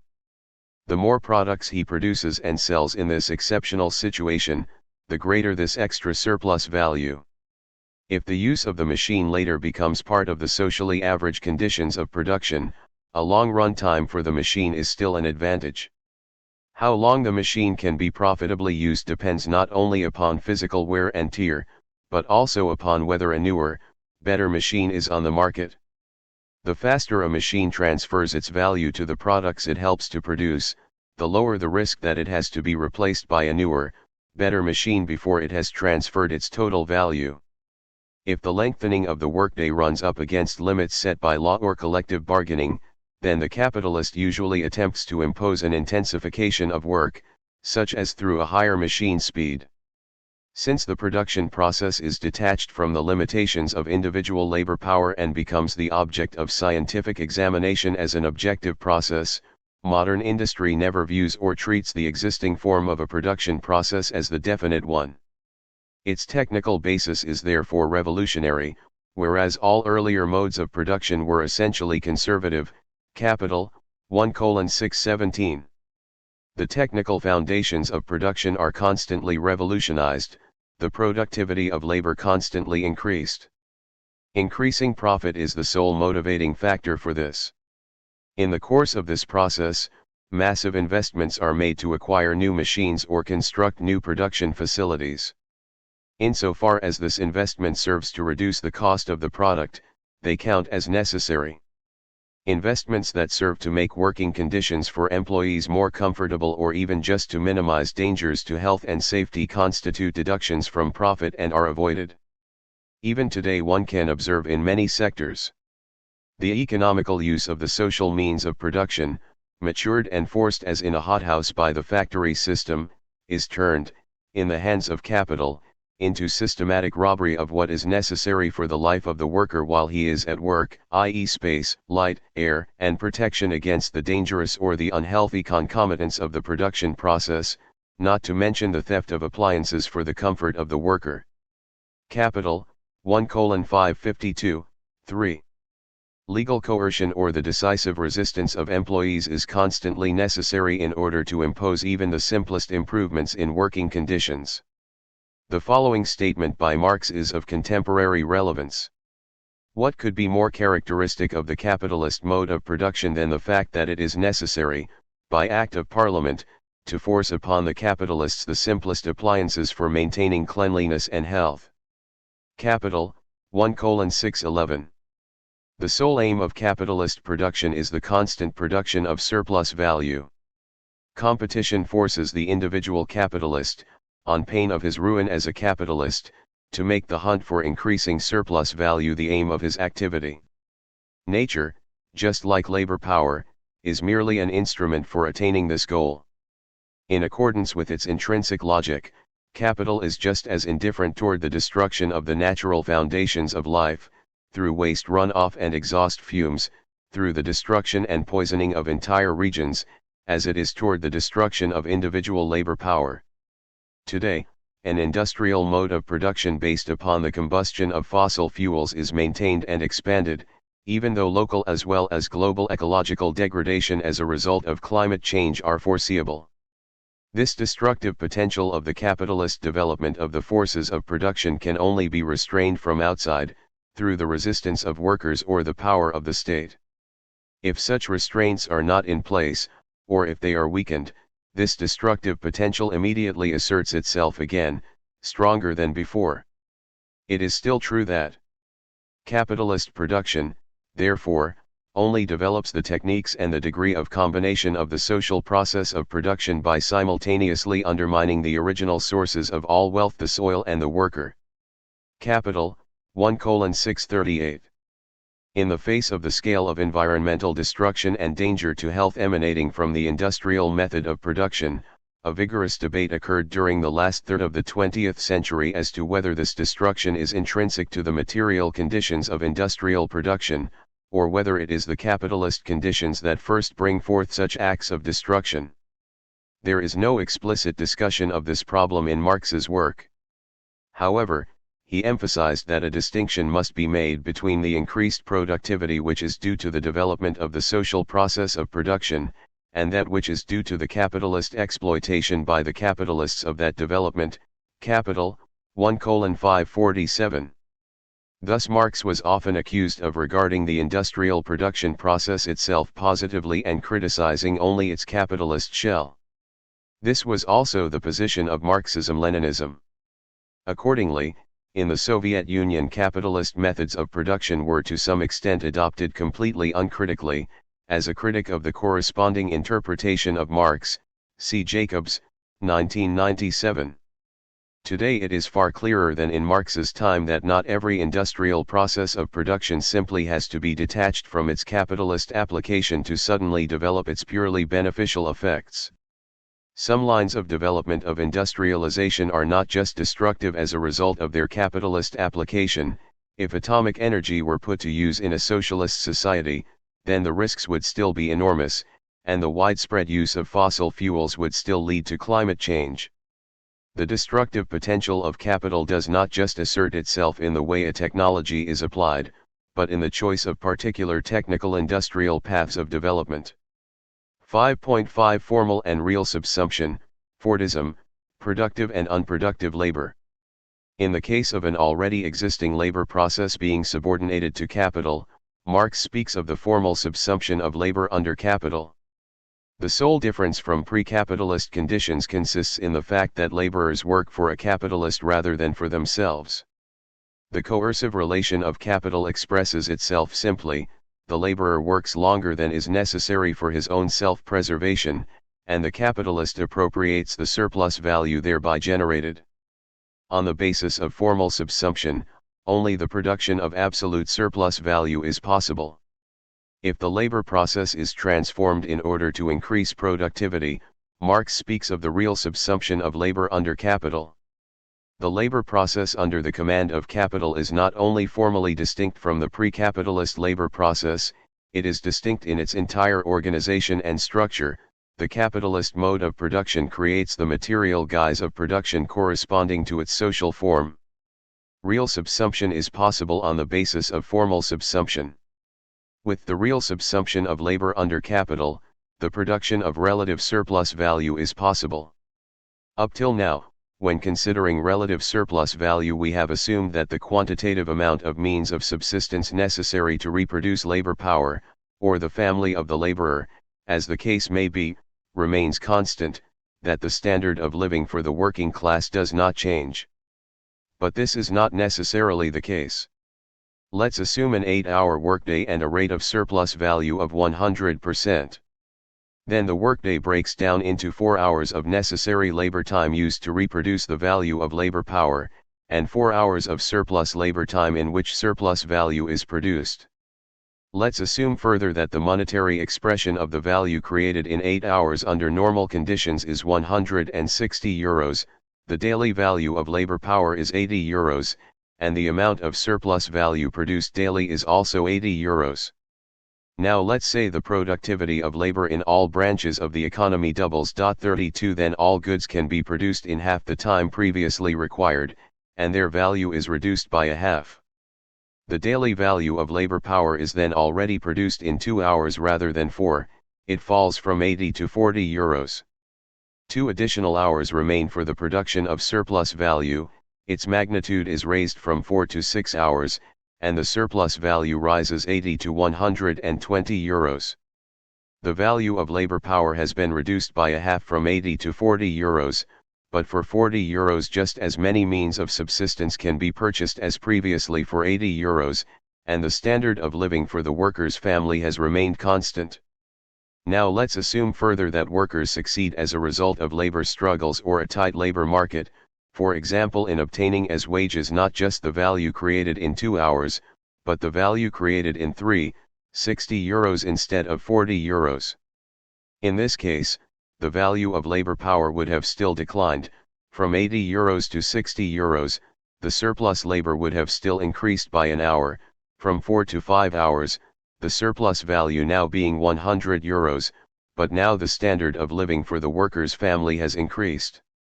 Since the value of means of subsistence has been reduced by half as a result of the doubling of productivity, the working class household now has at its disposal not just half, but 3/4 of the previous wage. If our working class household can buy just as many means of subsistence for 40 euros as it could before for 80 euros, but has 60 euros at its disposal, then it can increase the volume of means of subsistence by 50%. Or to express this in terms that are conventional today, nominal wages, meaning wages expressed in money, have fallen by 25%, from 80 to 60 euros, but real wages, wages expressed as purchasing power, have risen by 50%, 50% more goods can be purchased. As an effect of the increase in productivity, a rise in the standard of living of the working class has accompanied an increase of the surplus value appropriated by the capitalist. A decline in the value of labor power simultaneous to an increase of the surplus value produced by individual labor power means that the rate of surplus value S/V, and with it the exploitation of labor power, has increased. Increased exploitation, meaning that a greater portion of the workday consists of surplus labor, and an increased standard of living for the working class are therefore not mutually exclusive. Finally, in our example, a shortening of labor time is also possible. Let's assume that the daily labor time is reduced from 8 hours to 7.5. If labor power still receives 60 euros, the value created in 3 hours, 4.5 hours remain as surplus labor time, half an hour more than before the productivity increase, the surplus value would be 90 euros, 10 euros more than before the productivity increase. 33. The example just outlined corresponds not in terms of an exact quantitative relationship, but in terms of its tendency to the course of development in the advanced capitalist countries. The fact that the working class in these countries has a higher standard of living than it did 50 or 100 years ago in no way means, as is constantly alleged, that exploitation has receded or even disappeared. In the previous chapter, we already noted that exploitation does not mean a particularly bad or miserable state of affairs, but that workers create a larger sum of value than that which they receive as wages. The rate of exploitation is not measured by the standard of living, but by the rate of surplus value. It is quite possible that a rise in the standard of living and shortening of labor time accompanies an increase in surplus value and the rate of surplus value. The dynamic emanating from the production of relative surplus value outlined above, accelerated technical development, a rising standard of living of the working class simultaneous to rising profit, is subject, however, to a precondition not hitherto addressed: the majority of means of subsistence consumed in the working class household have to be capitalistically produced. As long as working class households still produce a large portion of their means of subsistence themselves, or obtain them from independent farmers and artisans, the productivity increase in capitalist enterprises leads to a short-term extra surplus value, but only to a small decline in the value of labor power.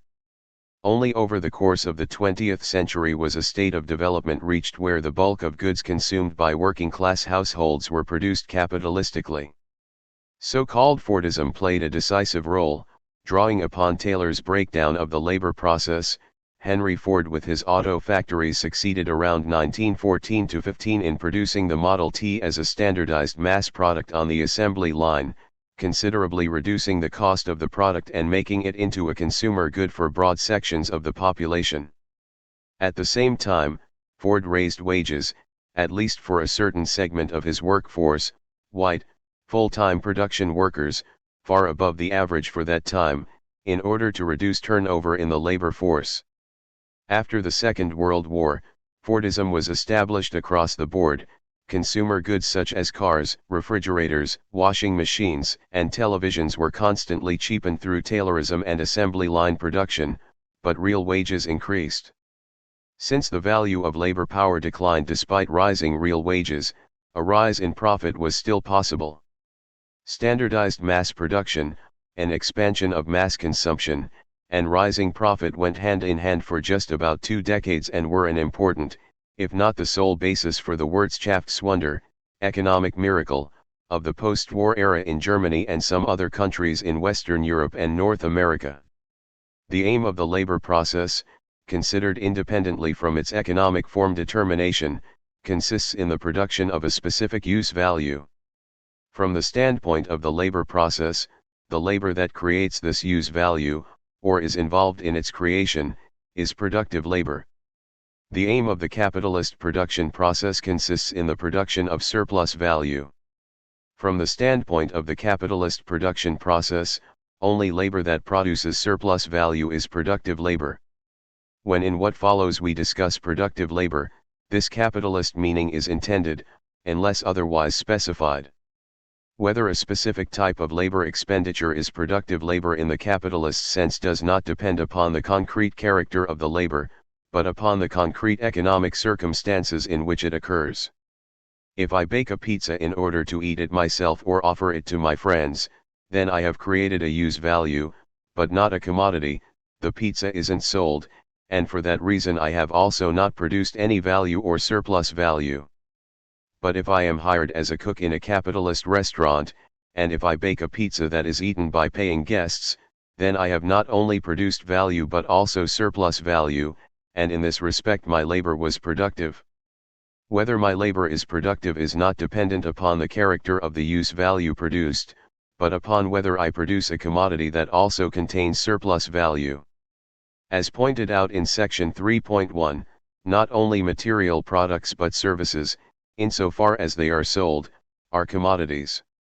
In a capitalist theater, the actors are therefore just as much productive laborers as steel workers who work in a capitalist steel mill. Whether or not a particular article is really useful for the reproduction of society also does not play any role in determining its character as a commodity. A luxury yacht, a video commercial, or tanks are all commodities if they find a buyer. And if these are produced under capitalist conditions, the labor expended during their production is productive labor. In order to perform productive labor in a capitalist sense, I have to be a wage laborer. However, the opposite is not necessarily the case. Not every wage laborer is automatically a productive laborer. Let's stay with the pizza example above. If I'm a cook in a capitalist restaurant, my labor is productive. But now let's assume the owner of the restaurant is able to afford a private cook and I switch from working in the restaurant to working in the household of the restaurant owner. I remain a wage laborer, but I no longer produce any commodities, only use values. The pizza that I prepare in the household kitchen of the restaurant owner is not sold, but is consumed by the restaurant owner and his friends. I have produced neither value nor surplus value, and am therefore an unproductive wage laborer. Here the meaning of the distinction between productive and unproductive labor can be made perfectly clear. If I am employed as a cook in a restaurant, then the restaurant owner has to lay out money for my wages as well as the foodstuffs I work with, just as he would if I were employed as his private cook. But the money he expends for his restaurant business is only advanced.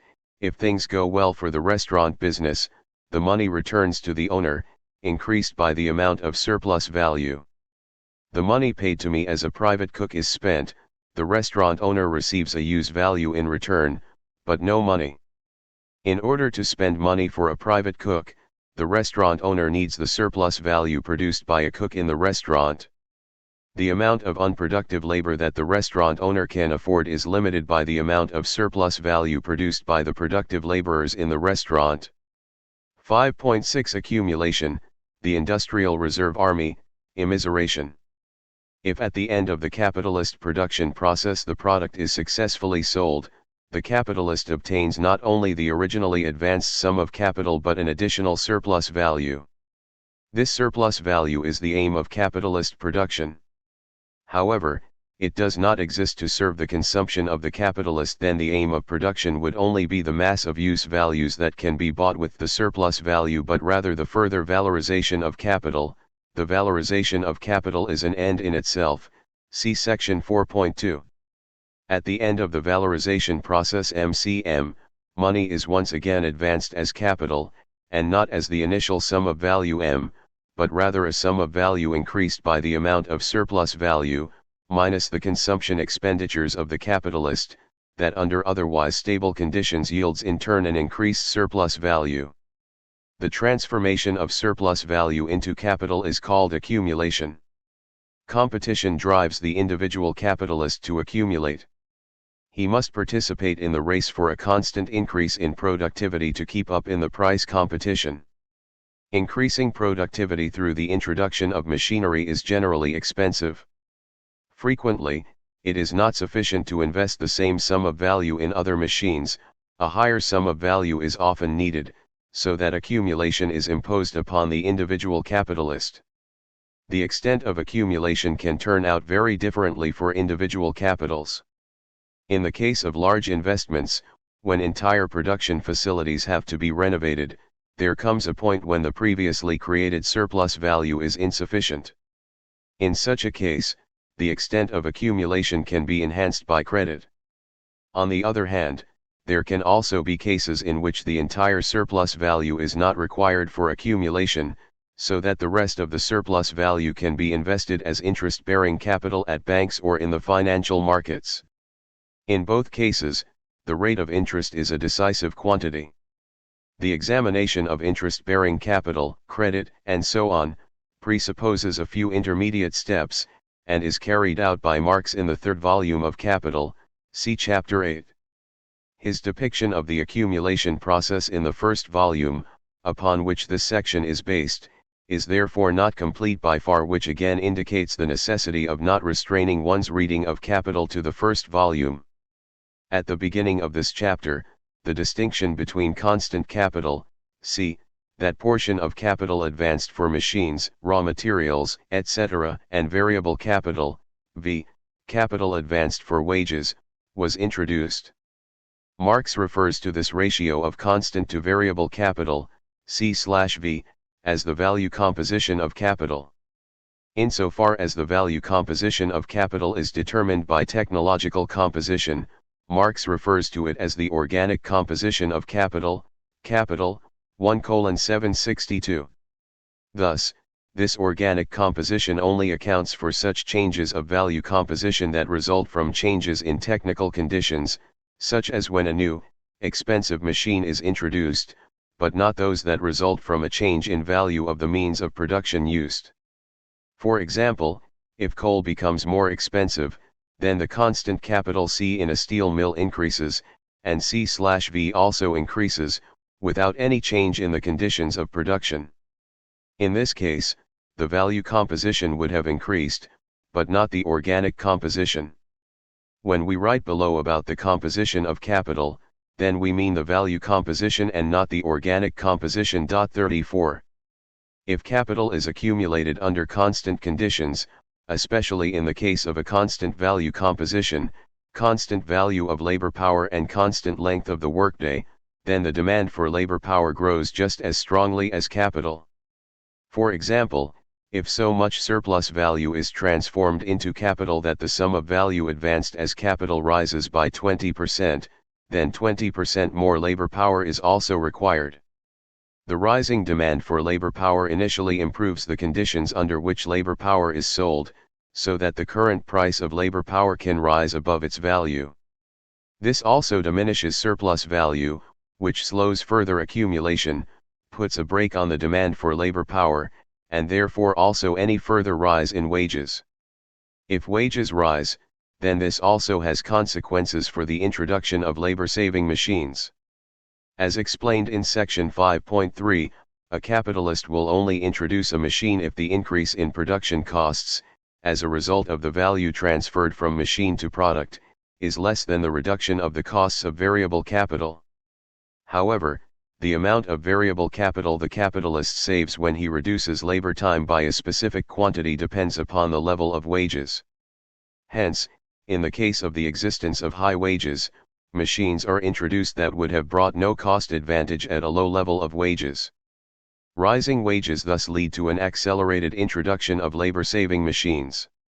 The typical accumulation process does not take place under constant conditions, but under an increasing value composition of capital. Consequently, even in the case of a continuous accumulation process, the demand for labor power and a rise in wages can be limited. As already mentioned in section 4.4, the capitalist accumulation process itself ensures that wages on average are limited to the value of labor power, and that this value, although historically variable, cannot climb so high that it seriously impairs the valorization of capital. The mass of workers who are willing, or impelled, to sell their labor power but who don't find any buyers are referred to by Marx as the industrial reserve army. The size of this industrial reserve army depends upon two opposing effects. On the one hand, accumulation of capital, and therefore an extension of production, occurs, which at a constant level of value composition requires more labor power, employment effect of accumulation. On the other hand, an increase in productivity of labor that expresses itself in an increasing value composition leads, at a constant level of production output, to less labor power being required, labor redundancy effect of rising productivity. Whether the demand for labor power rises or falls depends upon which of these two effects is preponderant. If we assume that the productivity of labor doubles, only half of the labor power is necessary for the production of a particular quantity of products. If so much surplus value is transformed into new capital that the production will double, then the number of employed laborers remains the same. If less capital is accumulated, then the volume of goods produced increases, but the larger volume of goods is produced by a smaller number of workers. Marx assumed that capital tends to bring forth an increasingly growing industrial reserve army. At a roughly constant number of forces of labor, this is only possible when the redundancy effect of the rise in productivity outbalances the employment effect of accumulation. If one takes an individual capital into consideration, one cannot generally predict which effect is stronger. However, Marx argues that there are two possibilities of growth for individual capitals. One occurs due to the transformation of surplus value into capital. Marx refers to this type of growth as the concentration of capital. The other occurs due to the aggregation of different individual capitals, whether in a peaceful fusion or a hostile takeover, which he calls the centralization of capital. 35 In the case of centralization, the individual capital grows considerably, which is then usually also expressed in an accelerated technical revolution. The increased capital has more possibilities for investment at its disposal. It can acquire machines for which the means of the smaller capital was not sufficient, etc., without a growth in total capital. In this respect, productivity increases with significant redundancy effects as a result of the centralization, without any opposing employment effect as a result of accumulation. This thought is quite plausible, but whether an employment effect or redundancy effect occurs in the whole economy depends upon the frequency of such centralization processes and the relation between the redundancy effects resulting from them to the employment effects of the remaining capitals. The tendency of a growing industrial reserve army assumed by Marx cannot be strictly substantiated as a claim. However, it is at least clear that the industrial reserve army in capitalism cannot disappear in the long run. Capitalism with full employment is always an exception. Full employment allows workers to impose higher wages, which leads to a slowdown in the accumulation process or the implementation of labor-saving machines, so that an industrial reserve army emerges once again. For the individual capitalist, the existence of this industrial reserve army offers a double advantage. For one thing, the unemployed forces of labor exert a downward pressure on the wages of the employed, and for another, they really do constitute a reserve for volatile expansions of accumulation. A quick expansion of production, for example, on the basis of new sales potentials in foreign countries, is not possible in the case of full employment. For that reason, appeals to business to do something to help reduce unemployment are always off base. A critique of capitalism that accuses capitalism of producing unemployment is also wrong. However, the sole aim of capital is valorization, not the creation of full employment or even a good life for the majority of the population. Subsequent to the examination of the reserve army of labor, in the 23rd chapter of the first volume of Capital, one finds various statements that are interpreted as a theory of immiseration. In the 1920s, this theory of immiseration was understood as a theory of revolution. In capitalism, the masses are impoverished, so that they inevitably realize that they have no other option than the revolutionary abolition of capitalism. However, the example of fascism, but not only this example, shows that the most impoverished sectors of the population in no way automatically move to the left. They can just as well turn toward right-wing, nationalist, and fascist movements.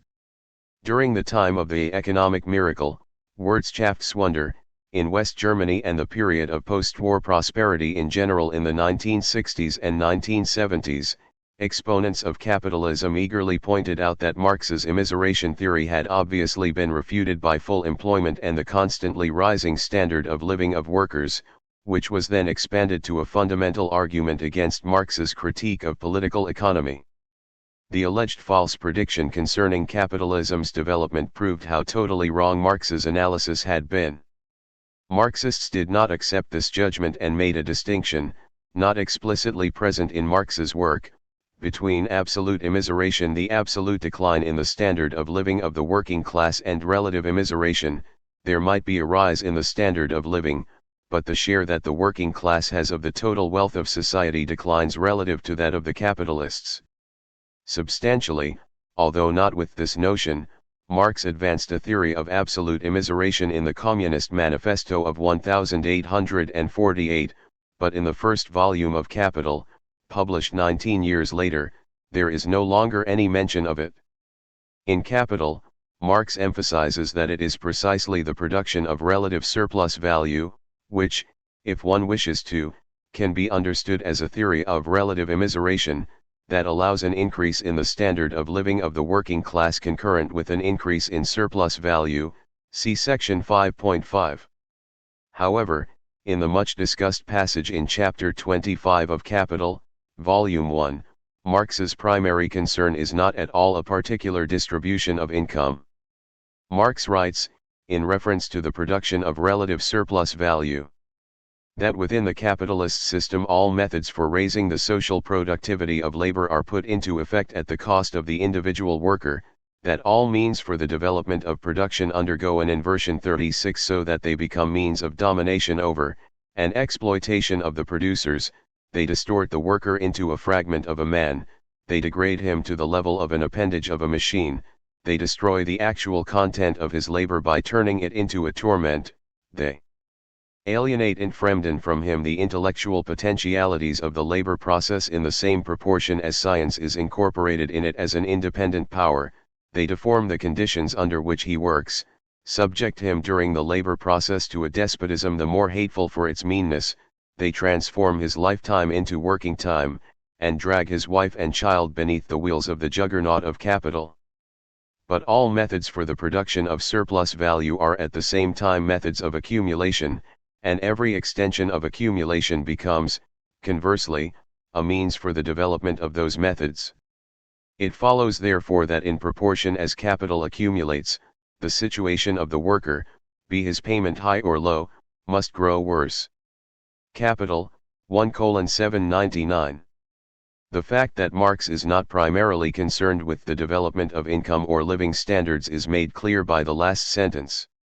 The worsening of the situation of the worker refers to the totality of his or her working and living conditions, as the following statement also makes clear. Accumulation of wealth at one pole is, therefore, at the same time accumulation of misery, the torment of labor, slavery, ignorance, brutalization, and moral degradation at the opposite pole. Capital, 1:799. Marx's critique of capitalism cannot be reduced to a question of income or wealth distribution. This distribution can be changed to some extent within capitalism, and it is quite in capital's interest that workers do not sink into total poverty, since the quality of their labor power also suffers as a result. Even the unemployed, the industrial reserve army, at least in the so-called developed countries, should not be reduced to a vegetative state, since their labor power, required by capital in the case of a renewed surge of accumulation, would no longer be deployable, see chapter 11 below. What Marx criticizes is not a specific distribution of goods or income, but the miserable working and living conditions, in a comprehensive sense, which he characterizes with terms such as endless drudgery and toil, ignorance, and brutalization. Marx wants to make clear that the basic structures of such conditions are not just maladies characteristic of capitalism's infancy, they remain throughout the development of capitalism regardless of changes to their concrete appearance. Since the sole aim of the capitalist process is valorization and an increasingly improved valorization, and humans and nature are treated as mere instruments of valorization, this process possesses an intrinsic destructiveness toward humans and nature that constantly produces these miserable living conditions in newer forms, even in the case of an increased standard of living. Marx does not hurl any moral accusations at individual capitalists as a result of his analysis, but simply concludes, if one is actually interested in changing these miserable conditions, then one has no other option than the abolition of capitalism. Marx's critique does not consist of a moral remonstrance, but rather provides evidence of how capitalism actually functions. 6. The circulation of capital. With the valorization process, capital alternately adopts the forms of commodity and money. As evident in the general formula of capital, MCM, the valorization process encompasses both acts of production and acts of circulation. The previous chapter only dealt with the production process of capital, a process depicted by Marx in the first volume of Capital. Marx examines the circulation process of capital in the second volume. In this chapter, we will illuminate a few key concepts from Marx's analysis that are necessary for an understanding of the content of the third volume. 6.1 The circuit of capital, costs of circulation, industrial capital, merchant capital. The formula MCM is an abstract depiction of the circuit of capital. This breaks down into 3 stages. The first stage, the capitalist appears as a buyer on the market, and converts his money capital M into a commodity C. Money is the independent form of value, money capital is the money form of capital. What makes this act of purchase into an episode in the circulation of capital is the context in which it occurs. The capitalist purchases a commodity in order to produce new commodities that are to be sold for a profit. This is made possible by the special material content of the purchased commodity. The capitalist buys means of production, MP, and labor power, L, meaning he transforms money capital M into productive capital P. The second stage, the circulation process is interrupted, productive capital P is expended in the process of production. Productive capital consists of means of production and labor power, but this does not mean they were always productive capital. Means of production and labor power are always the factors of the production process, regardless of its social form. They are productive capital only within the capitalist process of production. The result of the capitalist production process is a new quantity of commodities, as a form of existence of valorized capital. This quantity of commodities is commodity capital C. It consists not only of qualitatively different commodities than the original quantity of commodities C, means of production and labor power, it should also possess, in the case of sale, a higher value than C. The third stage, the circulation process is continued, as the capitalist enters the market as a seller. He sells the new quantity of commodity C for M, that is, he transforms commodity capital back into money capital, but the latter is now valorized, that is, it is money capital increased in value by the amount of surplus value. As a diagram, we obtain the following. The dots indicate that the circulation process is interrupted by the production process. In its circuit, capital assumes the successive forms of money capital, productive capital, and commodity capital. These forms are not independent varieties of capital, but rather individual phases of the circuit of capital. The time spent by capital in the production process is the time of production. The time spent by capital in the circulation process, whether in the form of money capital seeking commodity sellers, or as commodity capital, seeking buyers, is capital's turnover time. The time of production is longer than pure labor time. If machines remain idle overnight, or if supplies are kept in storage, then capital is still located within the production process, even if temporarily outside of labor time. However, it is only during labor time that value and surplus value are produced, so that the capitalist attempts to keep excesses of production time and turnover time beyond the actual labor process as low as possible. Costs of circulation arise from the circulation process. However, a distinction must be made between the costs of productive activities that increase the use value and value of the product and thus a continuation of the production process during circulation, and pure costs of circulation that do not add to the use value and therefore not to the value of the product, as they originate solely from the change of form of money into commodity or commodity into money, respectively. The most notable example of the first sort of costs of circulation is transportation costs. A product only has a use value for me when I have access to it at the location in which I wish to consume it. For example, the transportation of a bicycle from the factory to the consumer is just as necessary as the fitting of its tires and therefore also contributes to the value of the bicycle. In contrast, the mere change of form of commodity and money has nothing to do with the use value of the commodity, and therefore nothing to do with its value. Pure agents of circulation, such as cashiers, can also be wage laborers who perform surplus labor comparable to other wage laborers insofar as they work, for example, 8 hours while their wage constitutes a sum of value that under normal conditions is produced in 4 hours. However, these agents of circulation have not themselves produced any value or surplus value. Their labor is labor that is necessary under capitalist conditions, but is nonetheless unproductive, meaning that it does not create surplus value.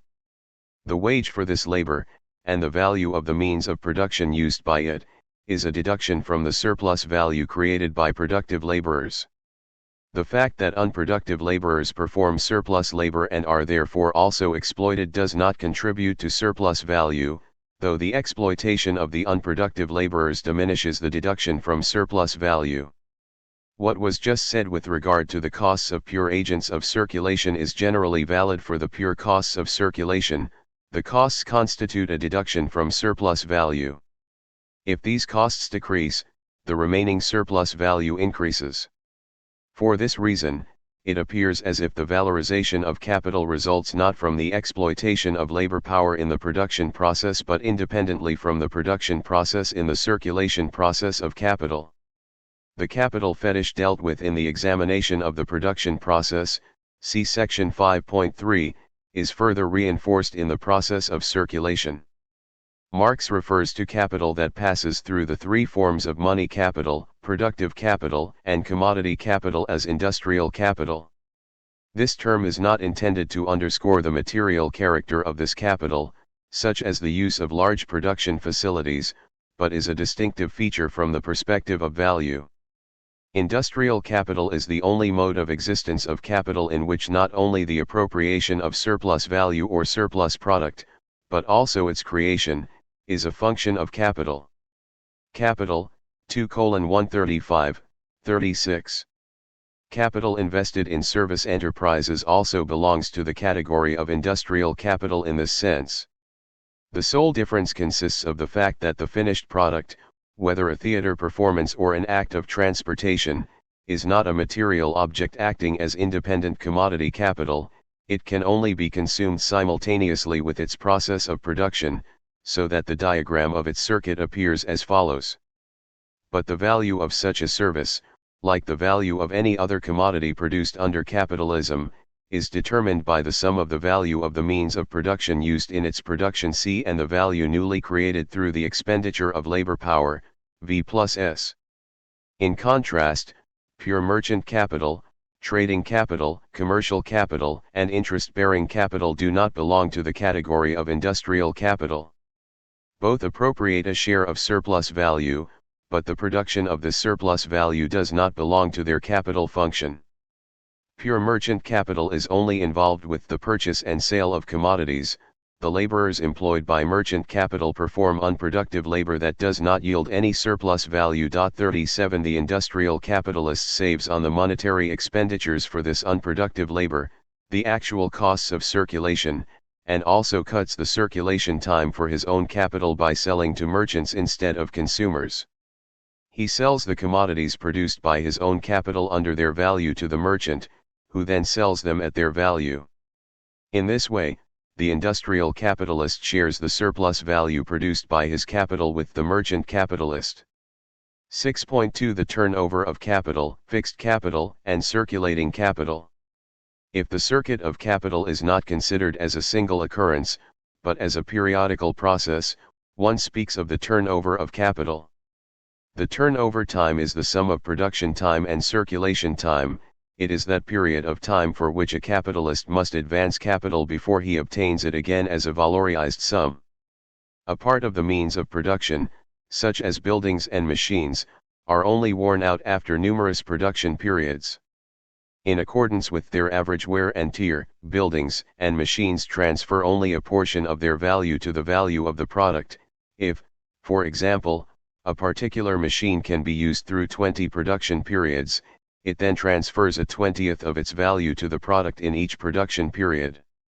Whereas the value of this machine partially enters the sphere of circulation, the machine in its physical form remains within the sphere of production.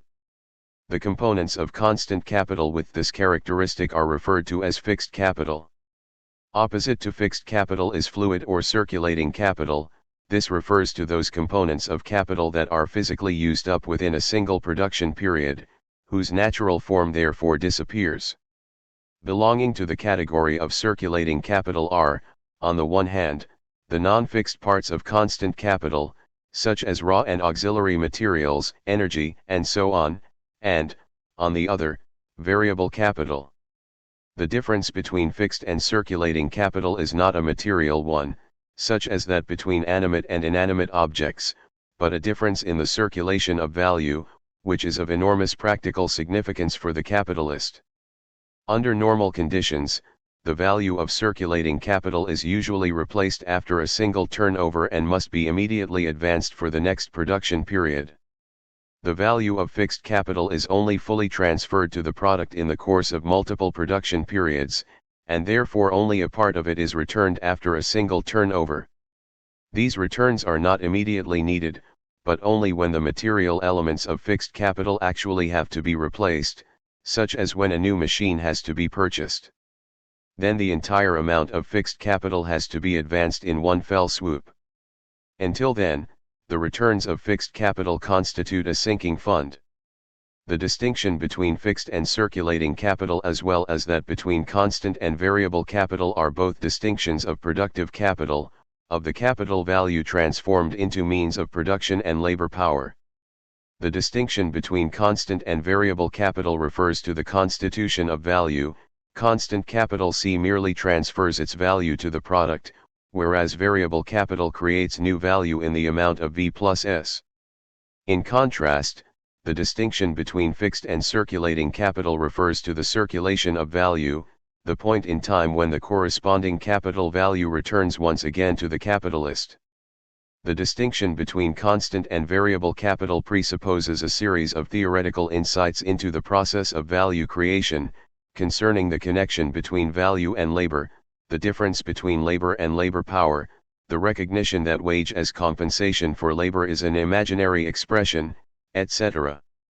These insights are not a matter of course in everyday consciousness, not even for the capitalist. Concerning everyday consciousness, see Chapter 10.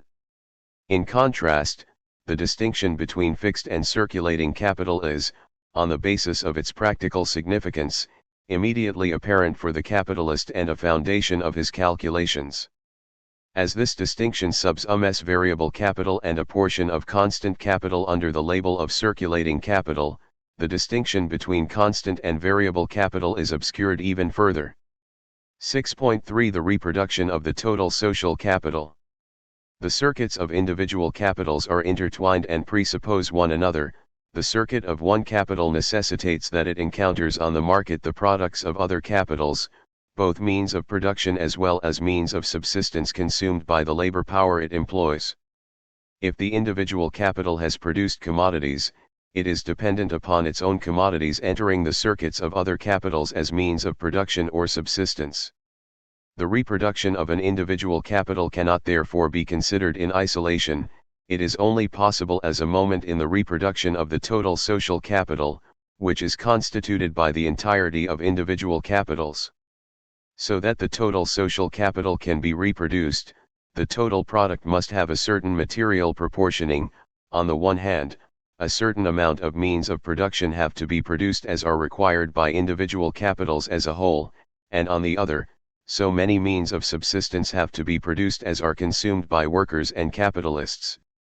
But since means of production and subsistence are not merely allocated, but rather exchanged, the determinate material portion of the total social product must also have a certain value proportion, so that the means of production and subsistence can also be paid for. We can make this proportioning clear using an extremely simplified example. Let's assume an economy in which there are only workers and capitalists and in which all production is organized capitalistically. Let us also disregard fixed capital, meaning that we assume that the entire constant capital is used up within the period under consideration, say, a year, and transfers its value to the product. In this economy, there are thousands of different branches: steel industry, chemical industry, foodstuffs manufacturers, clothing industry, etc., and most of these branches can be further divided into a number of sub-branches. For our purposes, we will only distinguish between two large departments of production: Department I produces means of production, and Department II means of consumption in the broadest sense. The difference between the two departments lies in the use of their products. Products from Department I enter into further production processes, while products from Department II flow into the consumption of working class and capitalist households. A series of products, for example automobiles, are adequate for both purposes. From our simplified viewpoint, let us further assume that automobiles used as means of production are produced in Department I, whereas automobiles used as means of consumption are produced in Department II. So that the total social capital can be reproduced, the products of both departments cannot exist in an arbitrary relationship of quantity and value. We will initially examine their necessary proportioning under the precondition of simple reproduction, meaning that we disregard accumulation and therefore assume that the entire surplus value flows into the consumption of the capitalists.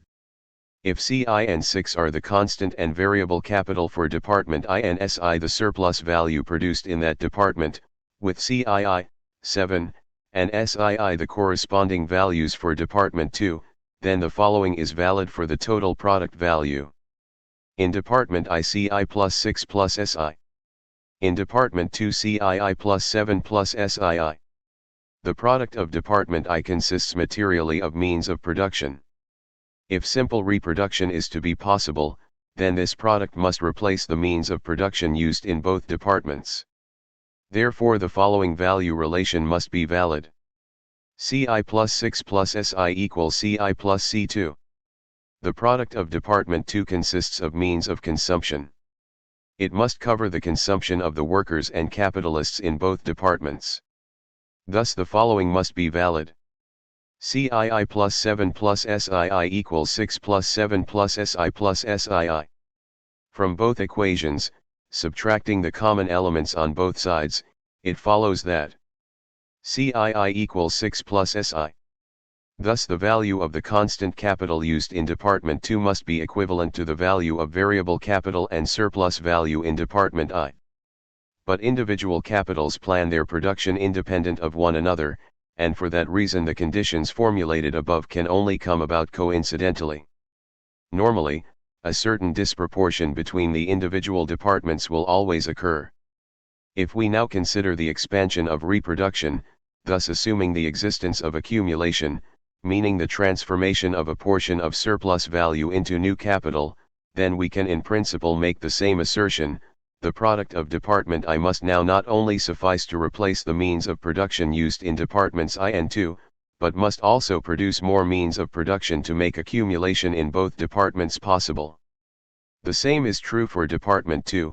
Now enough means of subsistence have to be produced not only to cover the consumption of workers and capitalists but as additional means of subsistence to cover the consumption of the additionally employed labor power. In order to make accumulation possible, both departments must produce more than was previously used. The accumulation of one individual capital presupposes the accumulation of other capitals, in two regards. Though our accumulating individual capital must encounter more products on the market than before, it itself produces a larger quantity of commodities, which can only be sold when other individual capitals also accumulate. In this case, the correct proportions can also only be maintained by coincidence, and disproportions between departments are the rule. In the history of Marxist debates, the reproduction schemas illustrated above played an important role at the beginning of the 20th century, inspiring discussion over whether a crisis-free capitalism was possible at least in principle and what developmental perspectives existed for capitalism in underdeveloped countries such as Russia. See Rostalski, 1968b, Milieu/Economakis, 2003. But these debates burdened these schemas with too much explanatory power. Though they offer a broad overview of capitalist production and circulation, they are a long way from being an exact depiction of capitalist reproduction as it exists in empirical reality. Rather, the unity of the production and circulation process expressed in the reproduction schemas constitutes the initial foundation upon which categories in which concrete relations are expressed, such as profit, interest, enterprise profit, capital stock, etc., can be meaningfully considered. 7. Profit, average profit, and the law of the tendency of the rate of profit to fall. In chapters 7 through 10 we will deal with themes from the third volume of Capital. With this volume, we encounter those categories that express the empirical reality of capitalist relations, meaning the way the capitalist mode of production appears to our immediate perception. Marx characterizes the continuity of the 3 volumes of Capital in the following way at the beginning of the third volume. In Volume I we investigated the phenomena exhibited by the process of capitalist production taken by itself, i.e. the immediate production process, in which connection all secondary influences external to this process were left out of account.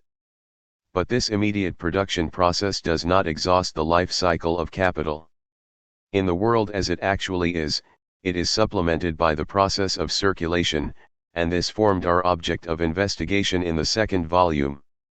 Here we showed, particularly in Part 3, where we considered the circulation process as it mediates the process of social reproduction, that the capitalist production process, taken as a whole, is a unity of the production and circulation processes. It cannot be the purpose of the present, third volume simply to make general reflections on this unity. Our concern is rather to discover and present the concrete forms which grow out of the process of capital's movement considered as a whole. In their actual movement, capitals confront one another in certain concrete forms, and, in relation to these, both the shape capital assumes in the immediate production process and its shape in the process of circulation appears merely as particular moments. The configurations of capital, as developed in this volume, thus approach step by step the form in which they appear on the surface of society, in the action of different capitals on one another, i.e. in competition, and in the everyday consciousness of the agents of production themselves. Capital, 3:117. 7.1 Cost price, profit, and the rate of profit categories and everyday mystifications. The value of every capitalistically produced commodity can be depicted as C plus V plus S, where C denotes the value of the means of production used and V plus S the value newly created by the expenditure of living labor. For the capitalist, C plus V is the essential quantity, it indicates what the commodity costs the capitalist. Marx refers to this quantity as the cost price of the commodity. As far as the creation of the commodity's value is concerned, C and V play completely different roles. The value of the means of production used is transferred to the product, while the value of labor power has nothing to do with the value of the product, since a new value, based upon the expenditure of labor power, is transferred to the product. Mathematically, this new value is equal to V plus S, see section 5.1. However, the different roles played by C and V in the creation of value are not immediately apparent. To wit, in the form of the wage, all labor appears to be paid labor. With V, labor's contribution of value to the finished product seems to be compensated, just as in the case of C the value contributed by the means of production is to be paid. A fundamental difference between both components of capital is not apparent. The sole difference noticeable to the capitalist is that between fixed and circulating capital, even though the difference between fixed and circulating capital has nothing to do with the creation of value, but rather with the time of the return of value, see section 6.2. Surplus value S is initially just a surplus of the commodity's value above its cost price, which is to say above the value spent on its production. The capitalist is aware that this surplus has its origin in the productive procedures that occur with his capital. However, since the capitalist perceives no difference with regard to the creation of value between the contribution of individual capital portions, this surplus seems to emanate from all portions of capital equally, from constant and variable capital just as much as from fixed and circulating capital. 38. Surplus value as the fruit of the total capital advanced is profit. In the case of profit, the same quantity is set in relation to the value of the total capital advanced rather than just the value of labor power. But profit is not just another word for surplus value. It is important to note that profit is linked to a completely different notion, one that mystifies the actual conditions. Surplus value is the surplus of new value, created by living labor, above the value of labor power. The expenditure of living labor is, under capitalist conditions, the source of surplus value. Profit, on the other hand, is the surplus of the commodity's value above the portion of capital advanced that is used in the commodity's production. Here, capital appears as the cause of profit. Marx summarizes the difference between surplus value and profit as follows. In surplus value, the relationship between capital and labor is laid bare. In the relationship between capital and profit, i.e. between capital and surplus value as it appears on the one hand as an excess over the cost price of commodity realized in the circulation process and on the other hand as an excess determined more precisely by its relationship to the total capital, capital appears as a relationship to itself, a relationship in which it is distinguished, as an original sum of value, from another new value that it posits. It is in consciousness that capital generates this new value in the course of its movement through the production and circulation processes. But how this happens is now mystified, and seems to derive from hidden qualities that are inherent in capital itself. Capital, 3:139, last two sentences in corrected translation. Profit's mystification of actual relations has another mystification as a presupposition, namely, the conception of the wage as the payment of labor, only because the wage is not viewed as payment of the value of labor power, but rather as the payment of the value of labor, can surplus value appear as profit, that is, as the fruit of capital.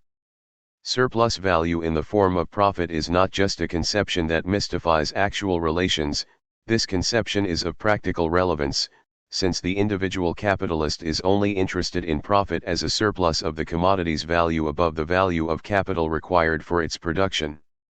Thus, the measure of valorization for the capitalist is not the rate of surplus value S/V, but rather the rate of profit S/C plus V. Every time capital is advanced, the capitalist has an interest in the highest possible rate of profit. This quantity is decisive for the practical activity of the capitalist. The rate of profit can be raised under otherwise constant conditions by an increase in the rate of surplus value, see Chapter 5 on the production of absolute and relative surplus value. But the rate of profit can also be increased under a constant, and even falling, rate of surplus value. Fundamentally, there are three possibilities. 1. Economy in the use of constant capital. The elements of constant capital are dealt with sparingly. Such savings can arise from an extension of the volume of production. Production that is increased twofold does not necessarily require double the amount of energy, buildings, etc. This is especially the case when the extension of production is achieved through an extension of the workday. In a two-shift workplace, one can produce twice as much with the same machines and buildings as in a one-shift workplace. Only the raw materials have to be doubled. At a constant rate of surplus value and variable capital double, but the constant capital increases by far less, so that the rate of profit increases enormously. Hence the capitalist can afford to pay overtime and night shift bonuses. Due to this the rate of surplus value decreases slightly, but on the basis of the enormous savings of constant capital the rate of profit nonetheless increases. At a constant volume of production, savings in constant capital can be achieved by a more rational use of raw materials and energy, but also at the cost of the laborers if cutting back on safety measures or by accepting labor processes that are dangerous to workers' health. We already addressed the economization in the application of constant capital in section 5.3, but only as something that reduces the cost of the product. Now it is clear that this also increases the rate of profit. 2. Economization in the production of constant capital. If the value of the elements of constant capital decreases, then the value of constant capital also decreases, without necessitating any change in the concrete method of production. The increase in the rate of profit in one sphere is thus a result of an increase in productivity in another sphere. 3. Acceleration of the turnover of capital. If an individual capital turns over twice in a year, then twice as much surplus value is produced than in the case of a capital which, under otherwise identical conditions, only turns over once in a year. The rate of profit of the first capital would thus be twice as high as that of the second. Acceleration in the turnover of capital increases the rate of profit. 7.2 Average profit and prices of production. One thing becomes obvious in light of the method described above for raising the rate of profit under an otherwise constant rate of surplus value. Two capitals that produce with the same rate of surplus value have different rates of profit if they exhibit a different composition of capital C/V at an otherwise equal turnover time, or if they exhibit different turnover times in the case of an otherwise equal composition of capital. For clarification's sake, let's use a numerical example, assuming the rate of surplus value is a uniform 100%, while disregarding fixed capital. The two capitals A and B shall have the same turnover time of 1 year. For capital A, C equals 90 and V equals 10, for capital B, C equals 60 and V equals 40. Then capital A should produce a surplus value S equals 10, capital A's rate of profit amounts to 10/90 plus 10, equals 10%. Capital B produces a surplus value of S equals 40, the rate of profit here amounts to 40/60 plus 40, equals 40%. The unequal composition of capital leads to different rates of profit. The higher the composition of value, the lower the rate of profit. Now let's take a look at capital C, which has the same composition of value as capital A, but a turnover time of twice a year. Its surplus value is therefore 2 times 10 equals 20, and its rate of profit amounts to 20/90 plus 10, equals 20%, whereas capital A only achieves a rate of profit of 10%. The shorter the turnover time, the higher is the annual rate of profit.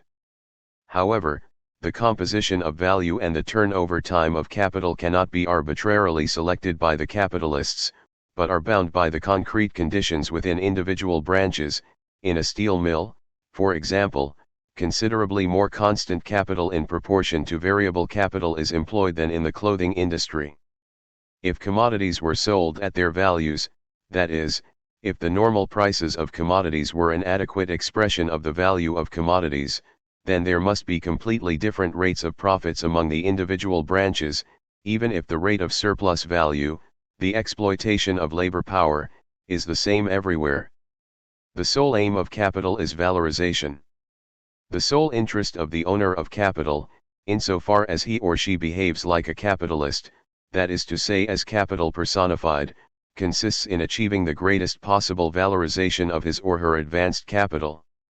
If different branches offer different rates of profit, then capitalists will try to pull their capital out of branches with low rates of profit and invest their capital in branches with higher rates of profit. If the movement of capital between branches is possible, and not, for example, impeded by legal restrictions, then more and more capital will flow into branches with high rates of profit and out of branches with lower rates of profit.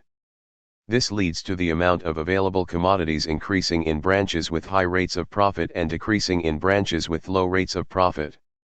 Due to the competition between capitalists, the increasing supply in the branches with initially high rates of profit will on the one hand lead to decreasing sales prices and ultimately declining profit rates, whereas on the other hand the declining supply in the branches with initially low rates of profit leads to a rise in prices and ultimately increasing rates of profit. The different rates of profit equalize into an average or general rate of profit. The average profit attained by an individual capital is equal to the cost price of a commodity, the costs of means of production and wages per commodity unit, multiplied by the average rate of profit. The prices of production result from the sum of the cost price and the average rate of profit. 39 If the disbursements for means of production amount to €100, for wages €20, and if the average rate of profit is 10%, then the cost price of the commodity is €120, The average profit €12 and the production price is €132. To the individual capitalist, this average profit appears to be a premium added to the cost price. For him, the level of his individual profit appears to depend upon two quantities: the sales price set by the market, that is, the price at which he can sell the commodity, and the level of the cost price. If he can keep the cost price down, such as through the increased use of machinery and the decreased use of labor power, see section 5.2 on the production of relative surplus value, then he can add more than the average profit to the price, thus obtaining an extra profit and still sell the commodity at its market price. The actual profit of an individual capital, which can deviate from the average profit, thus seems on the one hand to depend upon objective conditions, market prices, and on the other hand upon the subjective skill of the capitalist in producing at a low cost of production. The fact that profit rests upon the appropriation of surplus labor is not apparent. Quite the contrary, if the individual capitalist manages to produce with a decreased amount of labor, then usually his profit will increase. But in fact, average profit is also dependent upon surplus value, not the surplus value of the individual unit of capital, but rather from the surplus value produced in the economy as a whole, that is, from the surplus value of the total social capital. The equalization of rates of profit to a general rate of profit means nothing other than a redistribution of the total social surplus value. If commodities were to exchange at their values, then every capitalist would receive the surplus value produced with the help of his individual capital, and the profit rates of various capitalists would diverge widely. If commodities are exchanged according to prices of production, then every capitalist obtains a profit that on average is proportional to the magnitude of the capital he has advanced, meaning that each capital achieves on average the same rate of profit. The capitalists behave toward the average profit like shareholders in a corporation. The proportional profit is the same for everyone. Each shareholder obtains a share of the business's profits proportionate to the magnitude of his investment. In the third volume of Capital, Marx sketched out a simple quantitative method of calculation to arrive from a system of value, meaning that for the various branches, C, V, and S are givens, and should be the same for all capitals within a branch, at a system of production prices. This method of calculation, however, has proven to be wrong. The fact that it contains an error was also noted by Marx, Capital, 3:265, but he underestimated the effects of this error. The transformation problem, the question as to how, and whether, magnitudes of value can be transformed into production prices, was discussed intensively in the last century. I deal extensively with this debate in Heinrich, 1999. But within the framework of a monetary theory of value, there can be no point to any sort of procedure for calculating production prices from values. 40 Rather, the transformation of values into prices of production represents a conceptual advancement of the form determination of the commodity. One can only speak of an exchange of values as long as the sole determining moment of exchange is the relation of individually expended labor to the total labor of society. For the individually expended labor to constitute value, the three acts of reduction consummated in exchange must be given, see section 3.3. The commodity in this case, that is, the commodity as dealt with in chapter 3, is a capitalistically produced commodity, but the examination of the commodity abstracts from the existence of capital. The concepts thus gain value, magnitude of value, money, etc. constitute the categorical premise necessary for the depiction of the production and circulation processes of capital, see chapters 5 and 6. But capital as dealt with in these analyses is still not capital as it exists in its empirical, individual manifestations. Only after capital is depicted as the unity of production and circulation are we at the point where we can deal with the fundamental properties of empirically existing individual capitals. The transition from value and surplus value to production price and average profit is not a historical or even a temporal sequence, but rather a transition between different levels of description. At the level of value and surplus value, the capitalist's socialization via exchange is conceived abstractly, and exchange is determined by the relationship of individually expended labor to the total labor of society. At the level of production price and average profit, exchange is determined by the relationship of an individual capital to the total social capital. Here it becomes manifest that exchange is not merely the socialization of commodity producers, but the socialization of capitalist commodity producers. 41. 7.3 The law of the tendency of the rate of profit to fall, a critique. In the late 18th and in the 19th century, the notion that the average rate of profit in the developed capitalist countries has a tendency to fall was considered an indisputable empirical fact, although the reasons for the fall of the rate of profit were subject to dispute. There can be many different causes for a fall in the rate of profit, rising wages, for example, or a rise in the price of raw materials. But those causes are of a rather coincidental and temporary nature.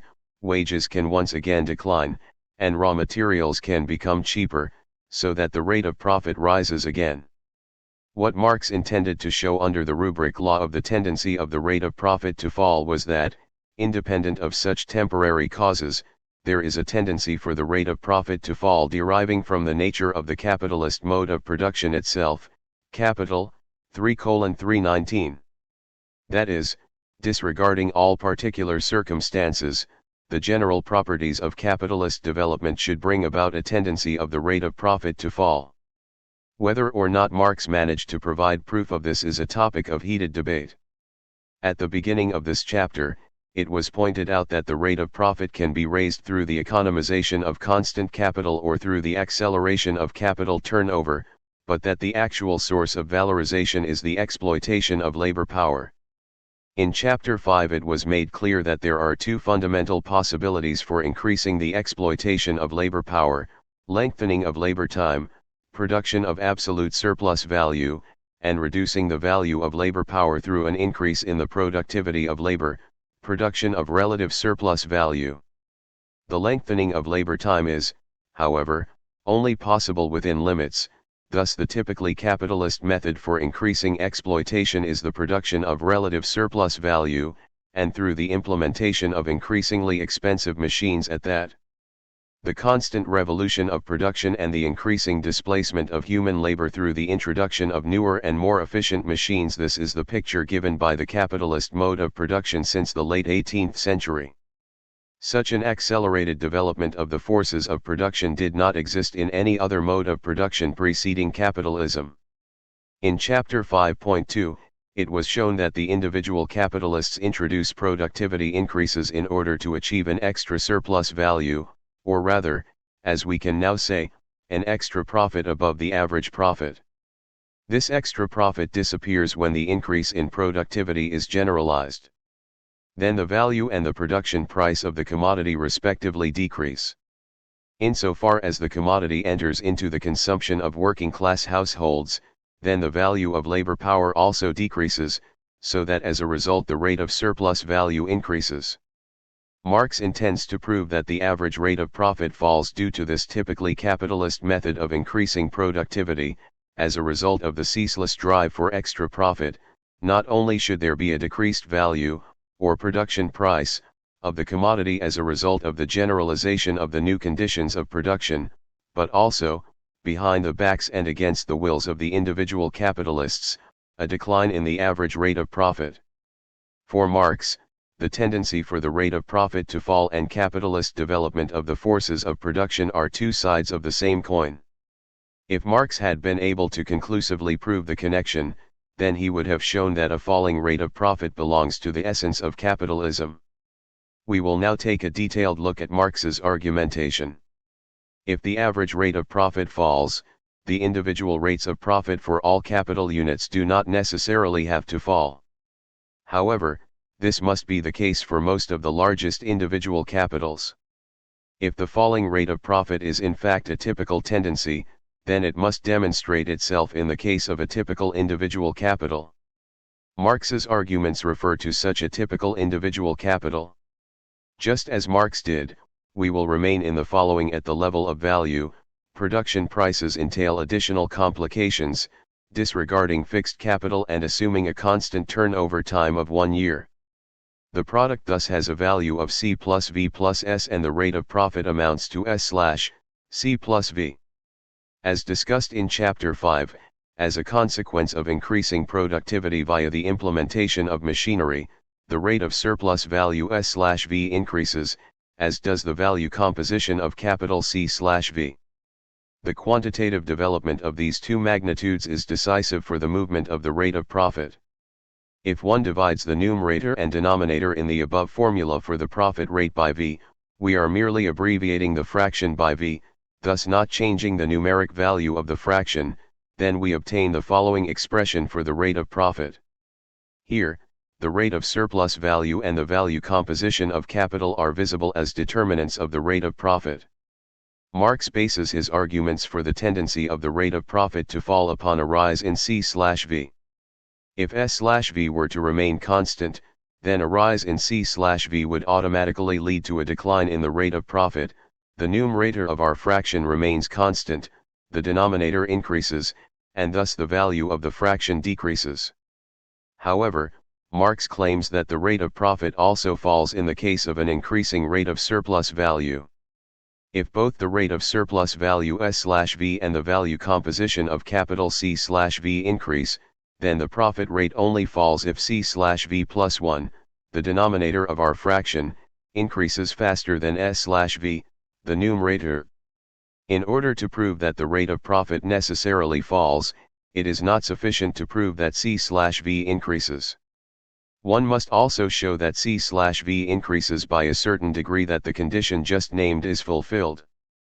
And here lies the fundamental difficulty for every proof of the law of the tendency of the rate of profit to fall. A general statement about the degree of increase for C/V is not possible.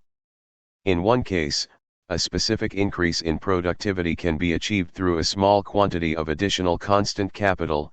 C/V thus increases only a little bit, which can lead to the rate of profit rising, not falling, as a result of the increasing rate of surplus value. In another case, the same proportional increase in productivity may require a large amount of additional constant capital. C/V thus increases strongly, and the rate of profit eventually declines. Marx also does not attempt to directly prove that C/V always rises to such a degree that the rate of profit falls. Instead, he starts with the amount of surplus value, the mass of surplus value. The total surplus value of a capital results from the average per capita surplus value multiplied by the number n of workers, where the average per capita surplus value is equal to the rate of surplus value S/V multiplied by the average per capita wage Vk. Thus, for the total surplus value, S equals S/V times Vk times n. If the number of workers declines, then the surplus value produced is reduced. But if the rate of surplus value increases at the same time, then the decline in the number of workers can be compensated for and the same mass of surplus value is produced. This is only the case within certain limits, however, since the surplus value per capita cannot be arbitrarily large. This can be demonstrated using a simple example.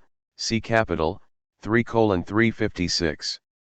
If we assume that 24 workers perform 2 hours of surplus labor every day, then the total amount of surplus labor is 48 hours. But if the number of workers declines to 2, then these 2 workers are not able to perform 48 hours of surplus labor per day, regardless of how large the rate of surplus value is. This conclusion can be generalized.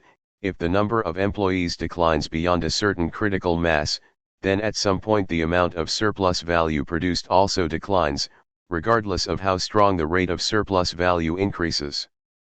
Marx thought he had sufficiently proven the law of the tendency of the rate of profit to fall using this consideration. But that was not the case.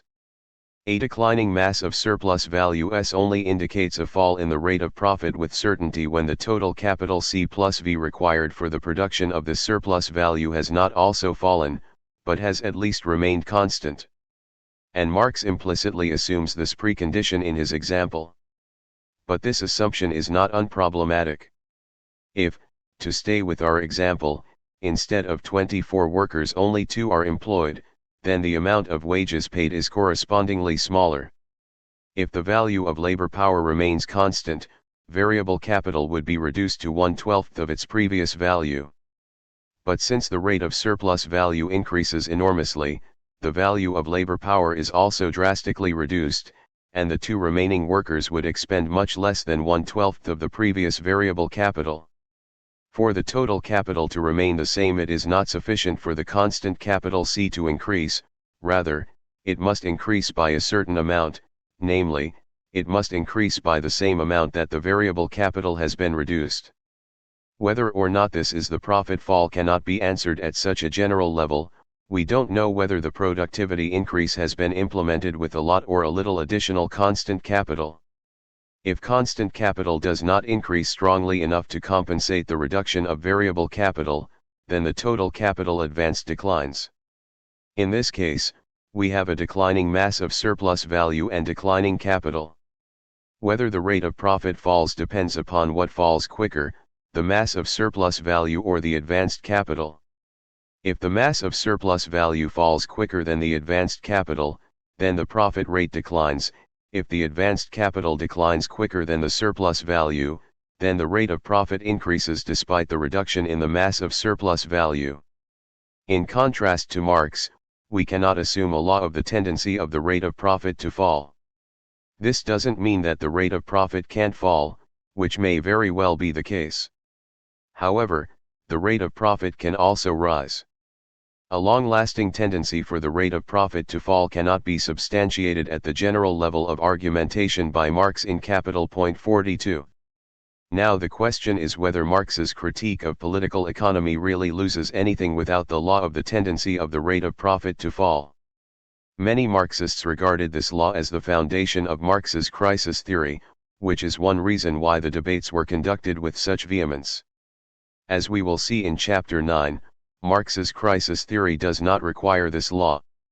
For Marx, the law expressed something more general, namely, that the capitalist mode of production comes up against a barrier to the development of the productive forces which has nothing to do with the production of wealth as such, but this characteristic barrier in fact testifies to the restrictiveness and the solely historical and transitory character of the capitalist mode of production.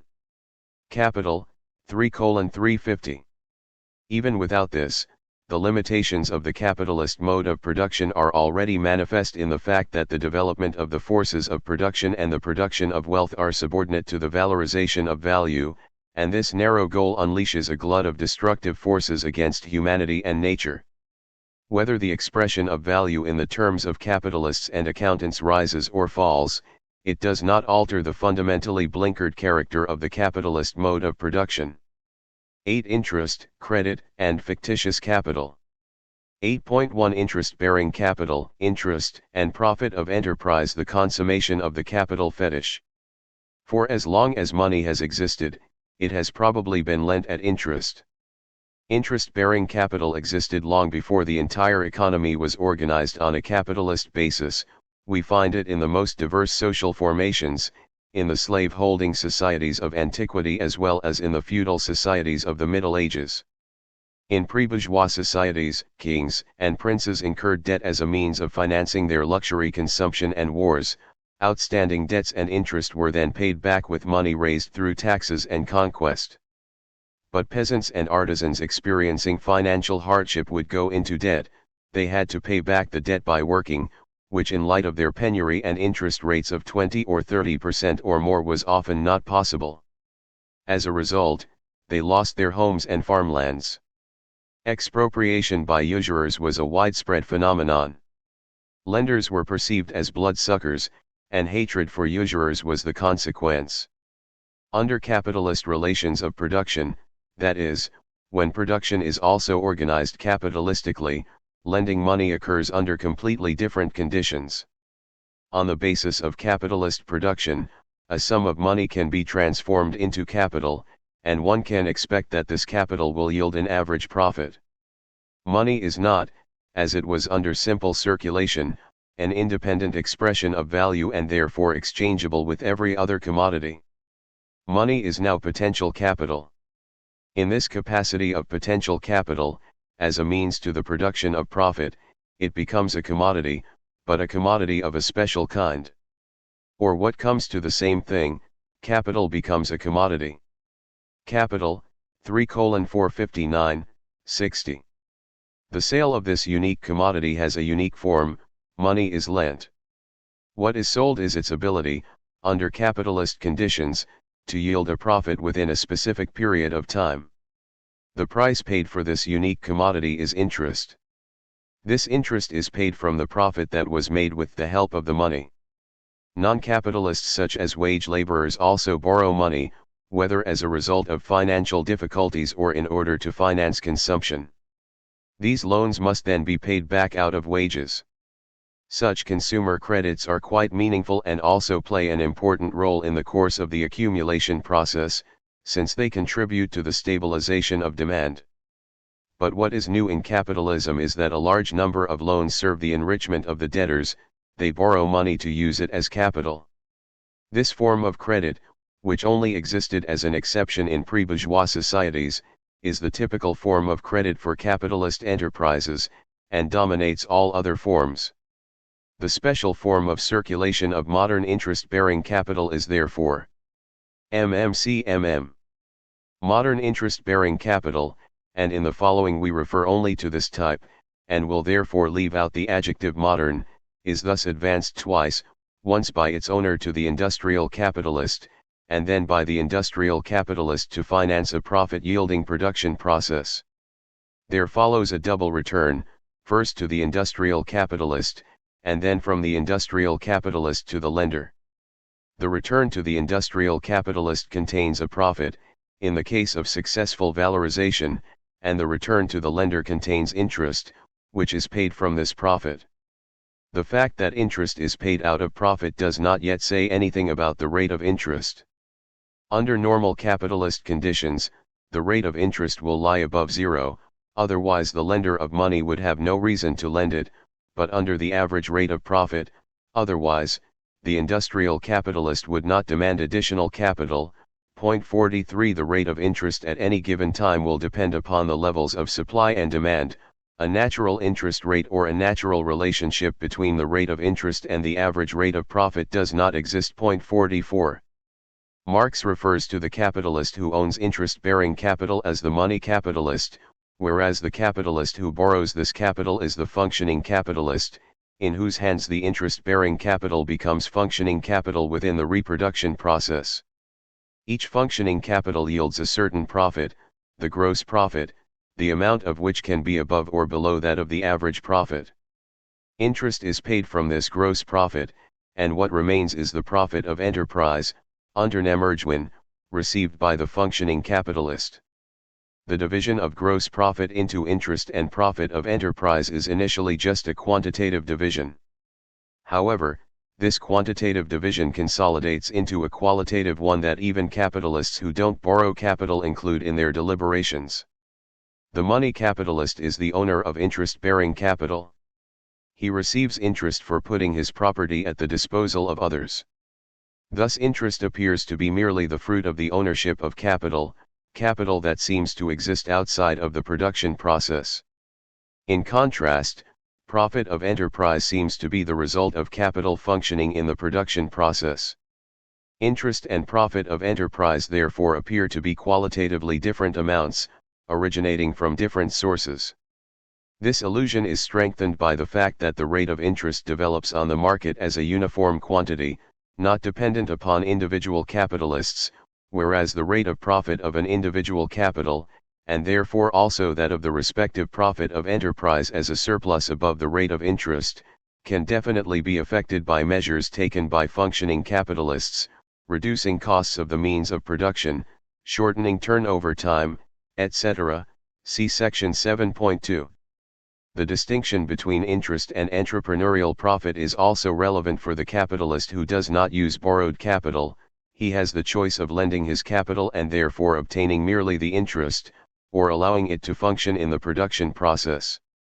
However, the result of this functioning appears for all intents and purposes as profit of enterprise, and not as the total profit, since he would have obtained the interest anyway. The capitalist class as a whole is not able to choose the manner in which it uses its capital without functioning capitalists, no interest at all could be paid, but the individual capitalist definitely has the choice. Interest is an expression of the valorization of capital, the exploitation of labor power, but capital stands in antagonism to wage labor only within the exploitation process. In the case of interest-bearing capital, this antagonism is no longer visible, because capital is interest-bearing as property, outside of the production process. The money capitalist does not confront the wage laborer, but confronts the functioning capitalist who borrows capital. Interest expresses capital's capacity for appropriating the product of external labor, but it expresses this capacity as a characteristic of capital that inheres to it outside of the production process and independent of the determinate capitalist form of production. But the functioning capitalist also seems not to stand in an antagonistic relationship to the wage laborer. The profit of enterprise gained by the functioning capitalist appears to be independent of capital property. This is already paid through interest, and is regarded as the result of functioning within the production process, a production process that seems not to exhibit any capitalist determinations but appears as a mere labor process. According to this perception, the functioning capitalist obtains the profit of enterprise not as an owner, but rather as a particular type of worker, a worker responsible for the supervision and administration of the labor process. The work of exploitation and exploited labor both count as labor. As a result, the social form of capital devolves on interest, but expressed in a neutral and indifferent form. The economic function of capital devolves on profit of enterprise, but with the specifically capitalist character of this function removed. Capital, 3:506. What is peculiar to interest-bearing capital is not interest. This is merely a particular expression of the valorization of capital, but the seemingly unmediated form of this valorization as expressed in the equation money appears to multiply all by itself. Marx therefore referred to interest-bearing capital as the most superficial and fetishized form, capital, 3:515, of the relations of capital. For how the capital fetish emerges from the capitalist process of production, see section 5.3, because the social relation is consummated in the relation of a thing, money, to itself. Thus it becomes as completely the property of money to create value, to yield interest, as it is the property of pear trees to bear pears. Capital, 3:516. Accompanying this most fetish-like form of the capital relation historically is a series of truncated critiques of capitalism that all amount to criticizing not the capital relation itself, but merely the existence of interest, thus disregarding the connection between interest and the capital relation. The collection of interest was, on the one hand, contrasted to productive capital and criticized on moral grounds as a form of income that is not based upon one's own effort. On the other hand, the existence of interest was declared to be the root of all evil in society. All of society is enslaved in order to ultimately pay interest to the owners of money. See Connection to Anti-Semitism, section 10.2. 8.2 Credit money, banks, and fictitious capital. In the previous section, we examined the form determination exhibited by interest-bearing capital as distinct from industrial capital, as well as the inverted perceptions arising from it. Now we must concern ourselves with the historically changing institutions that mediate the movement of interest-bearing capital, the banks and capital markets. Point 45. Banks are brokers of credit transactions. On the one hand, they receive deposits from owners of money, and, on the other, they lend money. The deposit rate of interest paid by banks is smaller than the interest rate charged by banks when they make loans. The bank's income comes from the difference.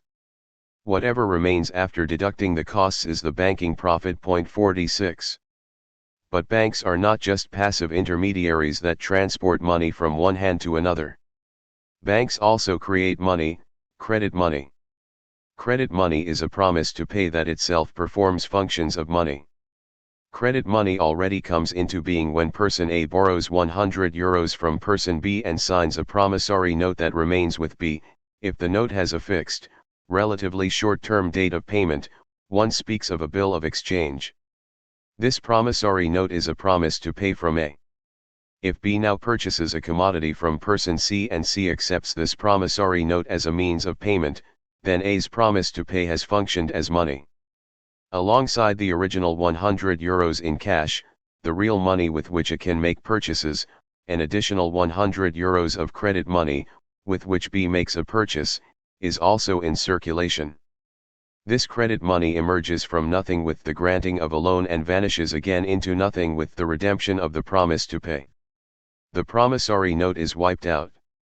As a rule, it is not only promises to pay by private individuals that are circulated, but also those of banks or institutions similar to banks, like credit card companies. If I pay for a purchase with a check or credit card, then the seller does not receive actual money from me, but rather a promise to pay, namely, the formal guarantee that he or she will receive money from the bank or credit card issuer upon presentation of the check or sales draft, respectively.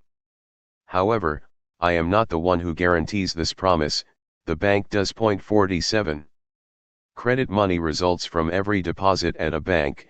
If I deposit €100 cash into my bank account, then the bank has €100 in its reserves, and can lend it, for example, to make a loan. At the same time my account balance, which I may dispose of via check or bank transfer, increases by €100.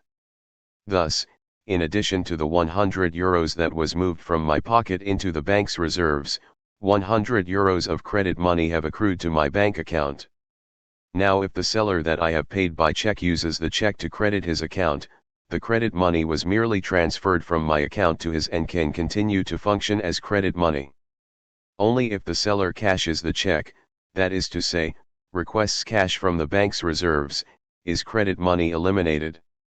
In actual fact, the bank, barring legal regulations, only has to keep on hand a small fraction of the €100 I deposited, in the form of cash reserves, enough to satisfy average demand, and the rest can be used. But since most payments are cashless payments between bank accounts, and since most loans are not made in cash, but as credit money, the amount of money the bank has to keep on hand is a small fraction of the credit money it creates. In order to make loans, banks are not solely dependent upon deposits. They can also borrow money from state central banks. The central banks are the only institutions allowed to print money. In an economy no longer tied to a money commodity, central banks create real money, real as opposed to credit money, which is only a promise to pay money. The central bank is not bound by any formal limits concerning this money creation. As long as the money system was still tied to a money commodity, for example, gold, banknotes were not real money, only stand-ins, and the issuing of treasury notes by central banks was still restricted by regulations. The issuing of money had to be covered to a certain amount by the gold reserves of the central bank. If a demand was made to convert notes into gold, gold reserves decreased and the central bank could only issue a smaller number of notes. Precisely in crisis situations, there was a run on gold. At the same time the need for credit grew, so that the banks required more banknotes. The run on gold made an increase in the issue of banknotes impossible without suspending regulations. The money commodity proved to be an avoidable impediment to capitalist reproduction. Since the monetary system today is no longer tied to a money commodity, see the conclusion of section 3.7, this impediment no longer exists.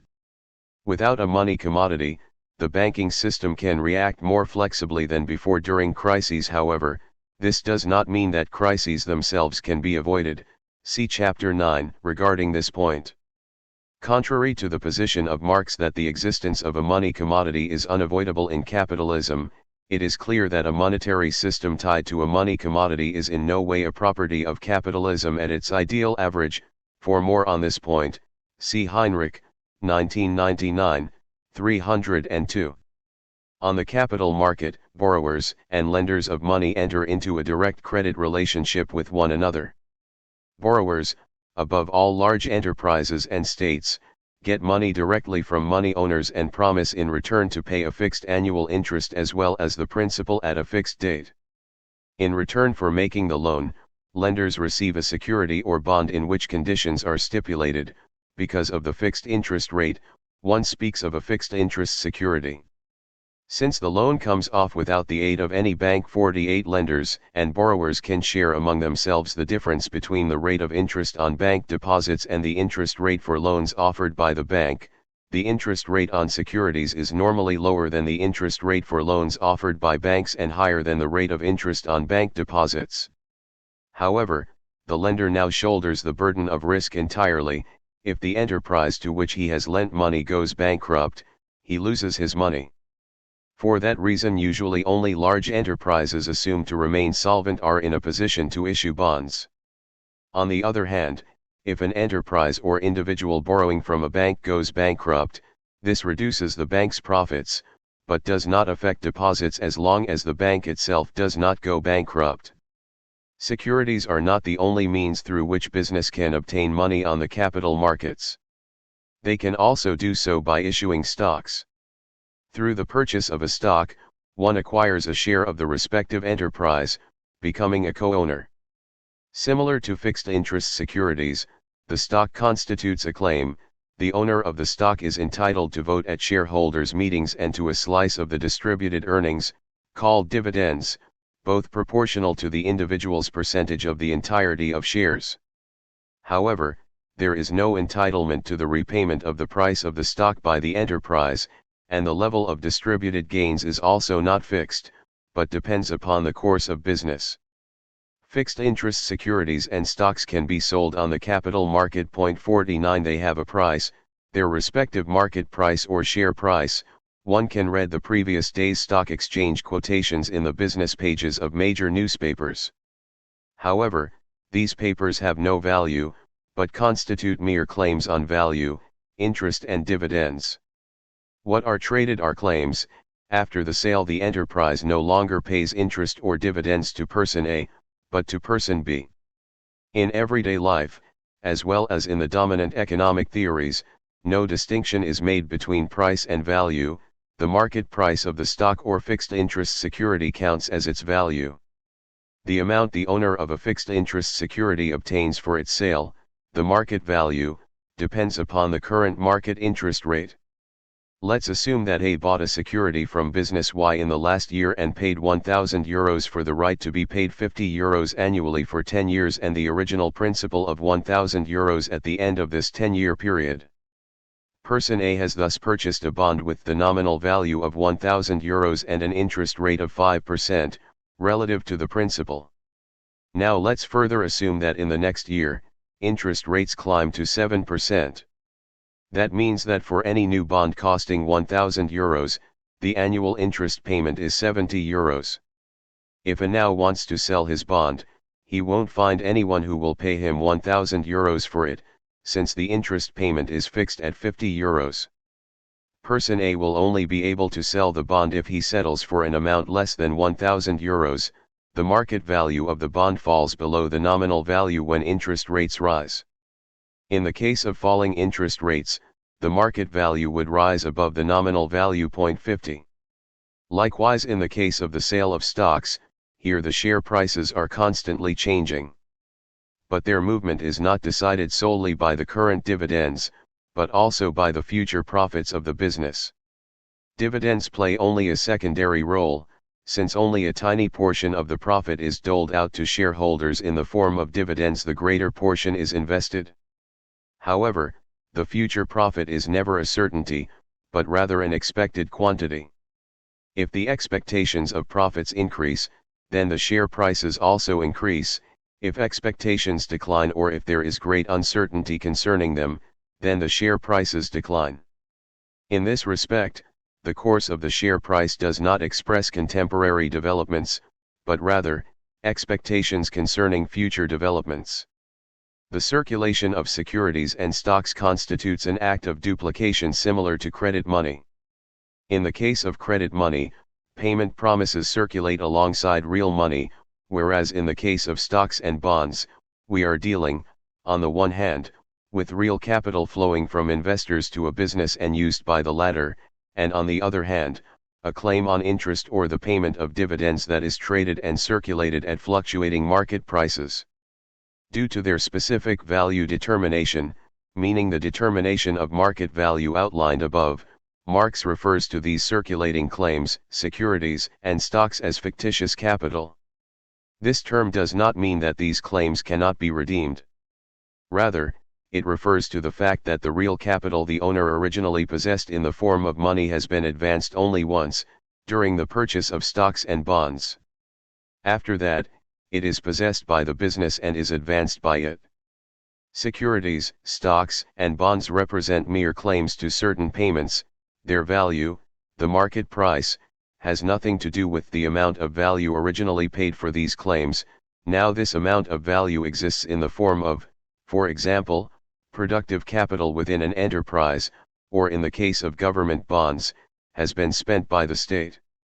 The value of such claims is an arithmetic value, which, in the case of fixed interest securities, rests upon the relation between the interest rate of the security and the current market rate of interest, and which in the case of stocks rests upon profit expectations. 51 The extent to which this value is constant and leads to corresponding payouts in the long term depends upon the actual profits of the respective enterprise.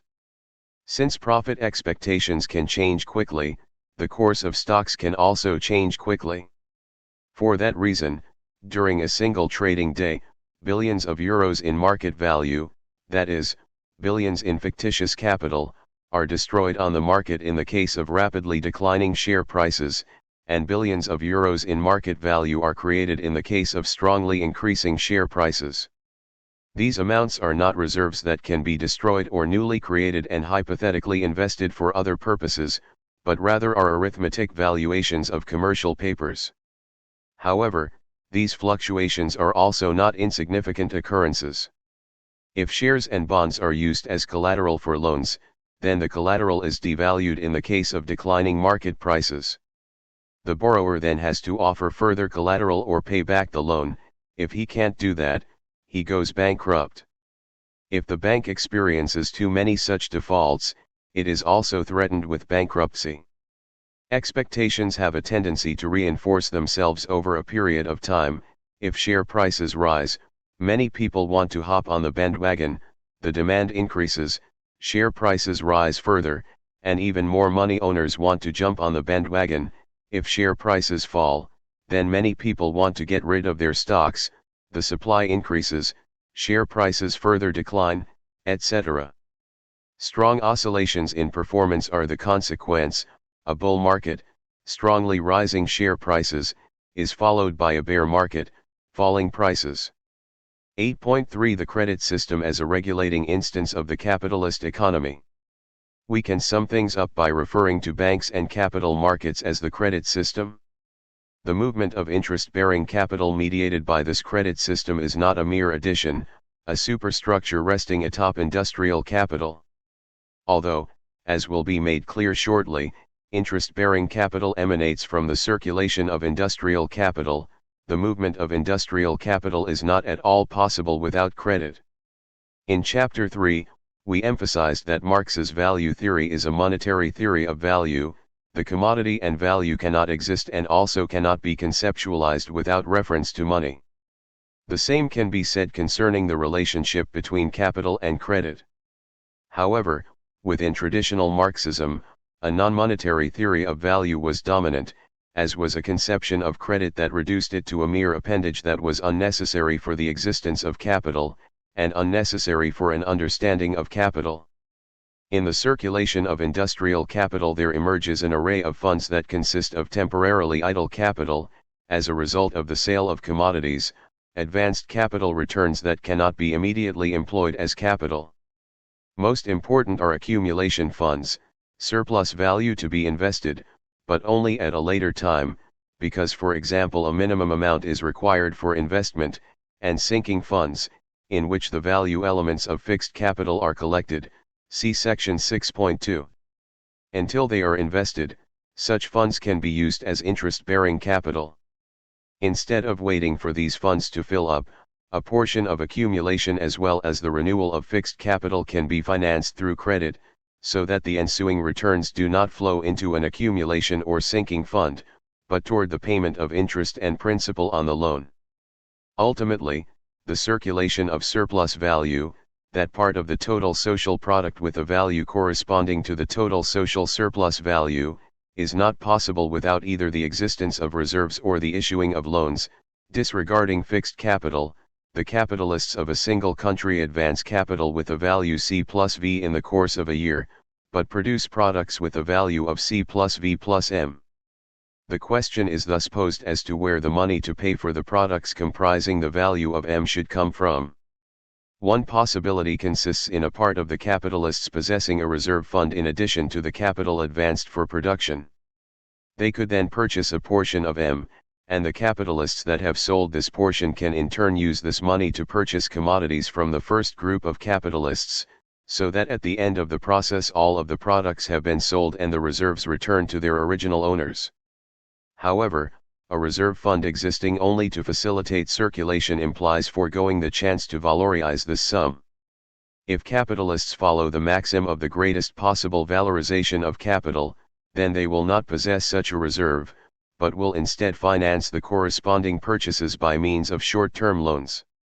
It is thus the circulation of capital that generates temporarily idle capital on the one hand and the demand for credit on the other hand. The volume of credit increases with the growth of total social capital. The mere growth of credit transactions is itself not a sign of capitalist crisis or instability. A developed credit system makes it possible for an individual capital to forego the accumulation of reserves and lend out idle capital. But by taking out a loan, an individual capital has the possibility to accumulate far more than merely the profits of the previous period. Thus for a capitalist enterprise, a certain amount of debt is in no way unhealthy or a sign of weakness. In pre-capitalist societies, producers usually went into debt only as a result of emergencies and more often had problems paying the interest on loans. Under capitalist relations, credit serves primarily to finance additional accumulation. Credit should raise the rate of profit as measured by the equity of a single capital. Let us assume the average rate of profit is 8% and the market rate of interest to be 5%. If a capitalist invests €1,000,000, he can only expect a profit of €80,000. If he borrows a further million and this second million also yields the average profit, then our capitalist obtains an additional €80,000, from which he has to pay back €50,000 as interest to the lender of the second million. His total profit amounts to 80,000 plus 30,000, or €110,000. His own capital, the first million, has brought in, as a result of the loan, not just the average profit of 8%, but 11%. This increase in the rate of profit is the primary motive for taking out loans. If expectations are not fulfilled, whether because an individual venture fails, or while the general economic situation deteriorates, then it may come to pass that the actual rate of profit obtained lies below the official rate of interest. In this case, the borrowed capital has not yielded an additional profit but a loss, the difference between interest and profit.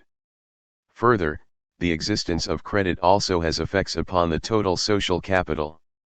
The movement of capital between branches, through which the equalization of profit rates occurs, see section 7.2, essentially consists of a change of credit flows, so that in one branch a lot is accumulated, while in others less is accumulated. The shift of already invested capital would otherwise be considerably more difficult and above all time-consuming. Credit and a developed credit system make it possible to concentrate and redirect enormous masses of capital in a short period of time. Often this is just what is required for the accelerated development of new forces of production, since the introduction of new technologies usually demands considerable initial investments. The existence of the credit system makes it possible not just for individual capitals, but for the total social capital to accumulate more than just the profits of the previous period, insofar as the objective conditions of accumulation are in place. An expansion of lending can thus also lead to a considerable surge of accumulation, just as restrictive lending can choke off the accumulation process. To this extent, the credit system constitutes a structural regulating instance of the capitalist economy. Capitalists are anxious to invest as much capital as possible in spheres where the highest rate of profit is expected. Since these investments as a rule are at least partially financed through loans or the issue of shares, The extent to which the movement of capital goes smoothly and the speed of accumulation fundamentally depend upon the credit system, that is, the banks and capital markets. The credit system grants accumulation its flexibility. It accelerates the material development of the productive forces and the creation of the world market, but it is also the principal lever of overproduction and excessive speculation in commerce, capital, 3:572. The regulation of accumulation by the credit system is a thoroughly crisis-prone process. The granting of credit, but above all the trade in stocks and bonds, live on expectations and insecurity. Speculation must occur, and this speculation can also fail and lead to the destruction of the invested capital. On the financial markets, this can lead to speculative bubbles, excessive share prices, and the subsequent crash, a sudden fall in prices, but before the crash one never knows for sure whether it is a bubble or whether high share prices are indicative of an increase in the profitability of the respective capitals. It would be wrong to oppose speculative financial markets to a solid capitalist production. Every act of capitalist production contains a speculative element, since no capitalist can be completely sure he will realize his value or at what price. Speculation on financial markets is more obvious and rapid, but in no way something qualitatively different from capitalist production. Both proceed from necessarily uncertain expectations and both attempt to achieve the same thing through the trade in their respective products, the maximization of profit. However, the relationship between financial markets and industrial production is not constant in either a quantitative or qualitative respect. This relation can be different in various countries, and can also change in the course of capitalist development. Thus discussions concerning the metamorphoses of the financial markets constitute one of the central threads of the debate in the past few years concerning globalization. 9. Crisis. 9.1 Cycle and crisis. Severe disruptions in the economic reproduction of a society are referred to as an economic crisis. In a capitalist economy, this means that a large number of the commodities produced are no longer sellable, not because there is no existing need for the corresponding products, but because there is no demand backed by buying power. Commodity capital can no longer be completely transformed into money capital, so that the advanced capital is poorly valorized and accumulation decreases. The demand on the part of capitalist enterprises for the elements of productive capital, means of production and labor power also decreases. Mass unemployment and a decline in the consumption of the working class are the consequences, thus leading to a further decline in demand that further intensifies the crisis. Capitalism is not the only mode of production in which massive poverty exists alongside enormous wealth, but it is the only mode of production where a surplus of goods constitutes a problem. Unsellable goods lead to the ruin of their owner, while people who need these goods the most are unable to sell the only thing they possess, their labor power. The reason is that capital has no need for their labor power, since it cannot profitably make use of it. Ever since the early 19th century, when industrial capitalism became dominant in England, and then in France, Germany, and the United States, crises occurred in the developed capitalist societies at roughly 10-year intervals. Periods of accelerated accumulation with high rates of profit and increasing wages were followed by stagnation and crisis, which ultimately culminated in an initially slow, and then accelerated recovery of accumulation. In the 20th century, this cyclical development continued, but the cycles were increasingly less pronounced than before. The importance of supercyclical developments increased, with the global economic crisis of 1929, a long period of economic depression set in that was only surmounted in the 1950s, and in North America and Western Europe gave way to the long boom of the 1950s and 1960s, which rested on Fordism, see section 5.5. This Wirtschaftswunder capitalism brought not only high profit rates but also full employment and an extension of the welfare state in the leading capitalist countries. In this phase there were also still cycles, but without acute crises. The capitalism known to Marx, which was characterized by crises, unemployment, and impoverishment, seemed to have been transcended, at least in the capitalist metropolises. But this state of affairs changed fundamentally with the global economic crisis of 1974-75, the Fordist model of accumulation with its cheap methods of increasing productivity, Taylorism and mass production, had reached its limits, profit rates declined, and cyclical movements increased in strength, although even in periods of recovery growth rates were modest and unemployment remained high. Profit rates recovered in the 1980s and 1990s primarily as a result of stagnating or declining real wages as well as comprehensive tax cuts for businesses and wealthy individuals that were financed primarily by cuts in social expenditures. There can be no doubt that the course of capitalist development in the last 180 years was de facto marked by crisis. However, the answer to the question as to the causes of these crises is subject to debate. The majority of classical political economists as well as contemporary exponents of neoclassical economics would dispute that crises are a result of the fundamental mechanics of capitalism. For classical and neoclassical economists, crises are caused by external influences, for example, state economic policies, but the capitalist market economy per se is free of crisis. Only John Maynard Keynes, 1883–1946, attributed recurrent mass unemployment to causes intrinsic to capitalism, Keynes, 1936, thus laying the cornerstone for Keynesianism. In contrast, Marx attempted to prove that crises result from the capitalist mode of production itself and that a crisis-free capitalism is impossible. However, one cannot find a comprehensive theory of crisis in Marx's work, but rather scattered, more or less elaborated observations that have been worked up by Marxists into quite distinct theories of crisis. With the analysis of money as a means of circulation, Marx had detected in the mediation of exchange by money the general possibility of crisis.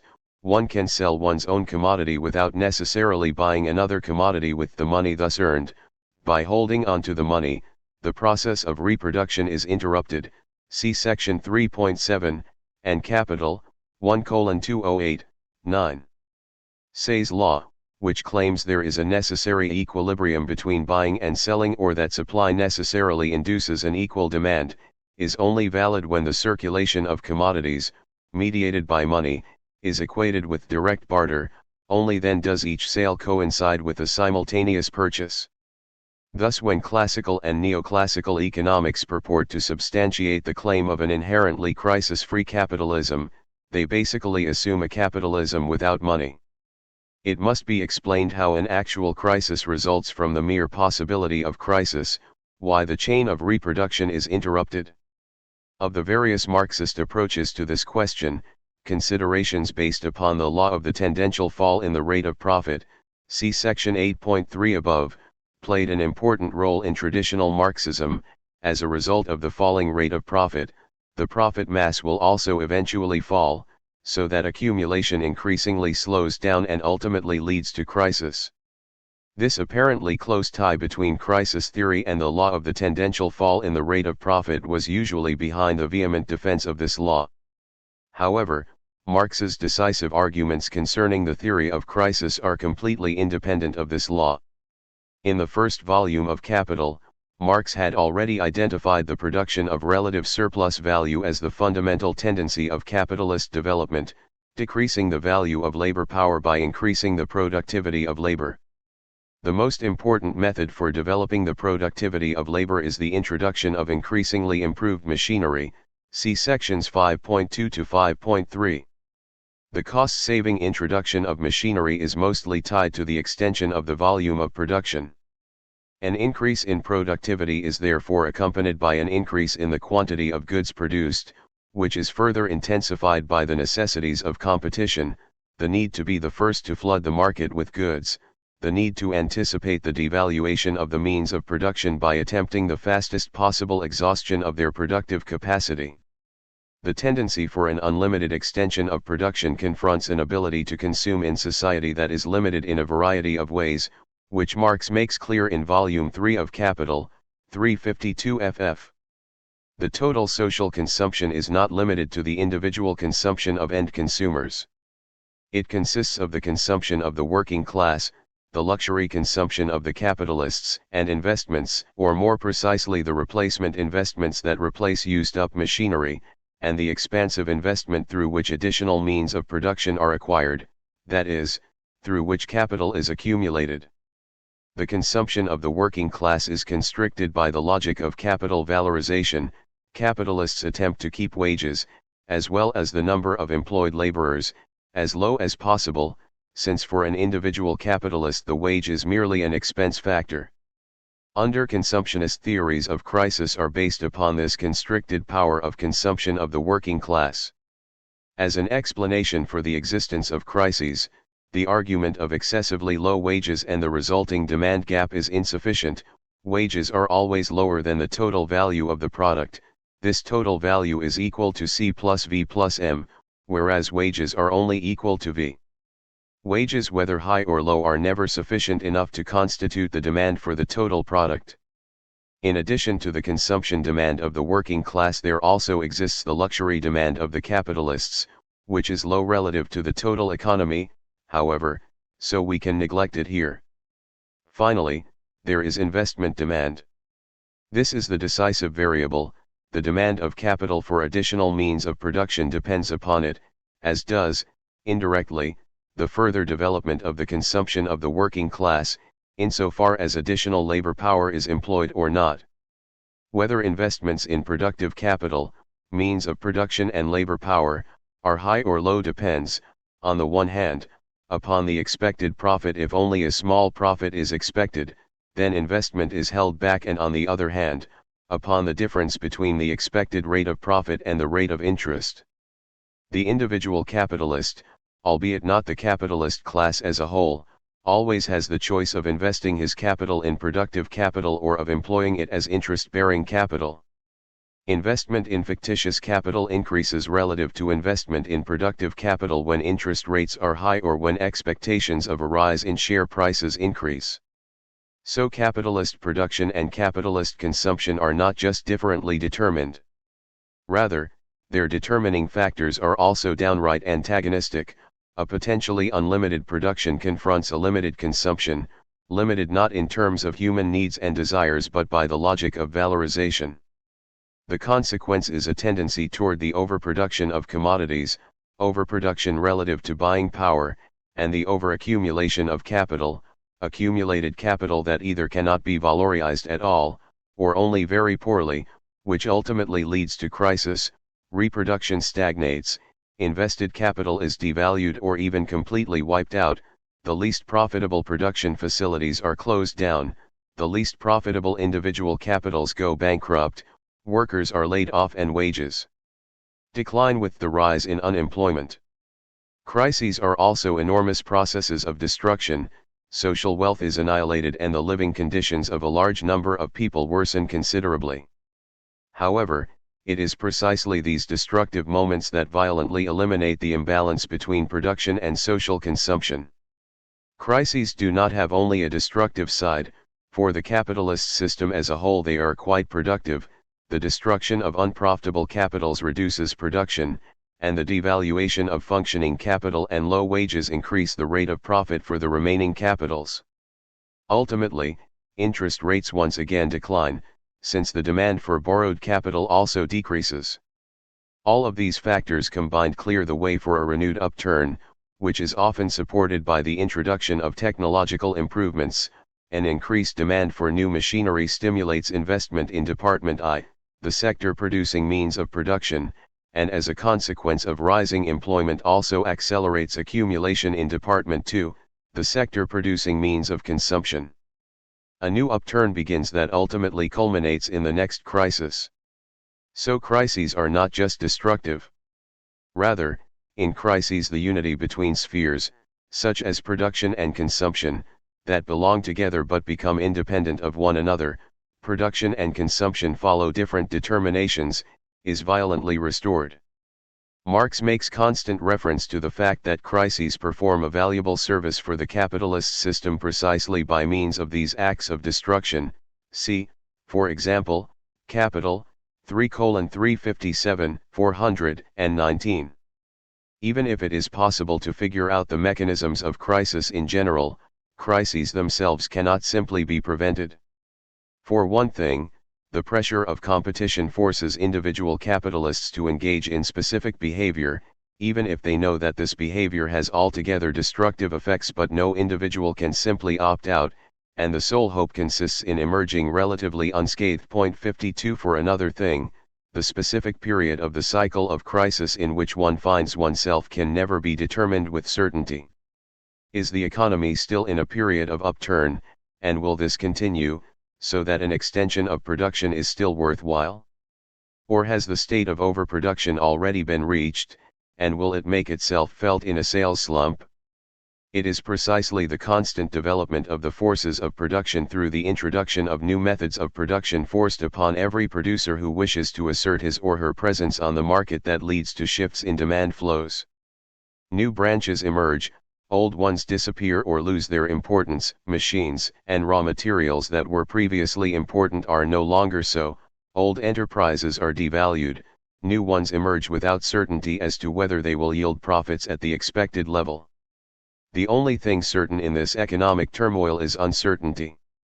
The sole chance for surviving as a capitalist under such circumstances consists in using all possibilities for increasing profit, regardless of the consequences. Within capitalism, crises cannot be avoided, even if one can more or less figure out the developments that will lead to crisis. At the general level of depiction intended by Marx in Capital, nothing further can be said concerning the concrete development of specific crises. The progression of specific crises is dependent upon the respective concrete circumstances, such as technical and operational developments, the structure of the credit system, the position of a country on the world market, a priority for capital particularly in times of crisis, the organization of the working class and its struggles, and the manner of state intervention in the business cycle. This is not only true for the course of the usual economic cycle of roughly 10 years, but particularly for long-term, supercyclical developments. At this point, we reach the limits of Marx's intended depiction of the capitalist mode of production at its ideal average. 9.2 Is there a theory of collapse in Marx's work? Because of their destructive sides, economic crises were often regarded in the classical workers' movement as an existential threat for capitalism. The possibility for economic crises leading to a crisis of the political system was conceived as follows: in light of the difficulties of economic reproduction, political power relationships would lose their legitimacy, and people would begin to rebel. In the early 1850s, Marx saw the revolutionary movements that shook Europe in 1848–49 as a consequence of the heavy economic crisis of 1847–48. Somewhat hastily, he generalized this result and expected the next revolution to come with the next crisis, MECW 10:510. The following economic crises made it clear that there is no necessarily direct connection between crisis and revolutionary movement. Since the 20th century at the very latest, we have learned that the insecurity brought about by dramatic economic crises can also provide a breeding ground for nationalist and fascist movements. In the history of the workers' movement, the notion that economic crises would ultimately lead to the collapse of capitalism, that capitalism was marching toward its final crisis, was widespread. Capital was interpreted as providing a Marxian theory of collapse. We can find this idea in the old German Social Democratic Party before 1914, in the work of Rosa Luxemburg, and in an elaborated form in the work of Heinrich Grossmann. In Germany in the 1990s, this old idea was revived by Robert Kurz and the group Crisis. In the third volume of Capital, Marx speaks of the barriers of the capitalist mode of production, but not in the sense of a temporal end. A barrier should be understood here as a restriction. Capital develops the forces of production to an extent unknown in previous modes of production, but this development merely serves the small-minded aim of the valorization of capital. The true barrier of capitalist production is capital itself. It is that capital and its self-expansion appear as the starting and finishing point, as the motive and the purpose of production. Production is only production for capital and not the reverse, i.e. the means of production are not simply means for a steadily expanding pattern of life for the society of the producers. Capital, 3:358. Marx then speaks of a persistent conflict between the unrestricted development of the forces of production and the restricted capitalist aim, but there is no mention of a collapse of any sort. In only one single passage, not in Capital, but in the earlier Grundrisse, do we find a comment that could be interpreted as a theory of collapse.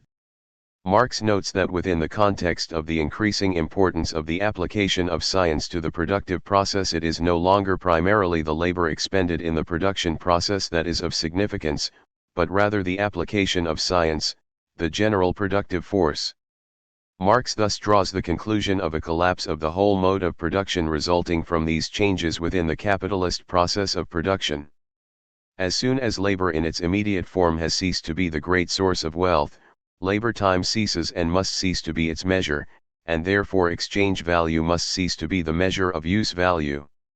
The surplus labor of the masses has ceased to be the condition for the development of general wealth, just as the non-labor of the few has ceased to be the condition for the development of the general powers of the human mind. As a result, production based upon exchange value collapses. MECW 29:91. In his later works, Marx does not return to this idea from the Grundrisse. On the contrary, Marx implicitly rejected his former arguments for a collapse.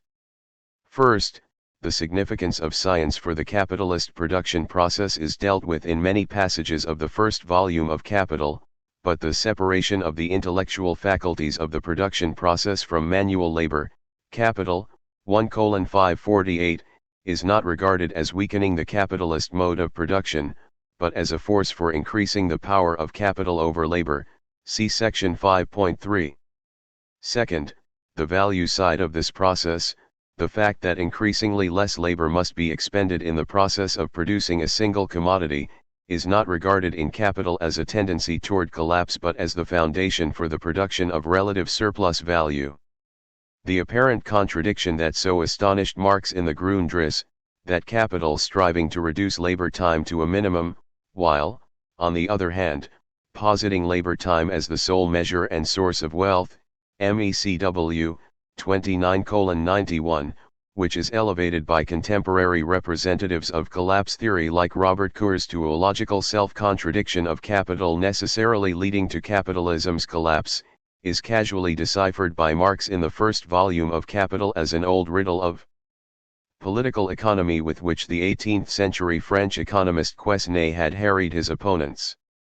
This riddle, according to Marx, is easy to grasp when one considers that the individual capitalist is not concerned with the absolute value of a commodity, but with the surplus value, or profit, that the commodity brings in. The labor time necessary for the production of a single commodity can decline, the value of the commodity decreases, as long as the surplus value or profit produced by the capitalist's capital increases.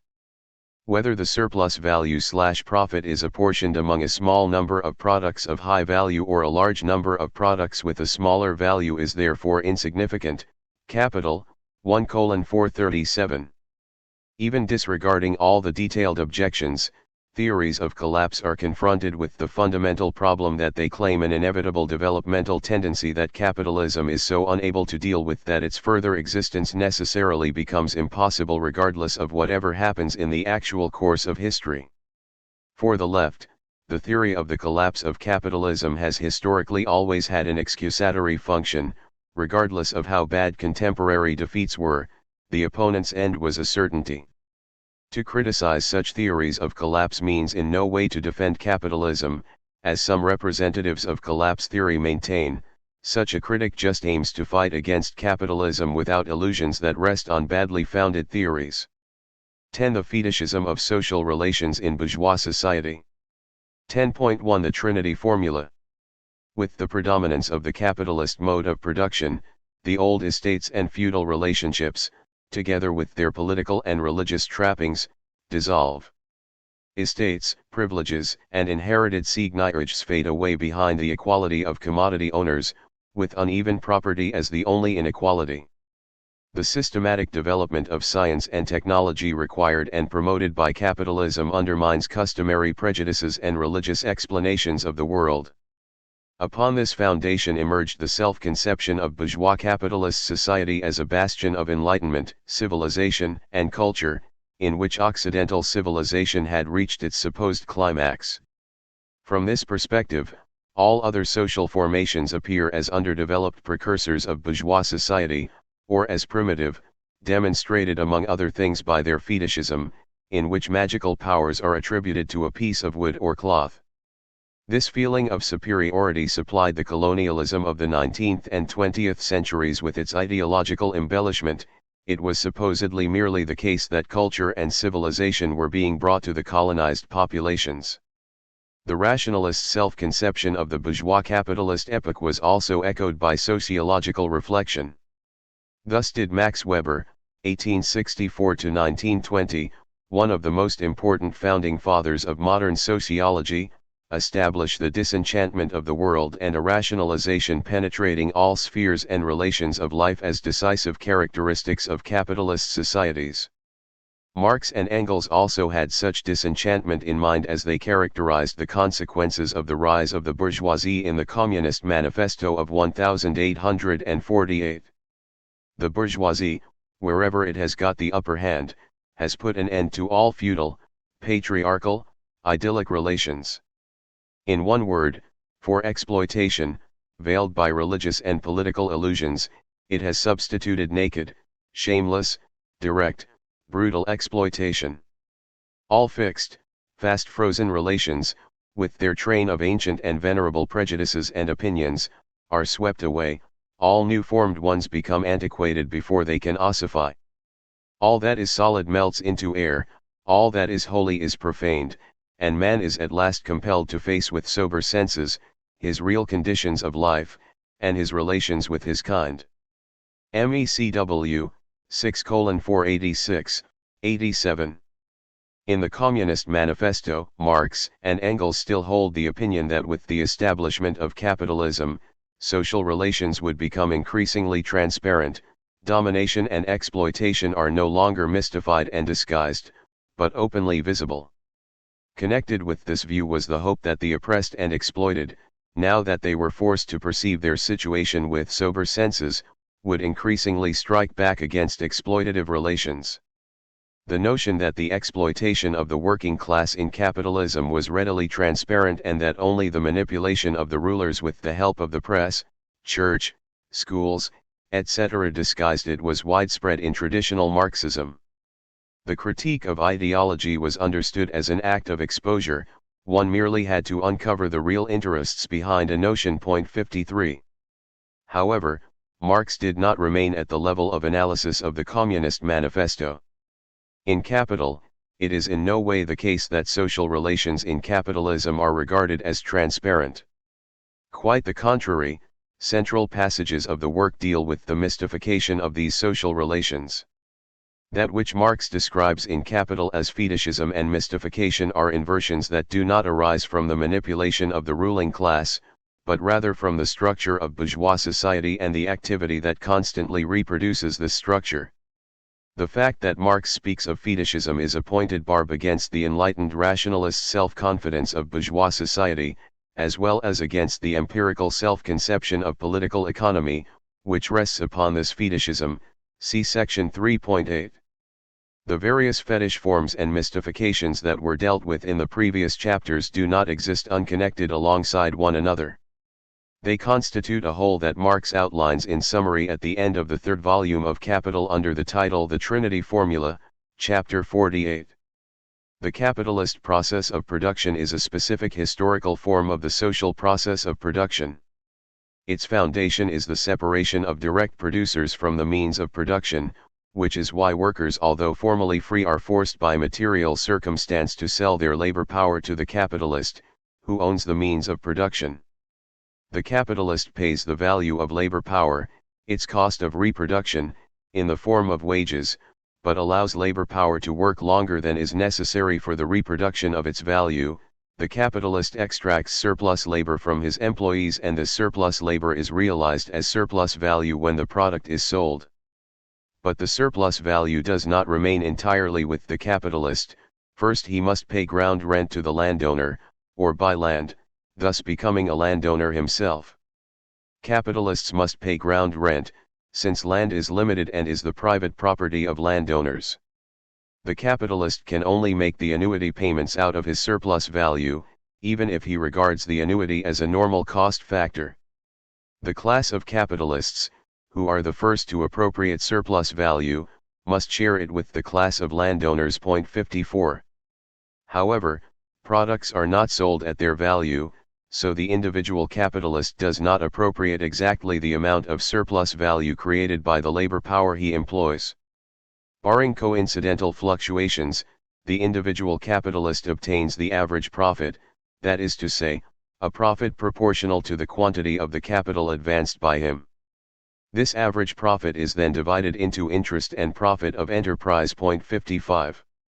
The annual total product of the economy is thus divided materially, and in terms of value, between a portion that replaces used means of production, a portion that the workers receive as wages and is necessary for their reproduction, and a surplus product beyond that is necessary for the reproduction of means of production and labor power. This last portion is divided into ground rent, interest, and profit of enterprise. Capital, land, and labor power, as fundamentally different as they are, have the common property of being sources of income or revenue for their owners. Capital yields a profit or interest, land yields ground rent, and labor power yields a wage, or as the case may be, labor yields a wage. That is how it appears to both workers and capitalists. See section 4.5. These incomes can be completely consumed without their respective sources running dry. Capital is a source of income because it allows the capitalist to extract surplus labor from the labor power he employs. Land is a source of income because it makes it possible for landowners to attract a portion of the surplus value extracted by the capitalist, and labor is a source of income because the workers obtain a portion of the value they create by means of labor. Capital, land, and labor are thus only sources of income because they are means of appropriation. Under capitalist social relations, by means of capital, land, and labor, one can appropriate a portion of the annual product in the form of income. The matter seems to be inverted to the agents of production, capitalists, landowners, and forces of labor, as well as in most economic theories. To them, capital, ground rent, and labor seem to be three distinct and independent sources of the value produced annually, and it is only because they are sources of value such is the conclusion reached by both common sense as well as professional economists that they can act at all as means of appropriating this value. For the agents of production, it seems as if the owners of capital, land, and labor usually receive as income precisely that portion of value that their factor of production contributes to the product. How does this semblance come about? The section on the fetish character of commodities, 3.8, clarified that the characteristic of commodities of possessing value appears as a social natural property, capital, 1:165. Although that value is not a natural property like weight or color, it appears as if products automatically possess value in every social context, and not just in a particular one. Regarding only the purely material side of production, the individual product is the result of a production process in which labor is expended, produced, means of production are applied, and land, in agriculture or in the extraction of raw materials, is used. The process of value creation is thus understood as an analog to this material process, as the contribution of value by the factors of production. The foundation of this inversion consists in the fact that there seems to be no essential difference between labor and wage labor. The separation between labor and the material conditions of production is accepted as natural. 56. However, if there is no essential difference between labor and wage labor, then there is also no such difference between the means of production and capital, nor between land and landed property. Marx summarizes this in the following way. If labor and wage labor thus coincide, so too do the particular social form in which the conditions of labor confront labor and their own material existence. The means of labor are then capital as such, while the earth as such is landed property. The formal autonomy these conditions of labor acquire vis-a-vis labor, the particular form of this autonomy they possess, is then a property inseparable from them as things, as material conditions of production, an immanently ingrown character that necessarily falls to them as elements of production. Their social character in the capitalist production process, determined by a particular historical epoch, is an innate material character natural to them, and eternally so, as it were, as elements of the production process. Capital, 3:964. The social form determinations wage labor, capital, and landed property seemingly coincide with the material conditions of production of labor, means of production, and land, so that every labor process is actually already a capitalist production process. Marx therefore speaks of the reification of the relations of production, capital, 3:969. With regard to the relations of production, it is no longer apparent that these are specific historical relations between people. Rather, these seem to have an objective foundation in the fact that production occurs at all. Wages, profits, and rent thus seem to be nothing other than the portions of the product's value that can be traced back to the functioning of wage labor, capital, and landed property. At the same time, the transformation of the value of labor power into the value of labor, see section 4.5, is fundamental, precisely because the wage appears to compensate the value of labor. The remaining components of newly added value, profit, and rent, must emanate from the remaining two factors of production, capital, and landed property. Since commodities are not exchanged at their values but rather at prices of production, this semblance cannot be resolved with regard to a single commodity. There does not appear to be any sort of connection between the expended labor on the one hand, and the average profit and rent on the other. Profit depends, under normal conditions, upon the size of the capital employed, regardless whether many or few laborers are employed, and rent depends upon which land and how much of it is used. Capital profit/interest, landed property rent, labor wage, this trinity as an expression of a seeming connection between value and its sources is referred to by Marx as the Trinity formula. It completes, according to Marx, the mystification of the capitalist mode of production, the reification of social relations, and the immediate coalescence of the material relations of production with their historical and social specificity, the bewitched, distorted and upside-down world haunted by Monsieur Le Capital and Madame La Terre, who are at the same time social characters and mere things. Capital, 3:969. Capital and land in capitalist society obtain magical abilities similar to those of wood or cloth fetishes in allegedly primitive societies. People in bourgeois society therefore live in an enchanted world, in which a personification of things occurs. The subjects of the social process are not people, but commodity, money, and capital. This is not merely a case of false consciousness. It is the social practice of capitalist society that constantly enacts a process whereby the factors of production take on a life of their own and social cohesion is constituted as an objective necessity that individuals can only escape on pain of ruin. To that extent, personified things absolutely possess a material force. All members of bourgeois society are subordinate to the fetishism of social relations. This fetishism takes root as an objective form of thought that structures the perception of all members of society, see section 3.8. Neither capitalists nor workers have a privileged position that allows them to evade this fetishism. However, this fetishism is also not a completely closed universal context of deception from which there is no escape. Rather, it constitutes a structural background that is always present, but affects different individuals with varying strength and can be penetrated on the basis of experience and reflection. 10.2 Excursus on Antisemitism. In the preface to the first edition of Capital, Marx writes that he doesn't by any means depict the capitalist and the landowner in rosy colors, but that his depiction deals with individuals only insofar as they are the personifications of economic categories, and therefore the point cannot be to make the individual responsible for relations whose creature he socially remains, however much he may subjectively raise himself above them. Capital, 1:92. As shown above, see section 4.2 or 5.2, economic actors follow a rationality that is imposed upon them by the economic relations.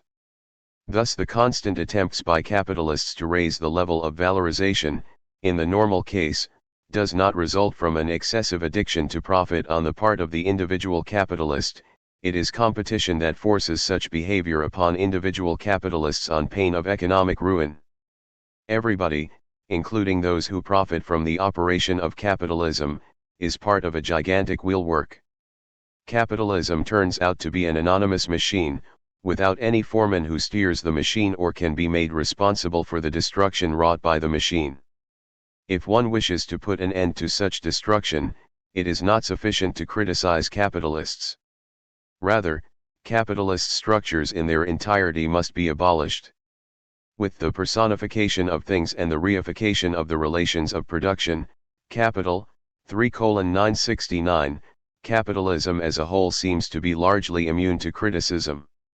Since the capitalist machine appears to be nothing other than the most advanced manifestation of the process of social life, that social form determinations can no longer be distinguished from their material content is precisely what is expressed by the Trinity formula: society cannot extricate itself from this machine.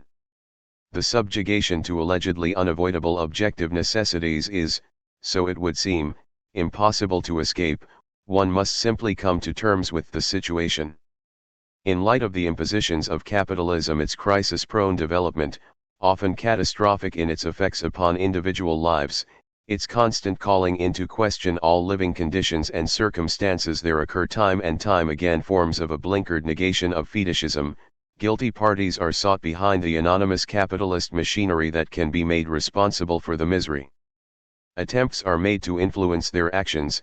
In extreme cases, they are supposed to atone for the misdeeds attributed to them. Thus, in the various capitalist societies, a personalization of fetishistic relations can be observed time and time again. Among such forms of personalization is antisemitism. However, it cannot be reduced to such a personalization. 57. In Capital, Marx does not deal with such acts of personalization, or with antisemitism. In this section, we intend to deal with these phenomena against the background of Marx's analysis of fetishism, although in doing so we run up against the limits of the depiction of the capitalist mode of production at its ideal average. Personalization and antisemitism cannot be derived from the categories of the critique of political economy. The personalization of capitalist relations can take on completely different forms depending upon the historical context and the particular social structure, and multiple forms can exist simultaneously alongside one another. It is seldom the case that capitalists as a whole are made responsible for particular miseries. It is too conspicuous that capitalists are also often the ones being driven, having to obey the demands of the market if they don't want to go under. This appears to be the case for small and medium capitalists, whereas large corporations and monopolies are alleged to have the power of eluding such demands, or being able to create them in the first place. As a result, a distinction is made between the good capitalism of the small capitalists and the bad, unscrupulous, exploitative capitalism of the big capitalists. The latter are then regarded as pulling the strings in the background. Another variant of personalization is the reference to the banks, or possibly the speculators, which by means of credit and stock ownership control a large number of enterprises and are therefore the secret masterminds of the economy. Here, a good, industrial productive capital is contrasted to an evil, money-hungry financial capital. These acts of personalization are based upon quite real differences. The competitive situation and the room for maneuvering of a small business is usually much different than that of a large business.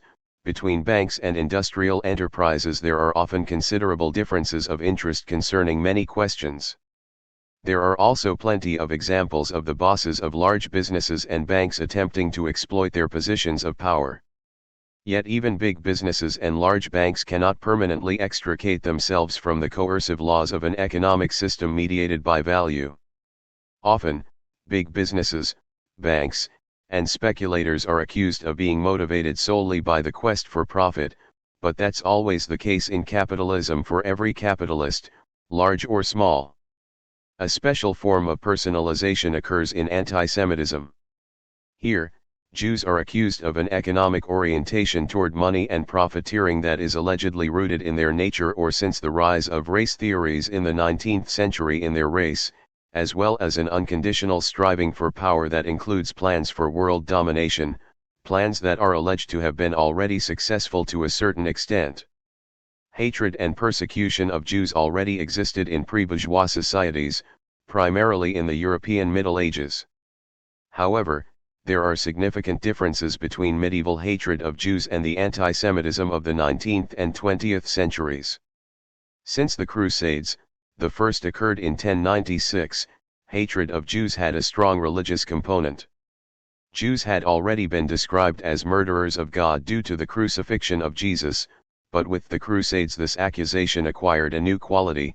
The opinion became widespread that one should slay these murderers of God as well as the Mahometans occupying the Holy Land.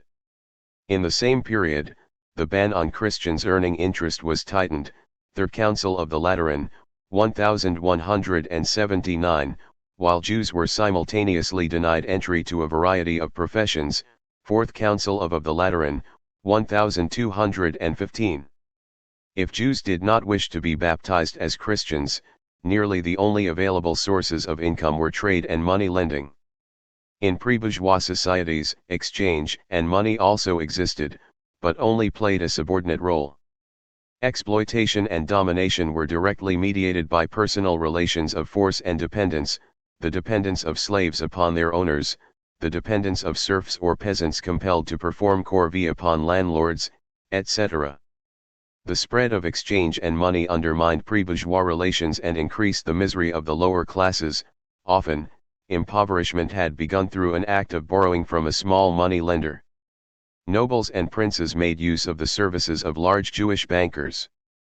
The latter received in return a privileged place at the noble court, but were also often the objects of general envy and made responsible for political and financial difficulties. Jews were not the only people in the Middle Ages and early modern period who were occupied with trade and money lending, but throughout the course of centuries, they were conspicuously visible as an alien group as a result of forced clothing regulations, living in ghettos, and non-participation in Christian festivals. It was therefore easy to identify them with the destructive power of money and interest, regardless of whether one was affected by this destructive power or if one had any contact with Jews at all. The Jews became the objects of a widespread hatred that was further incited by wild rumors such as the alleged ritual murder of Christian children. Since the High Middle Ages, this hate was discharged increasingly in the form of pogroms and expulsions, often with the approval of the church, princes, or the urban upper class. In the end, members of both the higher and lower orders of society helped themselves to Jewish property. The religious aspect no longer plays an important role for modern anti-Semitism. In an increasingly secularized world, the wrong religion can no longer be a decisive criterion. However, economic behavior attributed to Jews being interested solely in money and profit, not having to work as a result of the power of money and instead living from the labor of others obtains a brand new importance. Money, the valorization of capital, profit maximization, and interest do not just play a role on the margins of society but are constitutive for the capitalist mode of production. Anti-Semitism in bourgeois capitalist society is thus fundamentally distinct from all other forms of discrimination, prejudice, and attribution. In bourgeois as well as pre-bourgeois societies, other groups were and are subject to discrimination and the attribution of particular modes of behavior or abilities, a particular shiftiness, aggressive sexual potency, etc. Only in modern anti-Semitism are central constitutive principles of society projected outward onto a foreign group. 58 The projection is also not limited to the economic sphere, rather, cultural characteristics of modern bourgeois society, intellectualism, mobility, etc., are attributed overwhelmingly to the Jews and simultaneously devalued as decadent. Finally, the foreignness that characterizes Jews in anti-Semitic thought is considered to be fundamental, standing in opposition to every community. A Turk in Germany is also considered foreign, but only because he, allegedly, belongs to another community. In anti-Semitic thought, Jews are not simply perceived to be members of another community, but as corroders and destroyers of every community. If we limit ourselves to the economy, then one can demonstrate anti-Semitic stereotypes in terms of value theory on different levels. The conception of the Jewish huckster chasing after even the smallest advantage in trade and plunging debtors into catastrophe in his role as usurer remains fundamentally, even though interest is involved, at the level of the simple circulation of commodities and money. The force of value taking on a life of its own as money, which confronts concrete labor and use value, is projected onto the Jews as a force emanating from them. It is the misunderstood fetish character of money that is personalized here. With the contrast made out in particular by the Nazis between productive or Schaffendum, non-Jewish, capital and parasitic or Raffendum, Jewish, capital, whereby the latter holds the former in a stranglehold through the banks and financial markets, the contradiction between an independent manifestation of value in the form of money and concrete labor is shifted onto the level of the total process of capitalist reproduction. It is the capital fetish, in its most developed form as interest-bearing capital, which is personalized. In section 8.1 it was shown how interest as the seemingly original fruit of capital makes enterprise profit into the fruit of entrepreneurial labor and therefore reduces the functioning capitalist to a particular category of laborer. The personalization addressed above builds upon this semblance. The separation of interest and enterprise profit is not called into question, but the mysterious power of capital to bring about interest is. It is the Jews who hold the real laborers, whether capitalists or workers, in interest bondage and who as non-workers are nothing other than parasites. 59. In that the Jews are detected to be the real capitalists in anti-Semitic thought, they can be made responsible for all the ills and cataclysms that capitalism generates. At the same time, they appear to be all-powerful. Through the banks and financial markets they dominate big business, with their money they can buy the press, which is allegedly proved by every newspaper article directed against anti-Semitism, and ultimately they influence political parties and governments. At the same time, the Jews are considered to be cosmopolitan and rootless, but with global connections to their own people.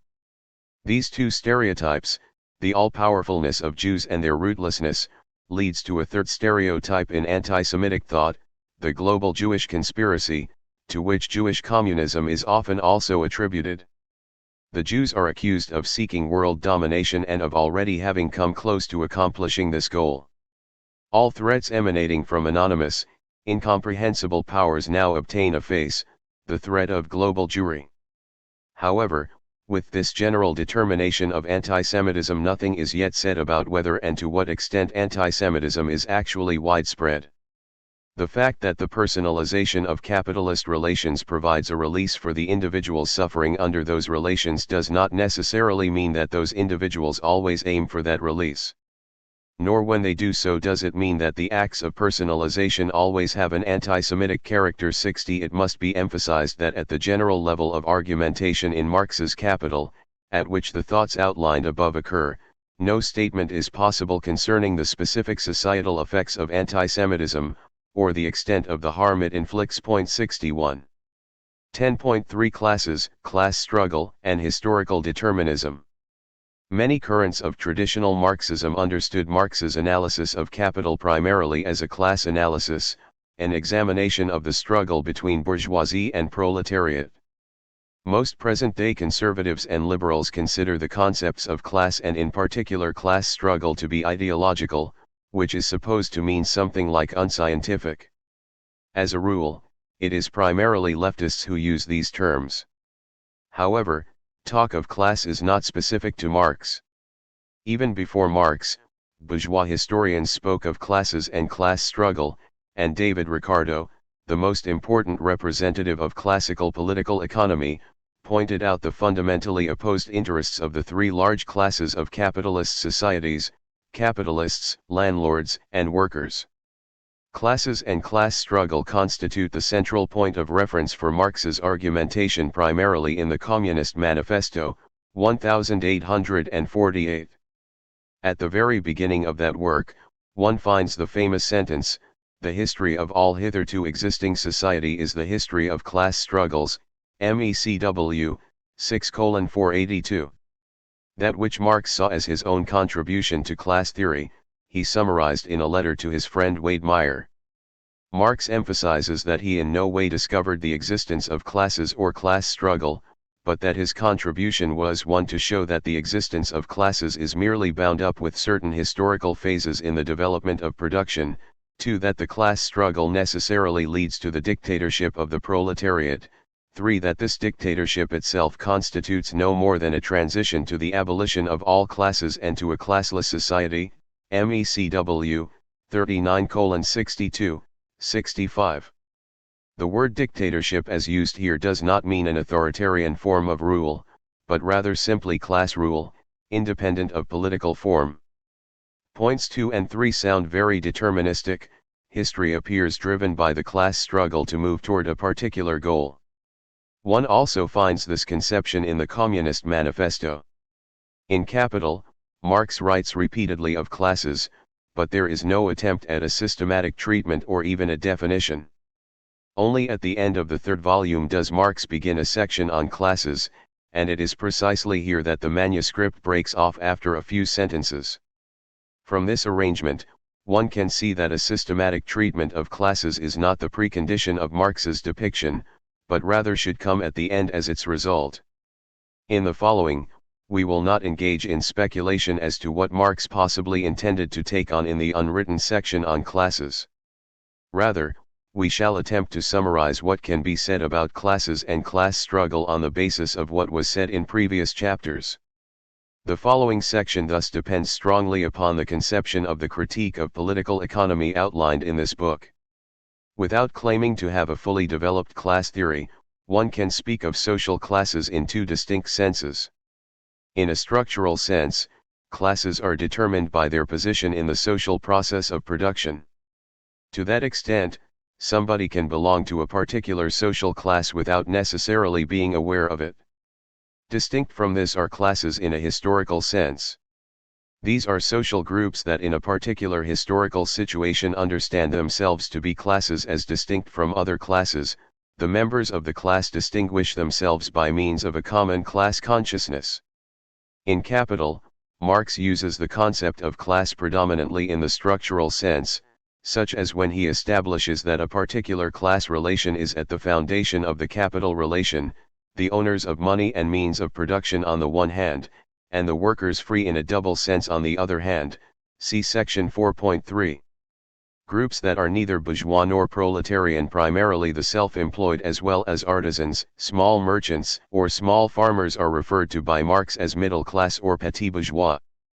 Classes in a structural sense cannot be identified with their respective historical manifestations. A capitalist does not necessarily have a cigar and chauffeur, nor can proletarians be reduced to industrial workers inhabiting working-class housing estates. The dissolution of such stereotypes is not evidence for the end of classes, but merely for a change in their historical manifestation. The question of who belongs to what class in a structural sense also cannot be determined according to formal properties, such as the existence of a wage relationship, but only by the position occupied within the process of production. More precisely, it can only be determined at the level of the process of capitalist production as a whole that Marx arrives at in the third volume, where the unity of the processes of production and circulation is already assumed, see beginning of chapter 7. At this level, it is clear that the ownership or non-ownership of means of production is not the only decisive criterion concerning class affiliation. The chairman of the board of a corporation might formally be a wage laborer, but in fact he is a functioning capitalist. He disposes of capital, even if it is not his personal property, organizes exploitation, and his payment is not based upon the value of his labor power, but on the profit produced. In contrast, many formally self-employed people, who might even own some small means of production, are still proletarians, who live de facto from the sale of their labor power, except that this occurs under potentially worse conditions than under a formal wage relationship. The life circumstances, income, education, and even life expectancy, of the structurally determined classes bourgeoisie and proletariat are considerably different today, but even within the proletariat there is a wide range of completely different living conditions, concerning work, income, and education as well as leisure time and consumption patterns. Thus it is anything but certain that a common class position necessarily generates a common consciousness and practice, with the structurally determined class transforming into a historical social class. It can happen, but then again it might not. Even if the structurally determined proletariat or a section thereof transforms into a historical class and develops a class consciousness, this does not automatically mean that this class consciousness contains a conception of an emancipatory transcendence of the capital relation. Even a class-conscious proletariat is not automatically revolutionary. In the capitalist production process, bourgeoisie and proletariat directly confront one another. The exploitation of the proletariat first makes possible the existence of capital as self-valorizing value. The concrete conditions under which the valorization of capital is consummated are always contested. The value of labor power must be sufficient for normal reproduction. Exactly what counts as normal depends upon what demands the working class can enforce. See section 4.4. Just as contested is the length of the workday, section 5.1, and the respective conditions under which the production process occurs, section 5.4. To that extent, class struggle always exists alongside the capital relation, whether or not it is referred to as such. Class consciousness can emerge in particular from class struggles, but this consciousness may appear in completely different ways depending upon historical conditions. Class struggles do not only take the form of a direct confrontation between bourgeoisie and proletariat, they can also relate to the state, which through its laws is supposed to codify or eliminate certain positions, limitation of the workday, protection against dismissal, social insurance, etc. However, class conflict is not the only important social cleavage in capitalist society. Conflicts concerning gender roles, racial oppression, and the handling of immigration are also of considerable importance for social development. Traditional Marxism often considered class conflicts to be the only truly important social struggles. Italian operaismo, a radical leftist current that emerged in the 1960s, even regarded class struggle as the decisive factor for capitalist crises. That the successful imposition of working-class demands can intensify or trigger crises is indisputable. Even bourgeois economists, such as adherents of the contemporary neoclassical school, point this out when they cite allegedly excessively high wages, excessively strong trade unions, and excessively worker-friendly regulation of the labor market as the causes of crisis and unemployment. For the analysis of the development of capitalism in a particular country during a particular historical period, the extent and forms of class struggle are without doubt important factors. However, at the level of depiction of the capitalist mode of production at its ideal average, meaning at the level of depiction of Marx's Capital, see section 2.1, the reduction of crises to class struggle falls short of the decisive point of Marx's theory of crisis.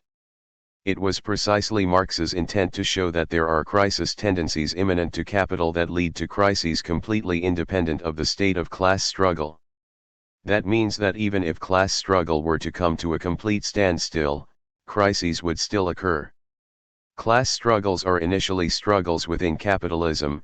The proletariat fights about its conditions of existence as a proletariat for higher wages, better working conditions, the codification of legal rights, etc. To that extent, class struggles are not an indicator of a particular weakness of capital or even an impending revolution, but rather the normal movement pattern for conflicts between the bourgeoisie and proletariat. The reasons given for demands raised also tend to remain within the framework delimited by the Trinity formula. If a just wage is demanded, then such a demand takes as its basis precisely the irrationality of the wage form, namely wage as the payment for the value of labor and not as payment for the value of labor power. See section 4.5, that Marx diagnosed as the foundation of all conceptions of justice on the part of both wage laborers and capitalists. That means that when people in bourgeois society, be they workers or capitalists, attempt to become clear about their interests, they initially do so within the fetishistic forms of thought and perception that dominate spontaneous everyday consciousness. However, class struggles also possess an independent dynamic. They can lead to processes of learning and radicalization in which the capitalist system as a whole is called into question, precisely because fetishism is not impenetrable. Primarily in the early stage of the implementation of modern industrial capitalism, struggles led by the proletariat were often met with brutal state repression, for example, bans on trade unions and strikes, the persecution of activists, that further intensified processes of radicalization. Compared to the 19th and early 20th century, this direct repression has abated in many countries, though it still plays an important role in some. In the leading capitalist countries today, there is a more or less strong legal regulation of the forms in which the direct confrontation between bourgeoisie and proletariat occurs. The class struggle is allowed to take place, but without endangering the system. For example, in Germany the right to strike and the right of association are legally guaranteed, but so is the right of businesses to engage in lockouts. Sovereignty in collective bargaining is also guaranteed, but political strikes are forbidden. That is, particular forms of struggle are free of direct state repression, while others are persecuted all the more strongly. In the history of Marxism, two false conclusions were often made concerning class and class struggle. First, it was inferred that class consciousness arises sooner or later as a direct result of the situation of the working class. Second, it was assumed that this class consciousness must have a more or less revolutionary content. For that reason, it was not unusual for every incidence of class struggle to be interpreted as the harbinger of an impending revolutionary final conflict. It was assumed that in the course of capitalism's development, the proletariat would develop into a conscious, revolutionary class. There were a few situations in history in which segments of the working class acted in a revolutionary manner, but such situations were not the result of a general tendency of the proletariat developing into a revolutionary class, but rather expressions of concrete historical conditions, for example, the lost war and the loss of legitimacy of the previously dominant aristocratic military circles in Germany in 1918. The revolutionary orientation of parts of the proletariat thus always remained a temporary phenomenon. Many Marxist class analyses concerned with the question of who belongs to the proletariat proceeded from the assumption of a necessary transformation of the proletariat into a revolutionary class. It was believed that one could discover the revolutionary subject by means of an analytical determination of the proletariat. Insofar as the real proletarians were not clear about their role, they should be helped along mainly by the party of the working class, and usually multiple candidates engaged in bitter combat for the sake of claiming that title. One can also find these two false conclusions, and a deterministic conception of history building upon them, in some of Marx's works, above all in the Communist Manifesto, precisely the text that consistently played an important role in traditional Marxism and in the various workers' parties. In Capital, Marx is considerably more cautious. However, in that work there are still echoes of the earlier historical determinism. At the end of the first volume, Marx tersely sketches out on 3 pages the historical tendency of capitalist accumulation, the title of the section. First, Marx summarizes the emergence of the capitalist mode of production as the expropriation of individual small producers, small peasants and artisans. In the course of the primitive accumulation, they lose ownership of the means of production, so that they are compelled to sell their labor power to the capitalists. On the basis of the capitalist mode of production, a fundamental transformation of the production process is set in motion. Small industry becomes large industry, concentration and centralization of capital occurs, science and technology are systematically applied, the means of production are economized, and national economies are integrated into the world market. Marx then continues.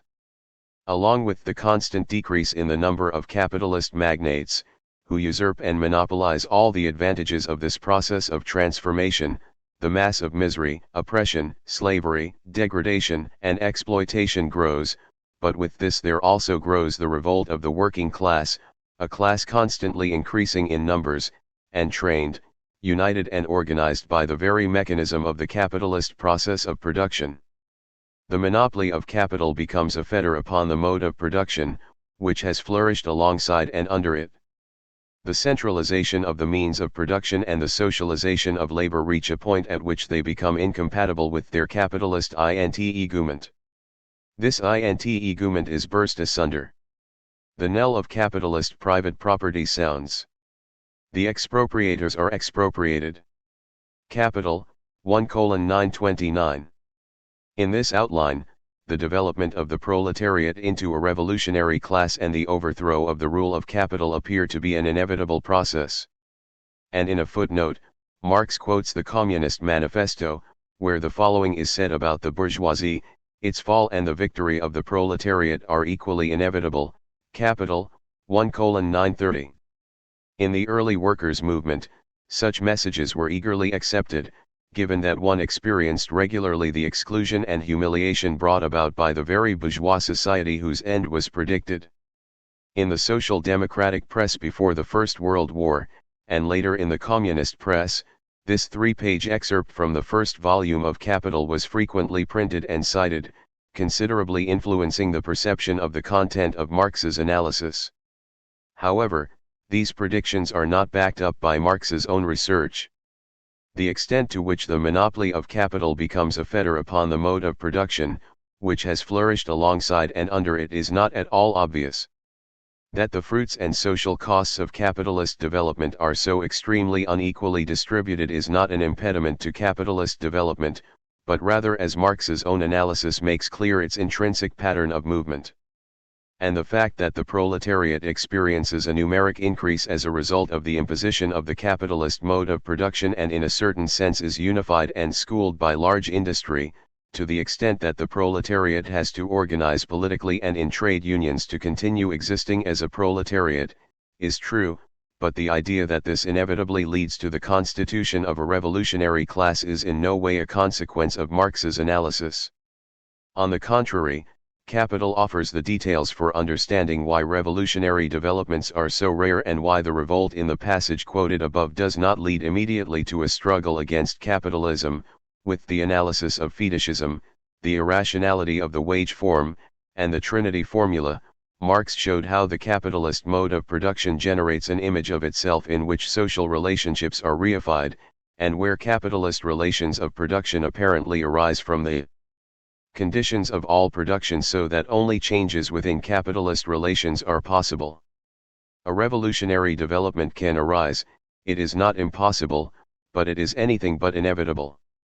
In the passage excerpted above, Marx drew conclusions amounting to a sort of historical determinism that are not justified by his categorical depiction. To that extent, the passage is more an expression of hope than analysis. Revolutionary enthusiasm triumphed over the cool scholar. However, the depiction of the capitalist mode of production itself is not dependent upon these questionable conclusions. Capital still offers the best contribution to understanding the capitalist mode of production. But how and whether this mode of production will reach its end cannot be determined in advance. There are no certainties here, merely a struggle with a conclusion that is up for grabs. 11. State and Capital. When Marx took up a comprehensive critique of political economy at the end of the 1850s, he also intended to write a book on the state.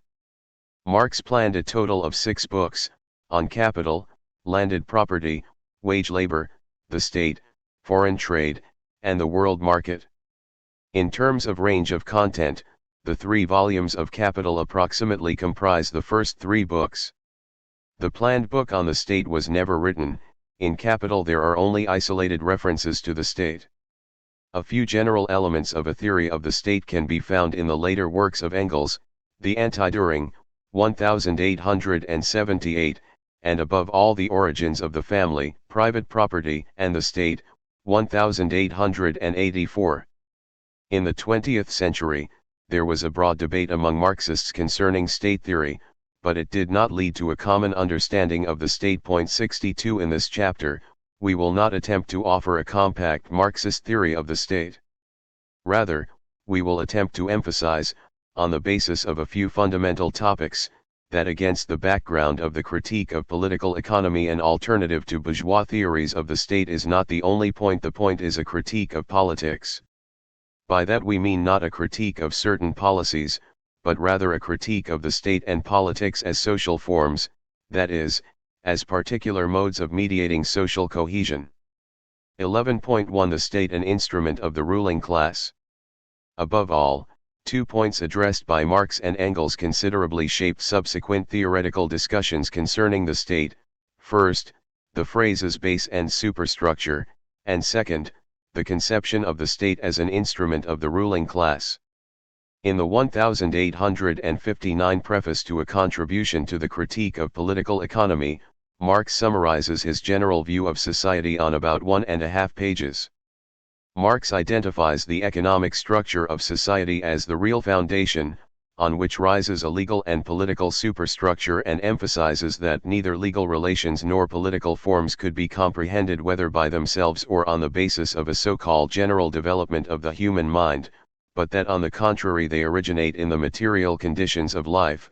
MECW 29:263, 262.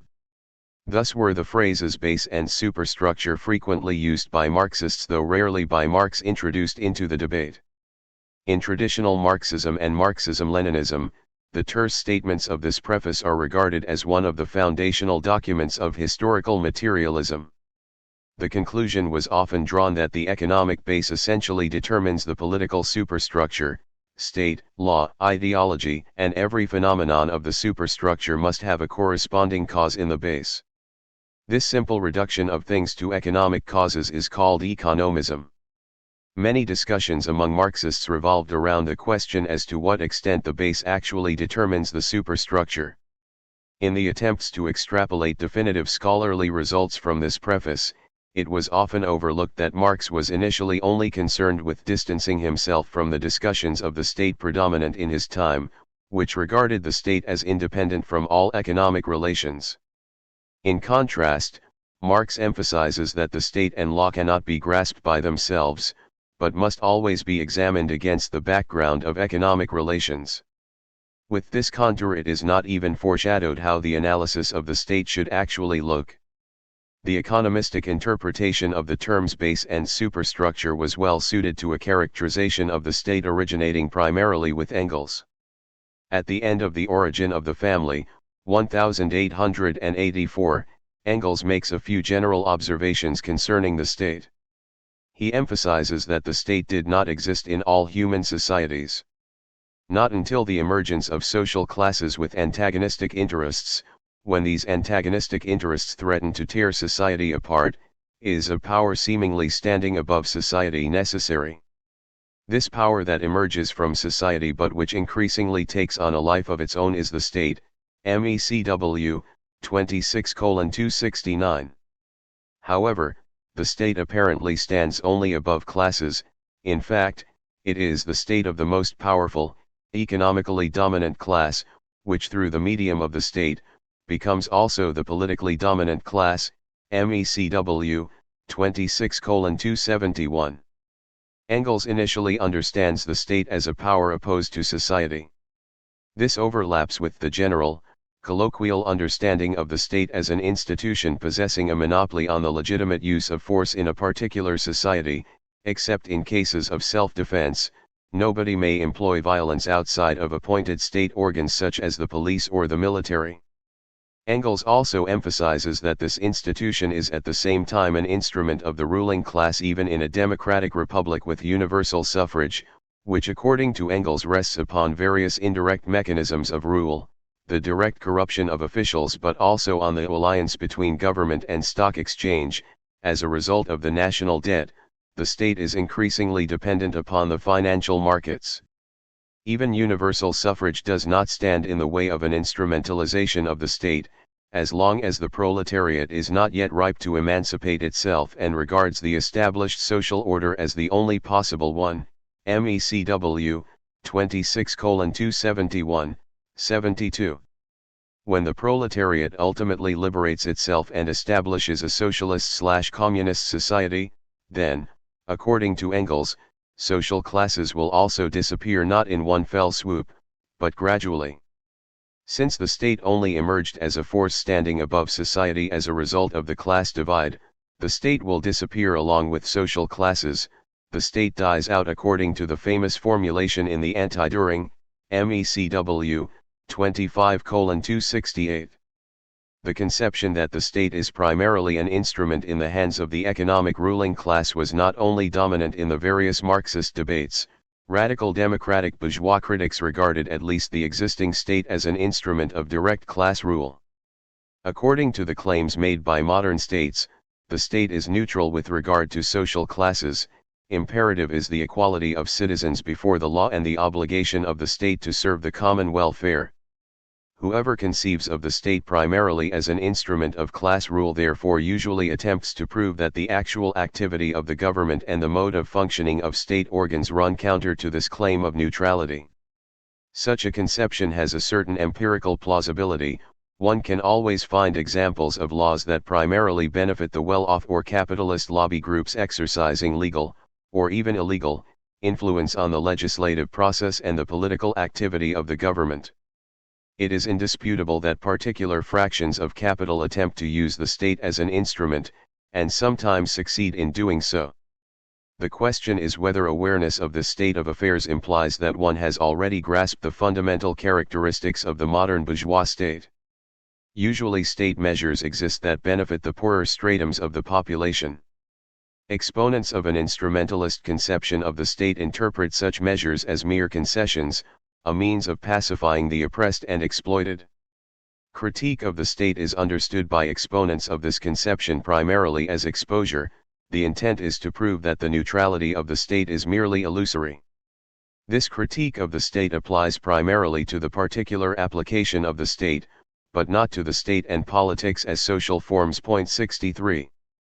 In political practice, the instrumentalist conception of the state usually leads to the demand for an alternative use of the state. The claim of common welfare should finally be taken seriously and the interests of other classes more strongly taken into consideration. The question of how this can be achieved is subject to varying appraisals. Revolutionary tendencies emphasize that state policies in the real interest of the majority are only possible after a revolution. Therefore, exactly how revolutionary politics in non-revolutionary periods should look remains unclear. Reformist tendencies, on the other hand, believe that under capitalist relations a different politics, a compromise between classes, is possible. Correspondingly, better policies are expected from the participation of leftist parties in government. The frequently resulting disappointments are then justified by some reformists as an unfortunately necessary cost of compromise, whereas the more radical reformists criticize the disappointing policies in question and attribute them to the accommodation or betrayal of the leaders of leftist parties. Not uncommonly, the next party is founded in order to really do things differently. The idea that there could be structural reasons for the criticized accommodation is disregarded. 11.2 Form determinations of the bourgeois state, rule of law, welfare state, democracy. A fundamental problem is tied up with the instrumentalist conception of the state. It obscures the qualitative differences between pre-bourgeois and bourgeois social relations and only emphasizes the division of society into different social classes. An analysis of the state must be concerned with the specific form by means of which these classes relate to one another and reproduce their class relation. 64. Economic and political rule were not yet separate in pre-bourgeois societies. The relation of domination of slaveholders or feudal lords was that of a relation of personal rule over their slaves or serfs, which, from our contemporary perspective, simultaneously constituted a relationship of political power as well as a relationship of economic exploitation. In bourgeois capitalist society, economic exploitation and political rule diverge. The owner of land or means of production does not have a judiciary, police, or military function connected to the property granting him political power. Economic domination therefore no longer has a personal character. The individual wage laborer is not personally bound to a particular capitalist. Members of bourgeois society encounter each other on the market as legally equal and free owners of private property. even if some only own labor power and others own the means of production. Marx remarks sarcastically in Capital. The sphere of circulation or commodity exchange, within whose boundaries the sale and purchase of labor power goes on, is in fact a very Eden of the innate rights of man. It is the exclusive realm of freedom, equality, property, and Bentham. 65 Freedom, because both buyer and seller of a commodity, let us say of labor power, are determined only by their own free will. They contract as free persons, who are equal before the law. Their contract is the final result in which their joint will finds a common legal expression. Equality, because each enters into relation with the other, as with a simple owner of commodities, and they exchange equivalent for equivalent. Property, because each disposes only of what is his own. And Bentham, because each looks only to his own advantage. The only force bringing them together, and putting them into relation with each other, is the selfishness, the gain, and the private interest of each. Capital, 1:280. The economic relationship of exploitation and domination is constituted by the agreement between free and equal contractual partners and can be dissolved at any time. The exploited consent to their own exploitation because in a society of private property they have no other possibility for securing their livelihood. The wage laborer is not personally dependent upon a particular capitalist, but he must sell his labor power to a capitalist in order to survive. The relation of domination between the classes growing out of production in bourgeois society is completely different from all pre-bourgeois societies. For that reason, the political form of bourgeois society, the bourgeois state, exhibits its own particular characteristics. In pre-bourgeois societies, people confronted one another at the outset as legally unequal. Rights and obligations were defined by their respective state or social status. Economic and political relations of domination were directly intertwined. Under capitalist social relations, direct political force is not necessary for the maintenance of economic exploitation, it is sufficient for the state as a force standing above society to guarantee that all members of society behave like owners of private property. However, the state must be a discrete, independent force, since it has to compel all members of society to recognize one another as private owners. As the rule of law, the bourgeois state treats its citizens as free and equal owners of private property. All citizens are subordinated to the same laws and have the same rights and obligations. 66 The state defends the private property of every citizen, regardless of that person's importance. This defense consists primarily in the fact that the citizens are obligated to recognize one another as private owners. The appropriation of property is only allowed by mutual agreement. As a rule, one only acquires property by endowment, inheritance, exchange, or purchase. The state does in fact conduct itself as a neutral instance with regard to its citizens. This neutrality is in no way merely an illusion. Rather, it is precisely by means of this neutrality that the state secures the foundations of capitalist relations of domination and exploitation. The defense of property implies that those who possess no relevant property beyond their own labor power must sell their labor power. To be able to appropriate their means of subsistence, they must submit to capital. This makes the capitalist process of production possible and reproduces in turn the class relations that are its precondition. The individual laborer emerges from the process of production exactly as he entered it. The laborer's wage is essentially sufficient for his, or his family's, reproduction. In order to reproduce himself anew, he must sell his labor power again. The capitalist also emerges from the production process again as a capitalist. His advanced capital returns to him together with a profit, so that he can even advance it again in a greater quantity. Thus the capitalist production process does not just produce commodities, it also reproduces the capital relation itself. See Capital, 1, Chapter 23. However, the fact that the reproduction of the capital relation to a large extent occurs at least in the developed capitalist countries without direct state coercion, the force of the state is always present indirectly as a threat, is a recent historical development. When the primitive accumulation and the worker free in a double sense, see section 4.3, still needed to be produced, things were different. As Marx shows in detail using the example of England, the state had to continuously and directly intervene to encourage and enable capitalist production. Initially the state did this by supporting landlords expelling peasants from the land that the latter had cultivated for a long time. Sheep raising was more profitable for the landlords, and then by forcing uprooted and vagabond people into the strict discipline of capitalist workplaces. This is not to say that various governments followed a general plan to introduce capitalism, since such measures had completely different causes. However, modern capitalism was only able to establish itself as a result of these violent measures. It took a while for a working class to develop which by education, tradition, and habit looks upon the requirements of that mode of production as self-evident natural laws. 67 Only then is the silent compulsion of economic relations sufficient for the domination of the capitalist over the workers, so that coercive state force is only necessary in exceptional cases. Capital, 1:899. Under developed capitalist relations, the maintenance of the class relation is assured precisely because the state, as the rule of law, treats its citizens as free and equal owners of property regardless of their social class, defending their property and their dealings as property owners. 68. Moreover, the bourgeois state is not just the rule of law, merely establishing a formal framework and securing adherence to this framework by means of its monopoly on the use of force. It also guarantees the general material conditions for the accumulation of capital, insofar as these conditions cannot be established by individual capitals in a capitalist way, since doing so would not yield a sufficient profit.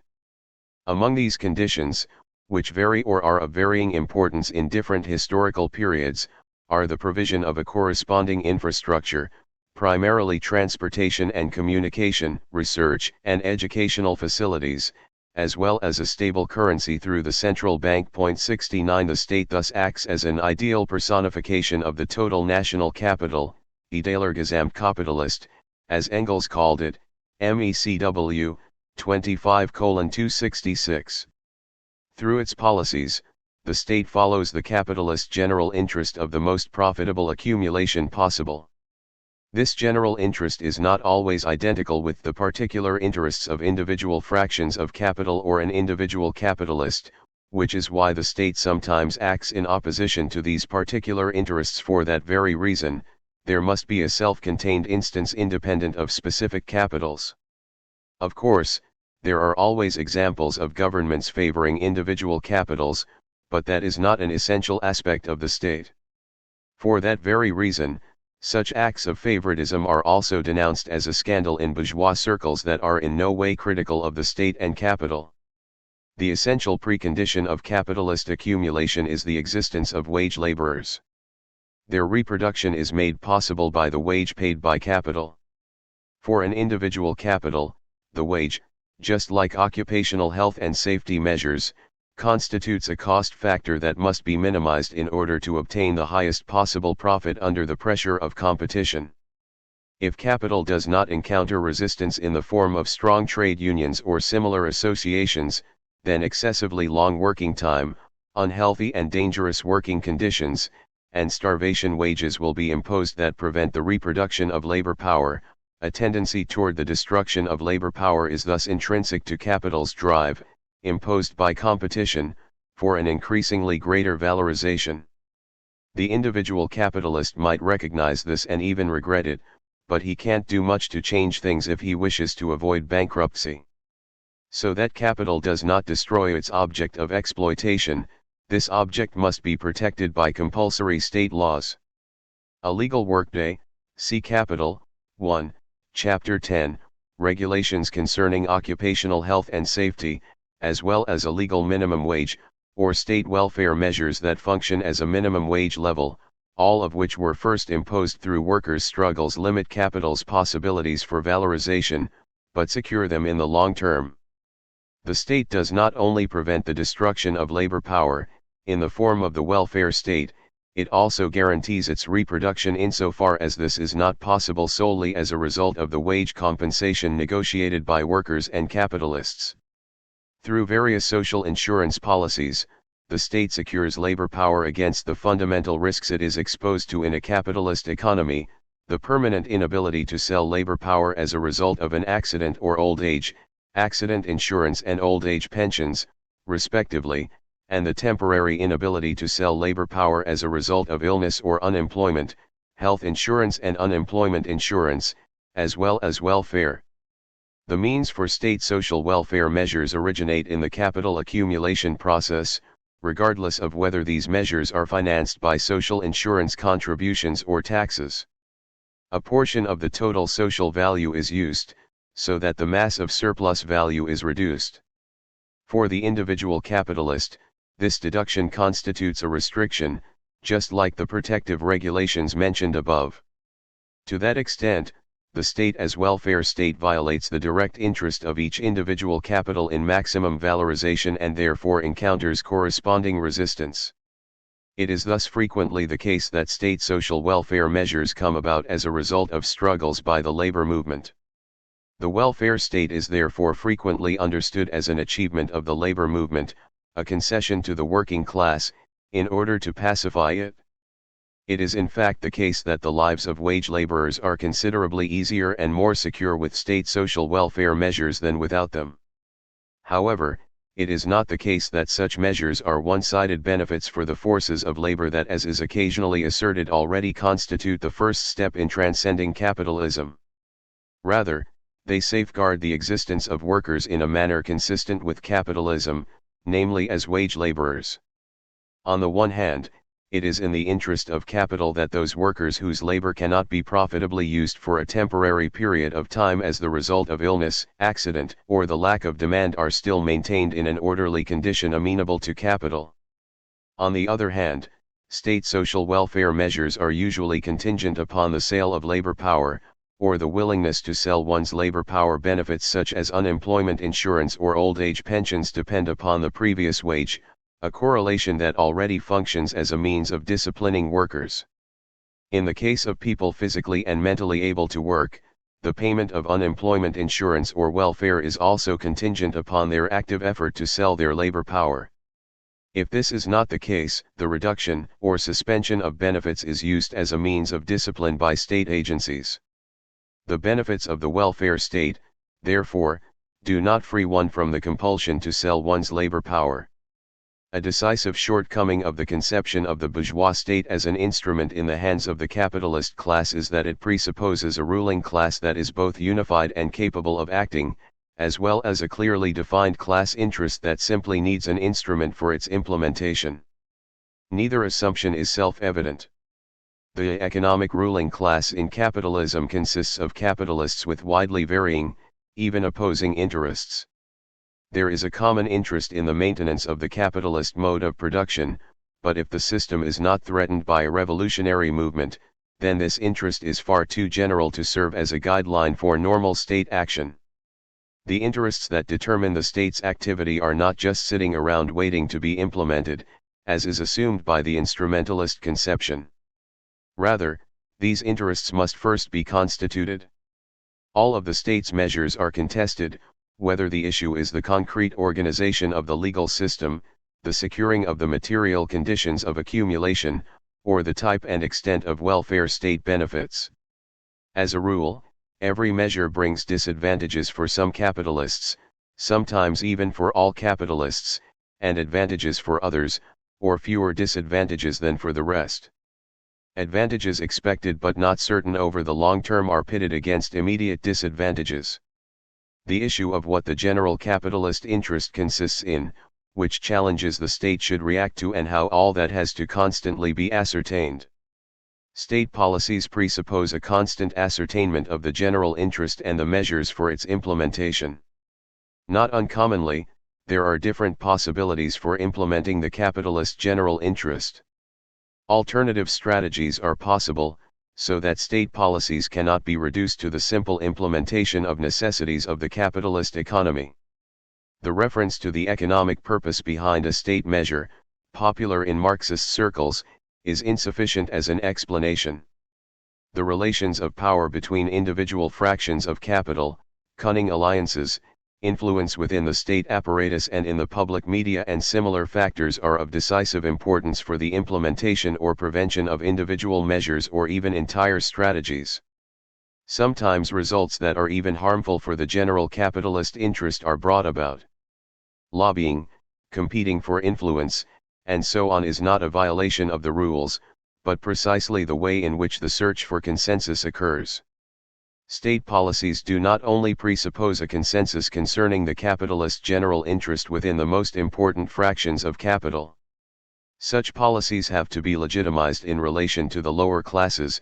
A certain level of consent is also required from them. Only then is it guaranteed that the lower classes do not disturb the reproduction of capitalist relations through their social practice, and such disturbances do not first emerge with politically motivated resistance. In particular, the lower classes must consent to the sacrifices demanded of them or at least passively accept them. For the establishment of legitimacy and the maintenance of the disciplined mode of behavior of the worker and citizen, it is not sufficient to simply sell such policies well. The interests of the lower classes, their interests within capitalism, meaning their interests in a better existence as wage laborers, must at least be taken into consideration to the extent that they do not excessively interfere with the capitalist general interest in successful accumulation. The extent to which these interests are strongly and skillfully advocated thus plays a role in how much influence their advocates have in political parties, the state apparatuses, and the media. The debate concerning the various political measures and different strategies, the constitution of consensus and legitimacy, the integration of interests in a manner consistent with capitalism, all of this involves not only the ruling class but also the ruled class. It occurs within as well as outside of state institutions, in the media of the bourgeois public sphere, television, the press, as well as in the institutions of democratic decision-making, the parties, parliaments, committees. Of course, the policies of the state can also be imposed with dictatorial means against the majority of the population, but a long-term suppression of democratic institutions and the curtailment of freedom of the press and of opinion bring considerable material costs. The apparatus of repression must be all the more extensive if legitimacy is slight, and disturbs the ascertainment of the capitalist general interest. Military dictatorships and similar regimes are therefore rather the exception in developed capitalist countries. Fundamental procedures for the establishment of legitimacy as well as a consensus conforming to capitalist norms are universal free elections occurring by secret ballot. This allows a majority of the population to vote out unpopular politicians and parties and elect new ones.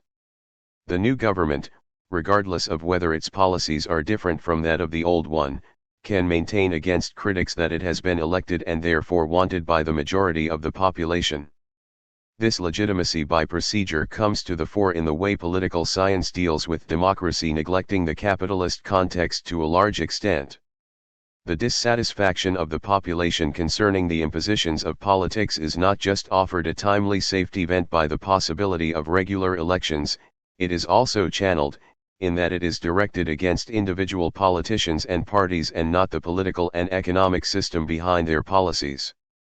Correspondingly, in the bourgeois public sphere, a political system counts as democratic when it offers the effective possibility for voting out a government. The idealization of democracy one encounters in parts of the left, which measures really existing democratic institutions against the ideal of a citizen who should decide by vote about the greatest possible number of issues, also disregards the social and economic context of democracy, just like the mainstream of political science mentioned above. Alongside the different variants of democratic systems, with strong presidents, strong parliaments, etc., there is no real democracy that must finally be introduced. Under capitalist relations, the existing democratic system is already the real democracy.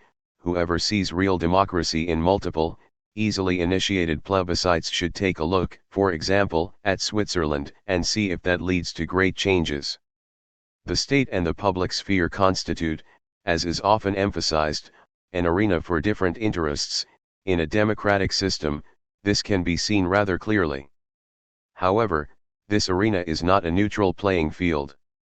Rather, this playing field structurally affects debates and the political practice resulting from them. State policies are in no way completely determined by the economic situation, but they are also not an open process in which anything is possible. On the one hand, conflicts within and between classes as well as the relative strength and ability of individual groups to handle conflict, etc., play an important role, so that different developments are constantly possible. On the other hand, politics must always accommodate the general capitalist interest in successful accumulation. Parties and politicians might be quite different in terms of their backgrounds and value systems. In their policies, particularly when they are in government, they generally orient toward this general interest. This is not because they are bribed by capital or are otherwise somehow dependent, although that can also be the case, but rather because of the way parties assert themselves and the working conditions of government processes and conditions that even leftist parties who aim to govern cannot elude. In order to be elected president or obtain a majority as a party, various interests and value systems have to be addressed. In order to be taken seriously in the media, an essential precondition for becoming well known, realistic, realizable proposals must be made. Before a party can even come close to governing, it usually goes through a process of political education over the course of many years, in which it increasingly adjusts to necessities, that is, to the pursuit of the capitalist general interest in order to have greater electoral success. If a party finally gets into government, it has to take care to obtain the necessary consent. It is now of particular importance that the political room for maneuver is decisively dependent upon financial possibilities. These are determined on the one hand by the level of tax revenue, and on the other by the level of expenditures, of which social welfare benefits are among the larger items. In the case of a successful accumulation of capital, tax revenues are high and welfare expenditures for the unemployed and the poor relatively low. In periods of crisis, tax revenues decline and social expenditures increase. The material foundation of the state is thus directly connected to the accumulation of capital. No government can get past this dependency. A government can increase its financial room for maneuvering by borrowing, but this increases the future financial burden. Additionally, a state can only obtain credit without problems as long as future tax receipts, from which the credit should be paid back, are certain, which in turn presupposes again a successful accumulation of capital. The promotion of accumulation is not just the self-evident aim of politicians, it is also a truism among broad sectors of the population that our economy needs to perform well, so that we can benefit from it. Sacrifices that initially benefit only the capitalists are willingly borne in the expectation of better times to come.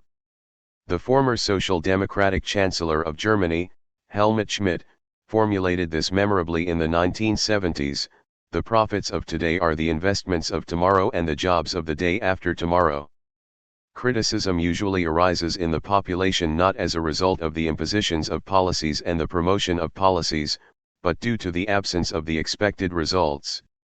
Here again we see the relevance of the fetishism that structures the spontaneous perceptions of the actors in capitalist production. In the Trinity formula, the capitalist mode of production appears to be a natural form of the social process of production, see Chapter 10. Capitalism appears to be an endeavor without alternative, in which capital and labor play their natural roles. The experience of inequality, exploitation, and oppression therefore does not inevitably lead to a critique of capitalism but to a criticism of conditions within capitalism. Exaggerated demands or an unjust distribution of wealth are criticized, but not the capitalist foundation of this distribution. Labor and capital appear to be the equally necessary and therefore equally respected bearers of the production of social wealth. Against the background of the Trinity formula, it is understandable why the conception of the state as a neutral third instance that concerns itself with the whole and to which appeals for social justice are addressed is so plausible and widespread. This whole of capital and labor encompassed by the state is, then, to a varying extent in the individual countries, invoked as the nation, as an imaginary community of fate of a people that is constructed through an alleged common history and culture. This national unity is usually first achieved through the act of dissociation from internal and external enemies. The state appears as the political manifestation of the nation, the well-being of the nation must be realized by the state domestically as well as through the representation of the national interest abroad. This is exactly what the state does when it pursues the capitalist general interest, since this is the only common welfare possible under capitalist social relations. 11.3 World Market and Imperialism. In attempting to achieve the highest possible level of valorization, capital has a tendency to transcend national borders, both in the purchasing of the elements of constant capital, most notably raw materials, as well as in the sale of its finished products. Marx thus wrote of the world market that it is the very basis and living atmosphere of the capitalist mode of production, Capital, 3:205. The capitalist general interest pursued by the bourgeois state applies not only to the national level, but also to the international level. Many Marxist currents to this very day analyze international politics more or less within the tradition of Lenin's theory of imperialism. We will now briefly deal with this theory. At the beginning of the 20th century, various Marxist authors attempted to examine the extent to which imperialist behavior by capitalist states was rooted in structural changes of capitalism within these countries. Hilferding, 1910, Luxemburg, 1913, Kosky, 1914, Lenin, 1917. Lenin's contribution was the most influential. His analysis was largely borrowed from the left liberal English author Hobson, 1902, and presented in a Marxist guise. 70 Lenin regarded the essential structural change of contemporary capitalism as being the transition from competitive capitalism to monopoly capitalism. To summarize briefly, Lenin argues that an increasing number of industrial branches are dominated by a few firms, whereby the largest industrial firms merge with the large banks. As a result, the economy is dominated by a handful of monopolists and financial magnates, who also exercise a decisive influence upon the state. Since the monopolies can no longer find sufficient possibilities for valorization within their own countries, they are confronted with the necessity of exporting not just commodities but also capital to other countries. These capital exports are made possible and secured through imperialist policies. As a result of the export of capital, the bourgeoisie of the imperialist countries appropriates a large portion of the surplus value of other countries, whereby imperialist capitalism obtains a parasitic character. Since monopoly capitalism is losing vitality, as well as inhibiting technical progress, it has a tendency to stagnation and decay. Imperialist capitalism is thus a decaying and dying capitalism. Since imperialist expansion is promoted mainly by the developed capitalist countries, a struggle for the division of the world results. Lenin regarded the First World War as an inevitable result of this struggle. Lenin explained that imperialist policies and ultimately the war were largely accepted by the working class in many countries by asserting that the upper layer of the working class, the labor aristocracy, was corrupted by sharing in the fruits of imperialism.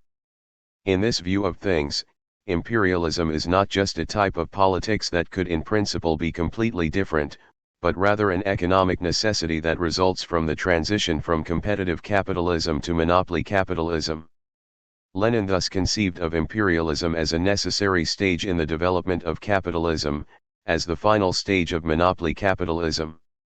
Since there could be no further stage of development after monopoly capitalism, Lenin regards imperialism as the highest and final stage of capitalism, which can only end in war or revolution. 71. In Lenin's theory of imperialism, there are a number of extremely problematic points. First of all is the alleged transition from competitive to monopoly capitalism.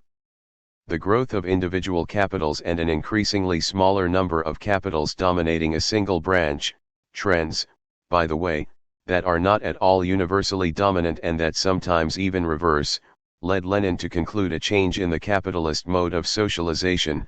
It was no longer value, but rather the will of the monopolists that was supposedly dominating the economy. More or less successful attempts at planning by individual capitals or collusion between cartels are mistaken for a fundamental change to the mode of socialization mediated by value. Following this conception, the state is reduced to a mere instrument of these monopolists, and imperialism is conceived of as the direct implementation of the interests of individual capitalists. Finally, the characterization of imperialism as parasitic is problematic not only due to the moralistic undertone, but also because it is not readily apparent why the exploitation of a foreign working class should be any worse than the exploitation of the domestic working class. 72 What Lenin intended as a continuation of Marx's analysis ultimately has almost nothing to do with Marx's critique of political economy. Not only theoretically, but also empirically, Lenin's theory of imperialism stands on shaky ground. The export of capital supposedly necessitated by imperialist policies did in fact occur, but the greater portion of this capital export went not to colonies and dependent territories but to other developed capitalist countries that also pursued imperialist policies. That means that the cause of the capital export could not solely lie in the absence of profitability in the capitalist centers, since that would mean there couldn't have been any capital exported to other centers.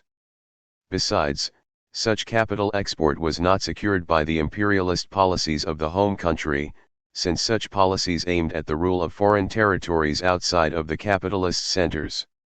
And finally, whoever still wishes to adhere to Lenin's theory is confronted by the problem that for the United States, regarded as the most important imperialist power, the import of capital, rather than the export of capital, is the decisive factor. However, attempts exist to formulate a theory of imperialism outside of Lenin's framework, but the concept of imperialism is understood rather broadly. If one describes the state assertion of the capitalist general interest at an international level by means of economic, political, or military pressure against other countries as imperialism, then imperialism is no longer a particular stage in the development of capitalism.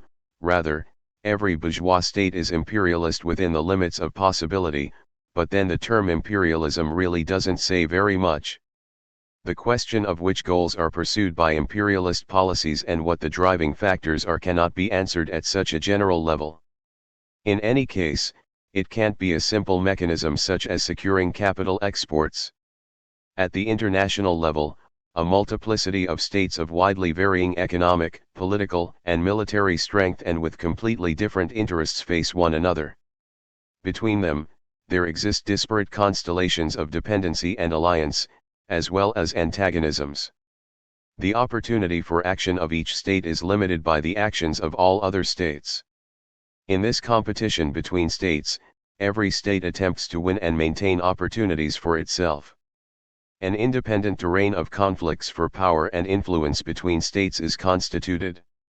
This terrain is not limited to the direct implementation of the economic interests of individual fractions of capital, although this also occurs. Upon this terrain, the primary concern is the organization of an international order in the trade, currency, legal, and military political sectors. Alongside specific interests resulting from their particular situations, states also have a common interest in the existence of a minimum of international order, since only under somewhat stable and calculable economic and political relations can a successful accumulation of capital occur. The concrete organization of this order, concerning the degree of free trade or protectionism, the question of which currency plays the role of global money, arms limitation, brings different advantages and disadvantages for each state, which leads to different alliances that are in no way free of contradiction and are of limited duration. 73. Finally, for the developed capitalist countries, the majority of which are poor in natural resources, a decisive point is the secure provision of raw materials and fuels. However, the point is not the conquest of corresponding territories so much as the organization of trade and its conditions, calculable extraction and secure transportation, the mode of price formation, and the currency in which trade is conducted. The existence of a common interest in this order does not yet say anything concerning how it is achieved and what dimensions it takes. The readiness for cooperation is distributed differently between strong and weak states. For strong states, a unilateral approach, that is to say, the assertion of interests without considering the interests of others, is potentially a realistic perspective, whereas the weaker countries usually tend toward a multilateral approach, more or less cooperative behavior, and possibly even call for a binding international legal order. Usually both approaches are pursued, and both are used by states to advance their own interests. The relations between states are not static, they exist against a background of a developing capitalism that constantly restructures the technical conditions of the production process, the organization of enterprises, and the international linkages between them. The world market is not just a precondition, but the constantly recreated result of the capitalist mode of production, so that the conditions for the opportunities for action by states are set again and again. In the history of capitalism, both within individual countries as well as for the capitalist world system as a whole, distinctions can be made between structurally different periods.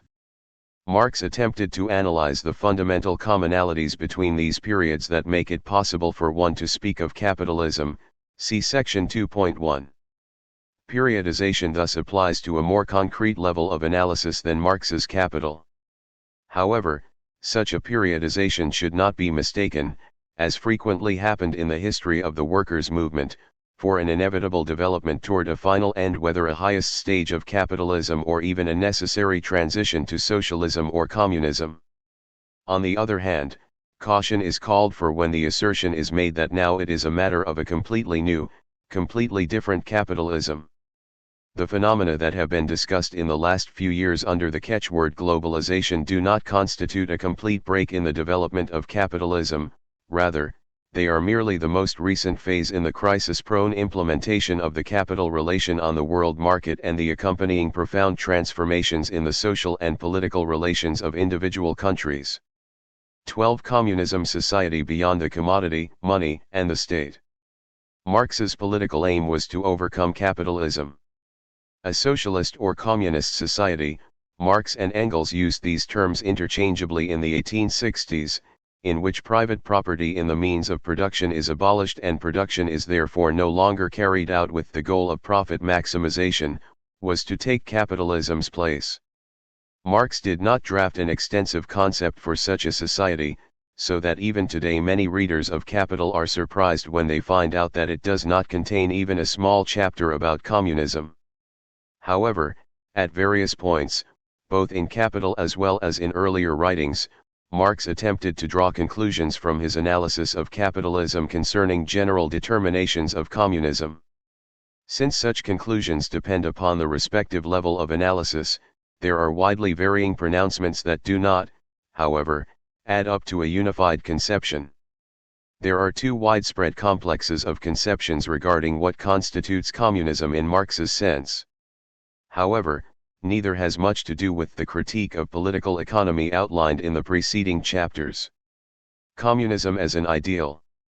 Here it is assumed that communism means a society as it should be for ethical reasons. People should not exploit and oppress other people, they should not seek to gain material advantage, but rather show solidarity and helpfulness, etc. In Marx's early writings, one finds a few pronouncements that can be interpreted in this direction. Against such a conception, it is often objected that humans are not as good as communism requires, that they always seek personal advantage and that communism therefore cannot function. On the other hand, people who are ethically or religiously motivated find a point of contact here, since Marx's ostensible ethics seem to be strongly compatible with Christian ethics, for example. Both sides do not consider the fact that in Capital, Marx does not criticize capitalism for moral reasons, see section 2.2. Rather, in the course of his analysis, he demonstrates that moral conceptions are socially produced, see section 4.3. It thus follows that morals only exist as the morals of a particular society, but not as a universal morality one can measure individual societies against. Communism as the nationalization of the means of production. The abolition of private property in the means of production is here equated with nationalization and state planning of the economy. Against this, the objection is raised that state planning is far too cumbersome and slow and includes a tendency toward authoritarian rule. Often, the really existing socialism of the Soviet Union is regarded as a more or less direct implementation of this conception of communism. The collapse of the Soviet Union is then taken as an obvious proof for the inevitable failure of communism. One finds demands for the nationalization of production both in the Communist Manifesto as well as Engels's anti-Düring, but only as a first measure and never as a characterization of communism. Rather, the means of production should pass into the hands of society and the state ultimately dies out. MECW 25:268.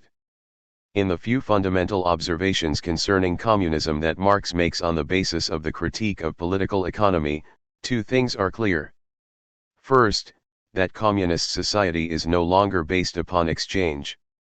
Both the expenditure of labor power in production as well as the distribution of products, first in their use as means of production and subsistence, then as the distribution of consumption goods among the individual members of society, occur in a manner consciously and methodically regulated by society, not by the market or the state. Not only capital, self-valorizing value, but also the commodity and money no longer exist. Second, Marx is not only concerned with a distribution that is quantitatively different from that under capitalism. This question of distribution was emphasized in traditional Marxism, but primarily with the emancipation from a social nexus that takes on a life of its own and imposes itself upon individuals as an anonymous compulsion. Not only the capital relation as a specific relation of exploitation that generates bad and insecure working and living conditions for the majority of the population should be overcome, the fetishism that attaches to the products of labor as soon as they are produced as commodities should also be abolished. Social emancipation, the liberation from self-produced and therefore gratuitous constraints, is only possible when the social relations that generate the various forms of fetishism have disappeared. Only then can the members of society truly regulate and organize their social affairs themselves as an association of free men. Capital, 1:171. Marx is concerned with this comprehensive emancipation, and not merely with the question of distribution. In contrast, it was a central tenet of traditional worldview Marxism and Marxism-Leninism that socialism or communism would lead to another mode of distribution that would offer individuals a foundation for other and better possibilities for development. According to this distribution-centric conception, an authoritarian welfare state that retains certain structures of the market economy can be regarded as socialism or communism. The really existing socialism in Russia, Eastern Europe, and China moved exactly in this direction. The party elite occupied positions of state power and steered the economy in the direction of the greatest possible increase of material output, a somewhat egalitarian distribution of income as well as the greatest possible social security. 74 In the really existing socialist welfare state, the policies of the ruling party were not just imposed in an authoritarian manner against a political opposition striving for the reintroduction of capitalism. The majority of the population also had no actual influence, it was a more or less well taken care of but passive object of the party's policies. Open discussion could occur only in a very limited way, if at all. The ruling communist parties in the socialist countries also did not allow their monopoly of power to be questioned by other communist forces. Society here did not regulate the social process, the party did. Clear-sightedly, Rosa Luxemburg criticized such tendencies early on. In her uncompleted text The Russian Revolution she writes, "Without general elections, without unrestricted freedom of press and assembly, without a free struggle of opinion, life dies out in every public institution, becomes a mere semblance of life, in which only the bureaucracy remains as the active element. Public life gradually falls asleep, a few dozen party leaders of inexhaustible energy and boundless experience direct and rule. Among them, in reality only a dozen outstanding heads do the leading, and an elite of the working class is invited from time to meetings where they are to applaud the speeches of the leaders, and to approve proposed resolutions unanimously at bottom, then, a clique affair." The Rosa Luxemburg Reader, Monthly Review Press, 2004, 307. The state in really existing socialism was primarily an instrument for securing the party's rule over society. The dying out of the state was postponed to a distant future. However, for Marx's conception of communism, it is precisely this point that is of decisive importance: the state, whether bourgeois or socialist, constitutes an independent force standing above society that organizes, to a certain extent, and imposes, by force if necessary, a specific form of reproduction. Against this, the association of free men, Marx's characterization of communism, regulates its affairs without resort to such an external, independent force. As long as such a force exists, one cannot speak of an association of free men. That one can only speak of communism when not only the commodity, money, and capital have been abolished, but the state as well, does not mean that such a society would have no rules. The members of such a society would have to regulate their social life, organize production in individual workplaces, coordinate between workplaces, harmonize their different interests as producers and consumers, find ways of dealing with minority positions, and for a long time will still have to deal with different forms of gender and racial discrimination. Such discrimination would not automatically disappear once capitalist exploitation ends. The enormous effort of coordination that a communist society would have to perform, coordination that occurs today through the market, should not be underestimated in any case, nor should differences of interest and conflicts, as well as the danger of coordinating instances taking on a life of their own and becoming a state structure. When Engels writes in Anti-During that the government of persons is replaced by the administration of things, MECW, 25:268, this is correct, but one should also add that the administration of things also contains a potential for power that can always lead to the domination of people.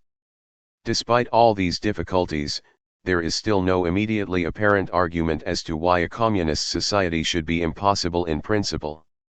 However, communism, if it is not to be a crude communism, MECW, 3:296, that merely manages scarcity, is tied to certain economic and social preconditions.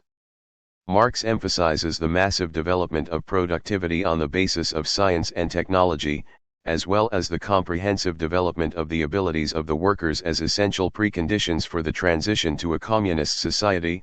Capital, 1:616, 21, 635, 637-38, 739, 3:958, 59, even if both only occur in capitalism upon a narrow foundation, limited by the goal of profit maximization. Two things are clear in connection with Marx's considerations. First, it is not sufficient for the transition to a communist society to conquer and defend state power during a weak phase of bourgeois rule, like in Russia in 1917. Without the corresponding social and economic preconditions, a socialist revolution might be successful as a project to maintain the power of a political party, but not as a project of social emancipation. Second, a communist society requires a particular development to transform the preconditions created within capitalism. Not until a higher phase of communist society, where the productive forces have also increased with the all-around development of the individual, and all the springs of cooperative wealth flow more abundantly, can from each according to his abilities, to each according to his needs apply, MECW, 24:87. Even when a communist society can only be achieved with difficulty in light of the social devastation wrought by global capitalism, by crises and unemployment in the developed countries as well as in the countries of the so-called Third World, while there exists at the same time a historically unprecedented level of material wealth, in light of the destruction of the natural foundations of life caused by capitalist production, no longer occurring locally but affecting the planet as a whole. Clearly visible in climate change, in light of constant wars that also emanate from or are promoted by democratic bourgeois states, in light of all that, there are enough good reasons to abolish capitalism and replace it with an association of free men.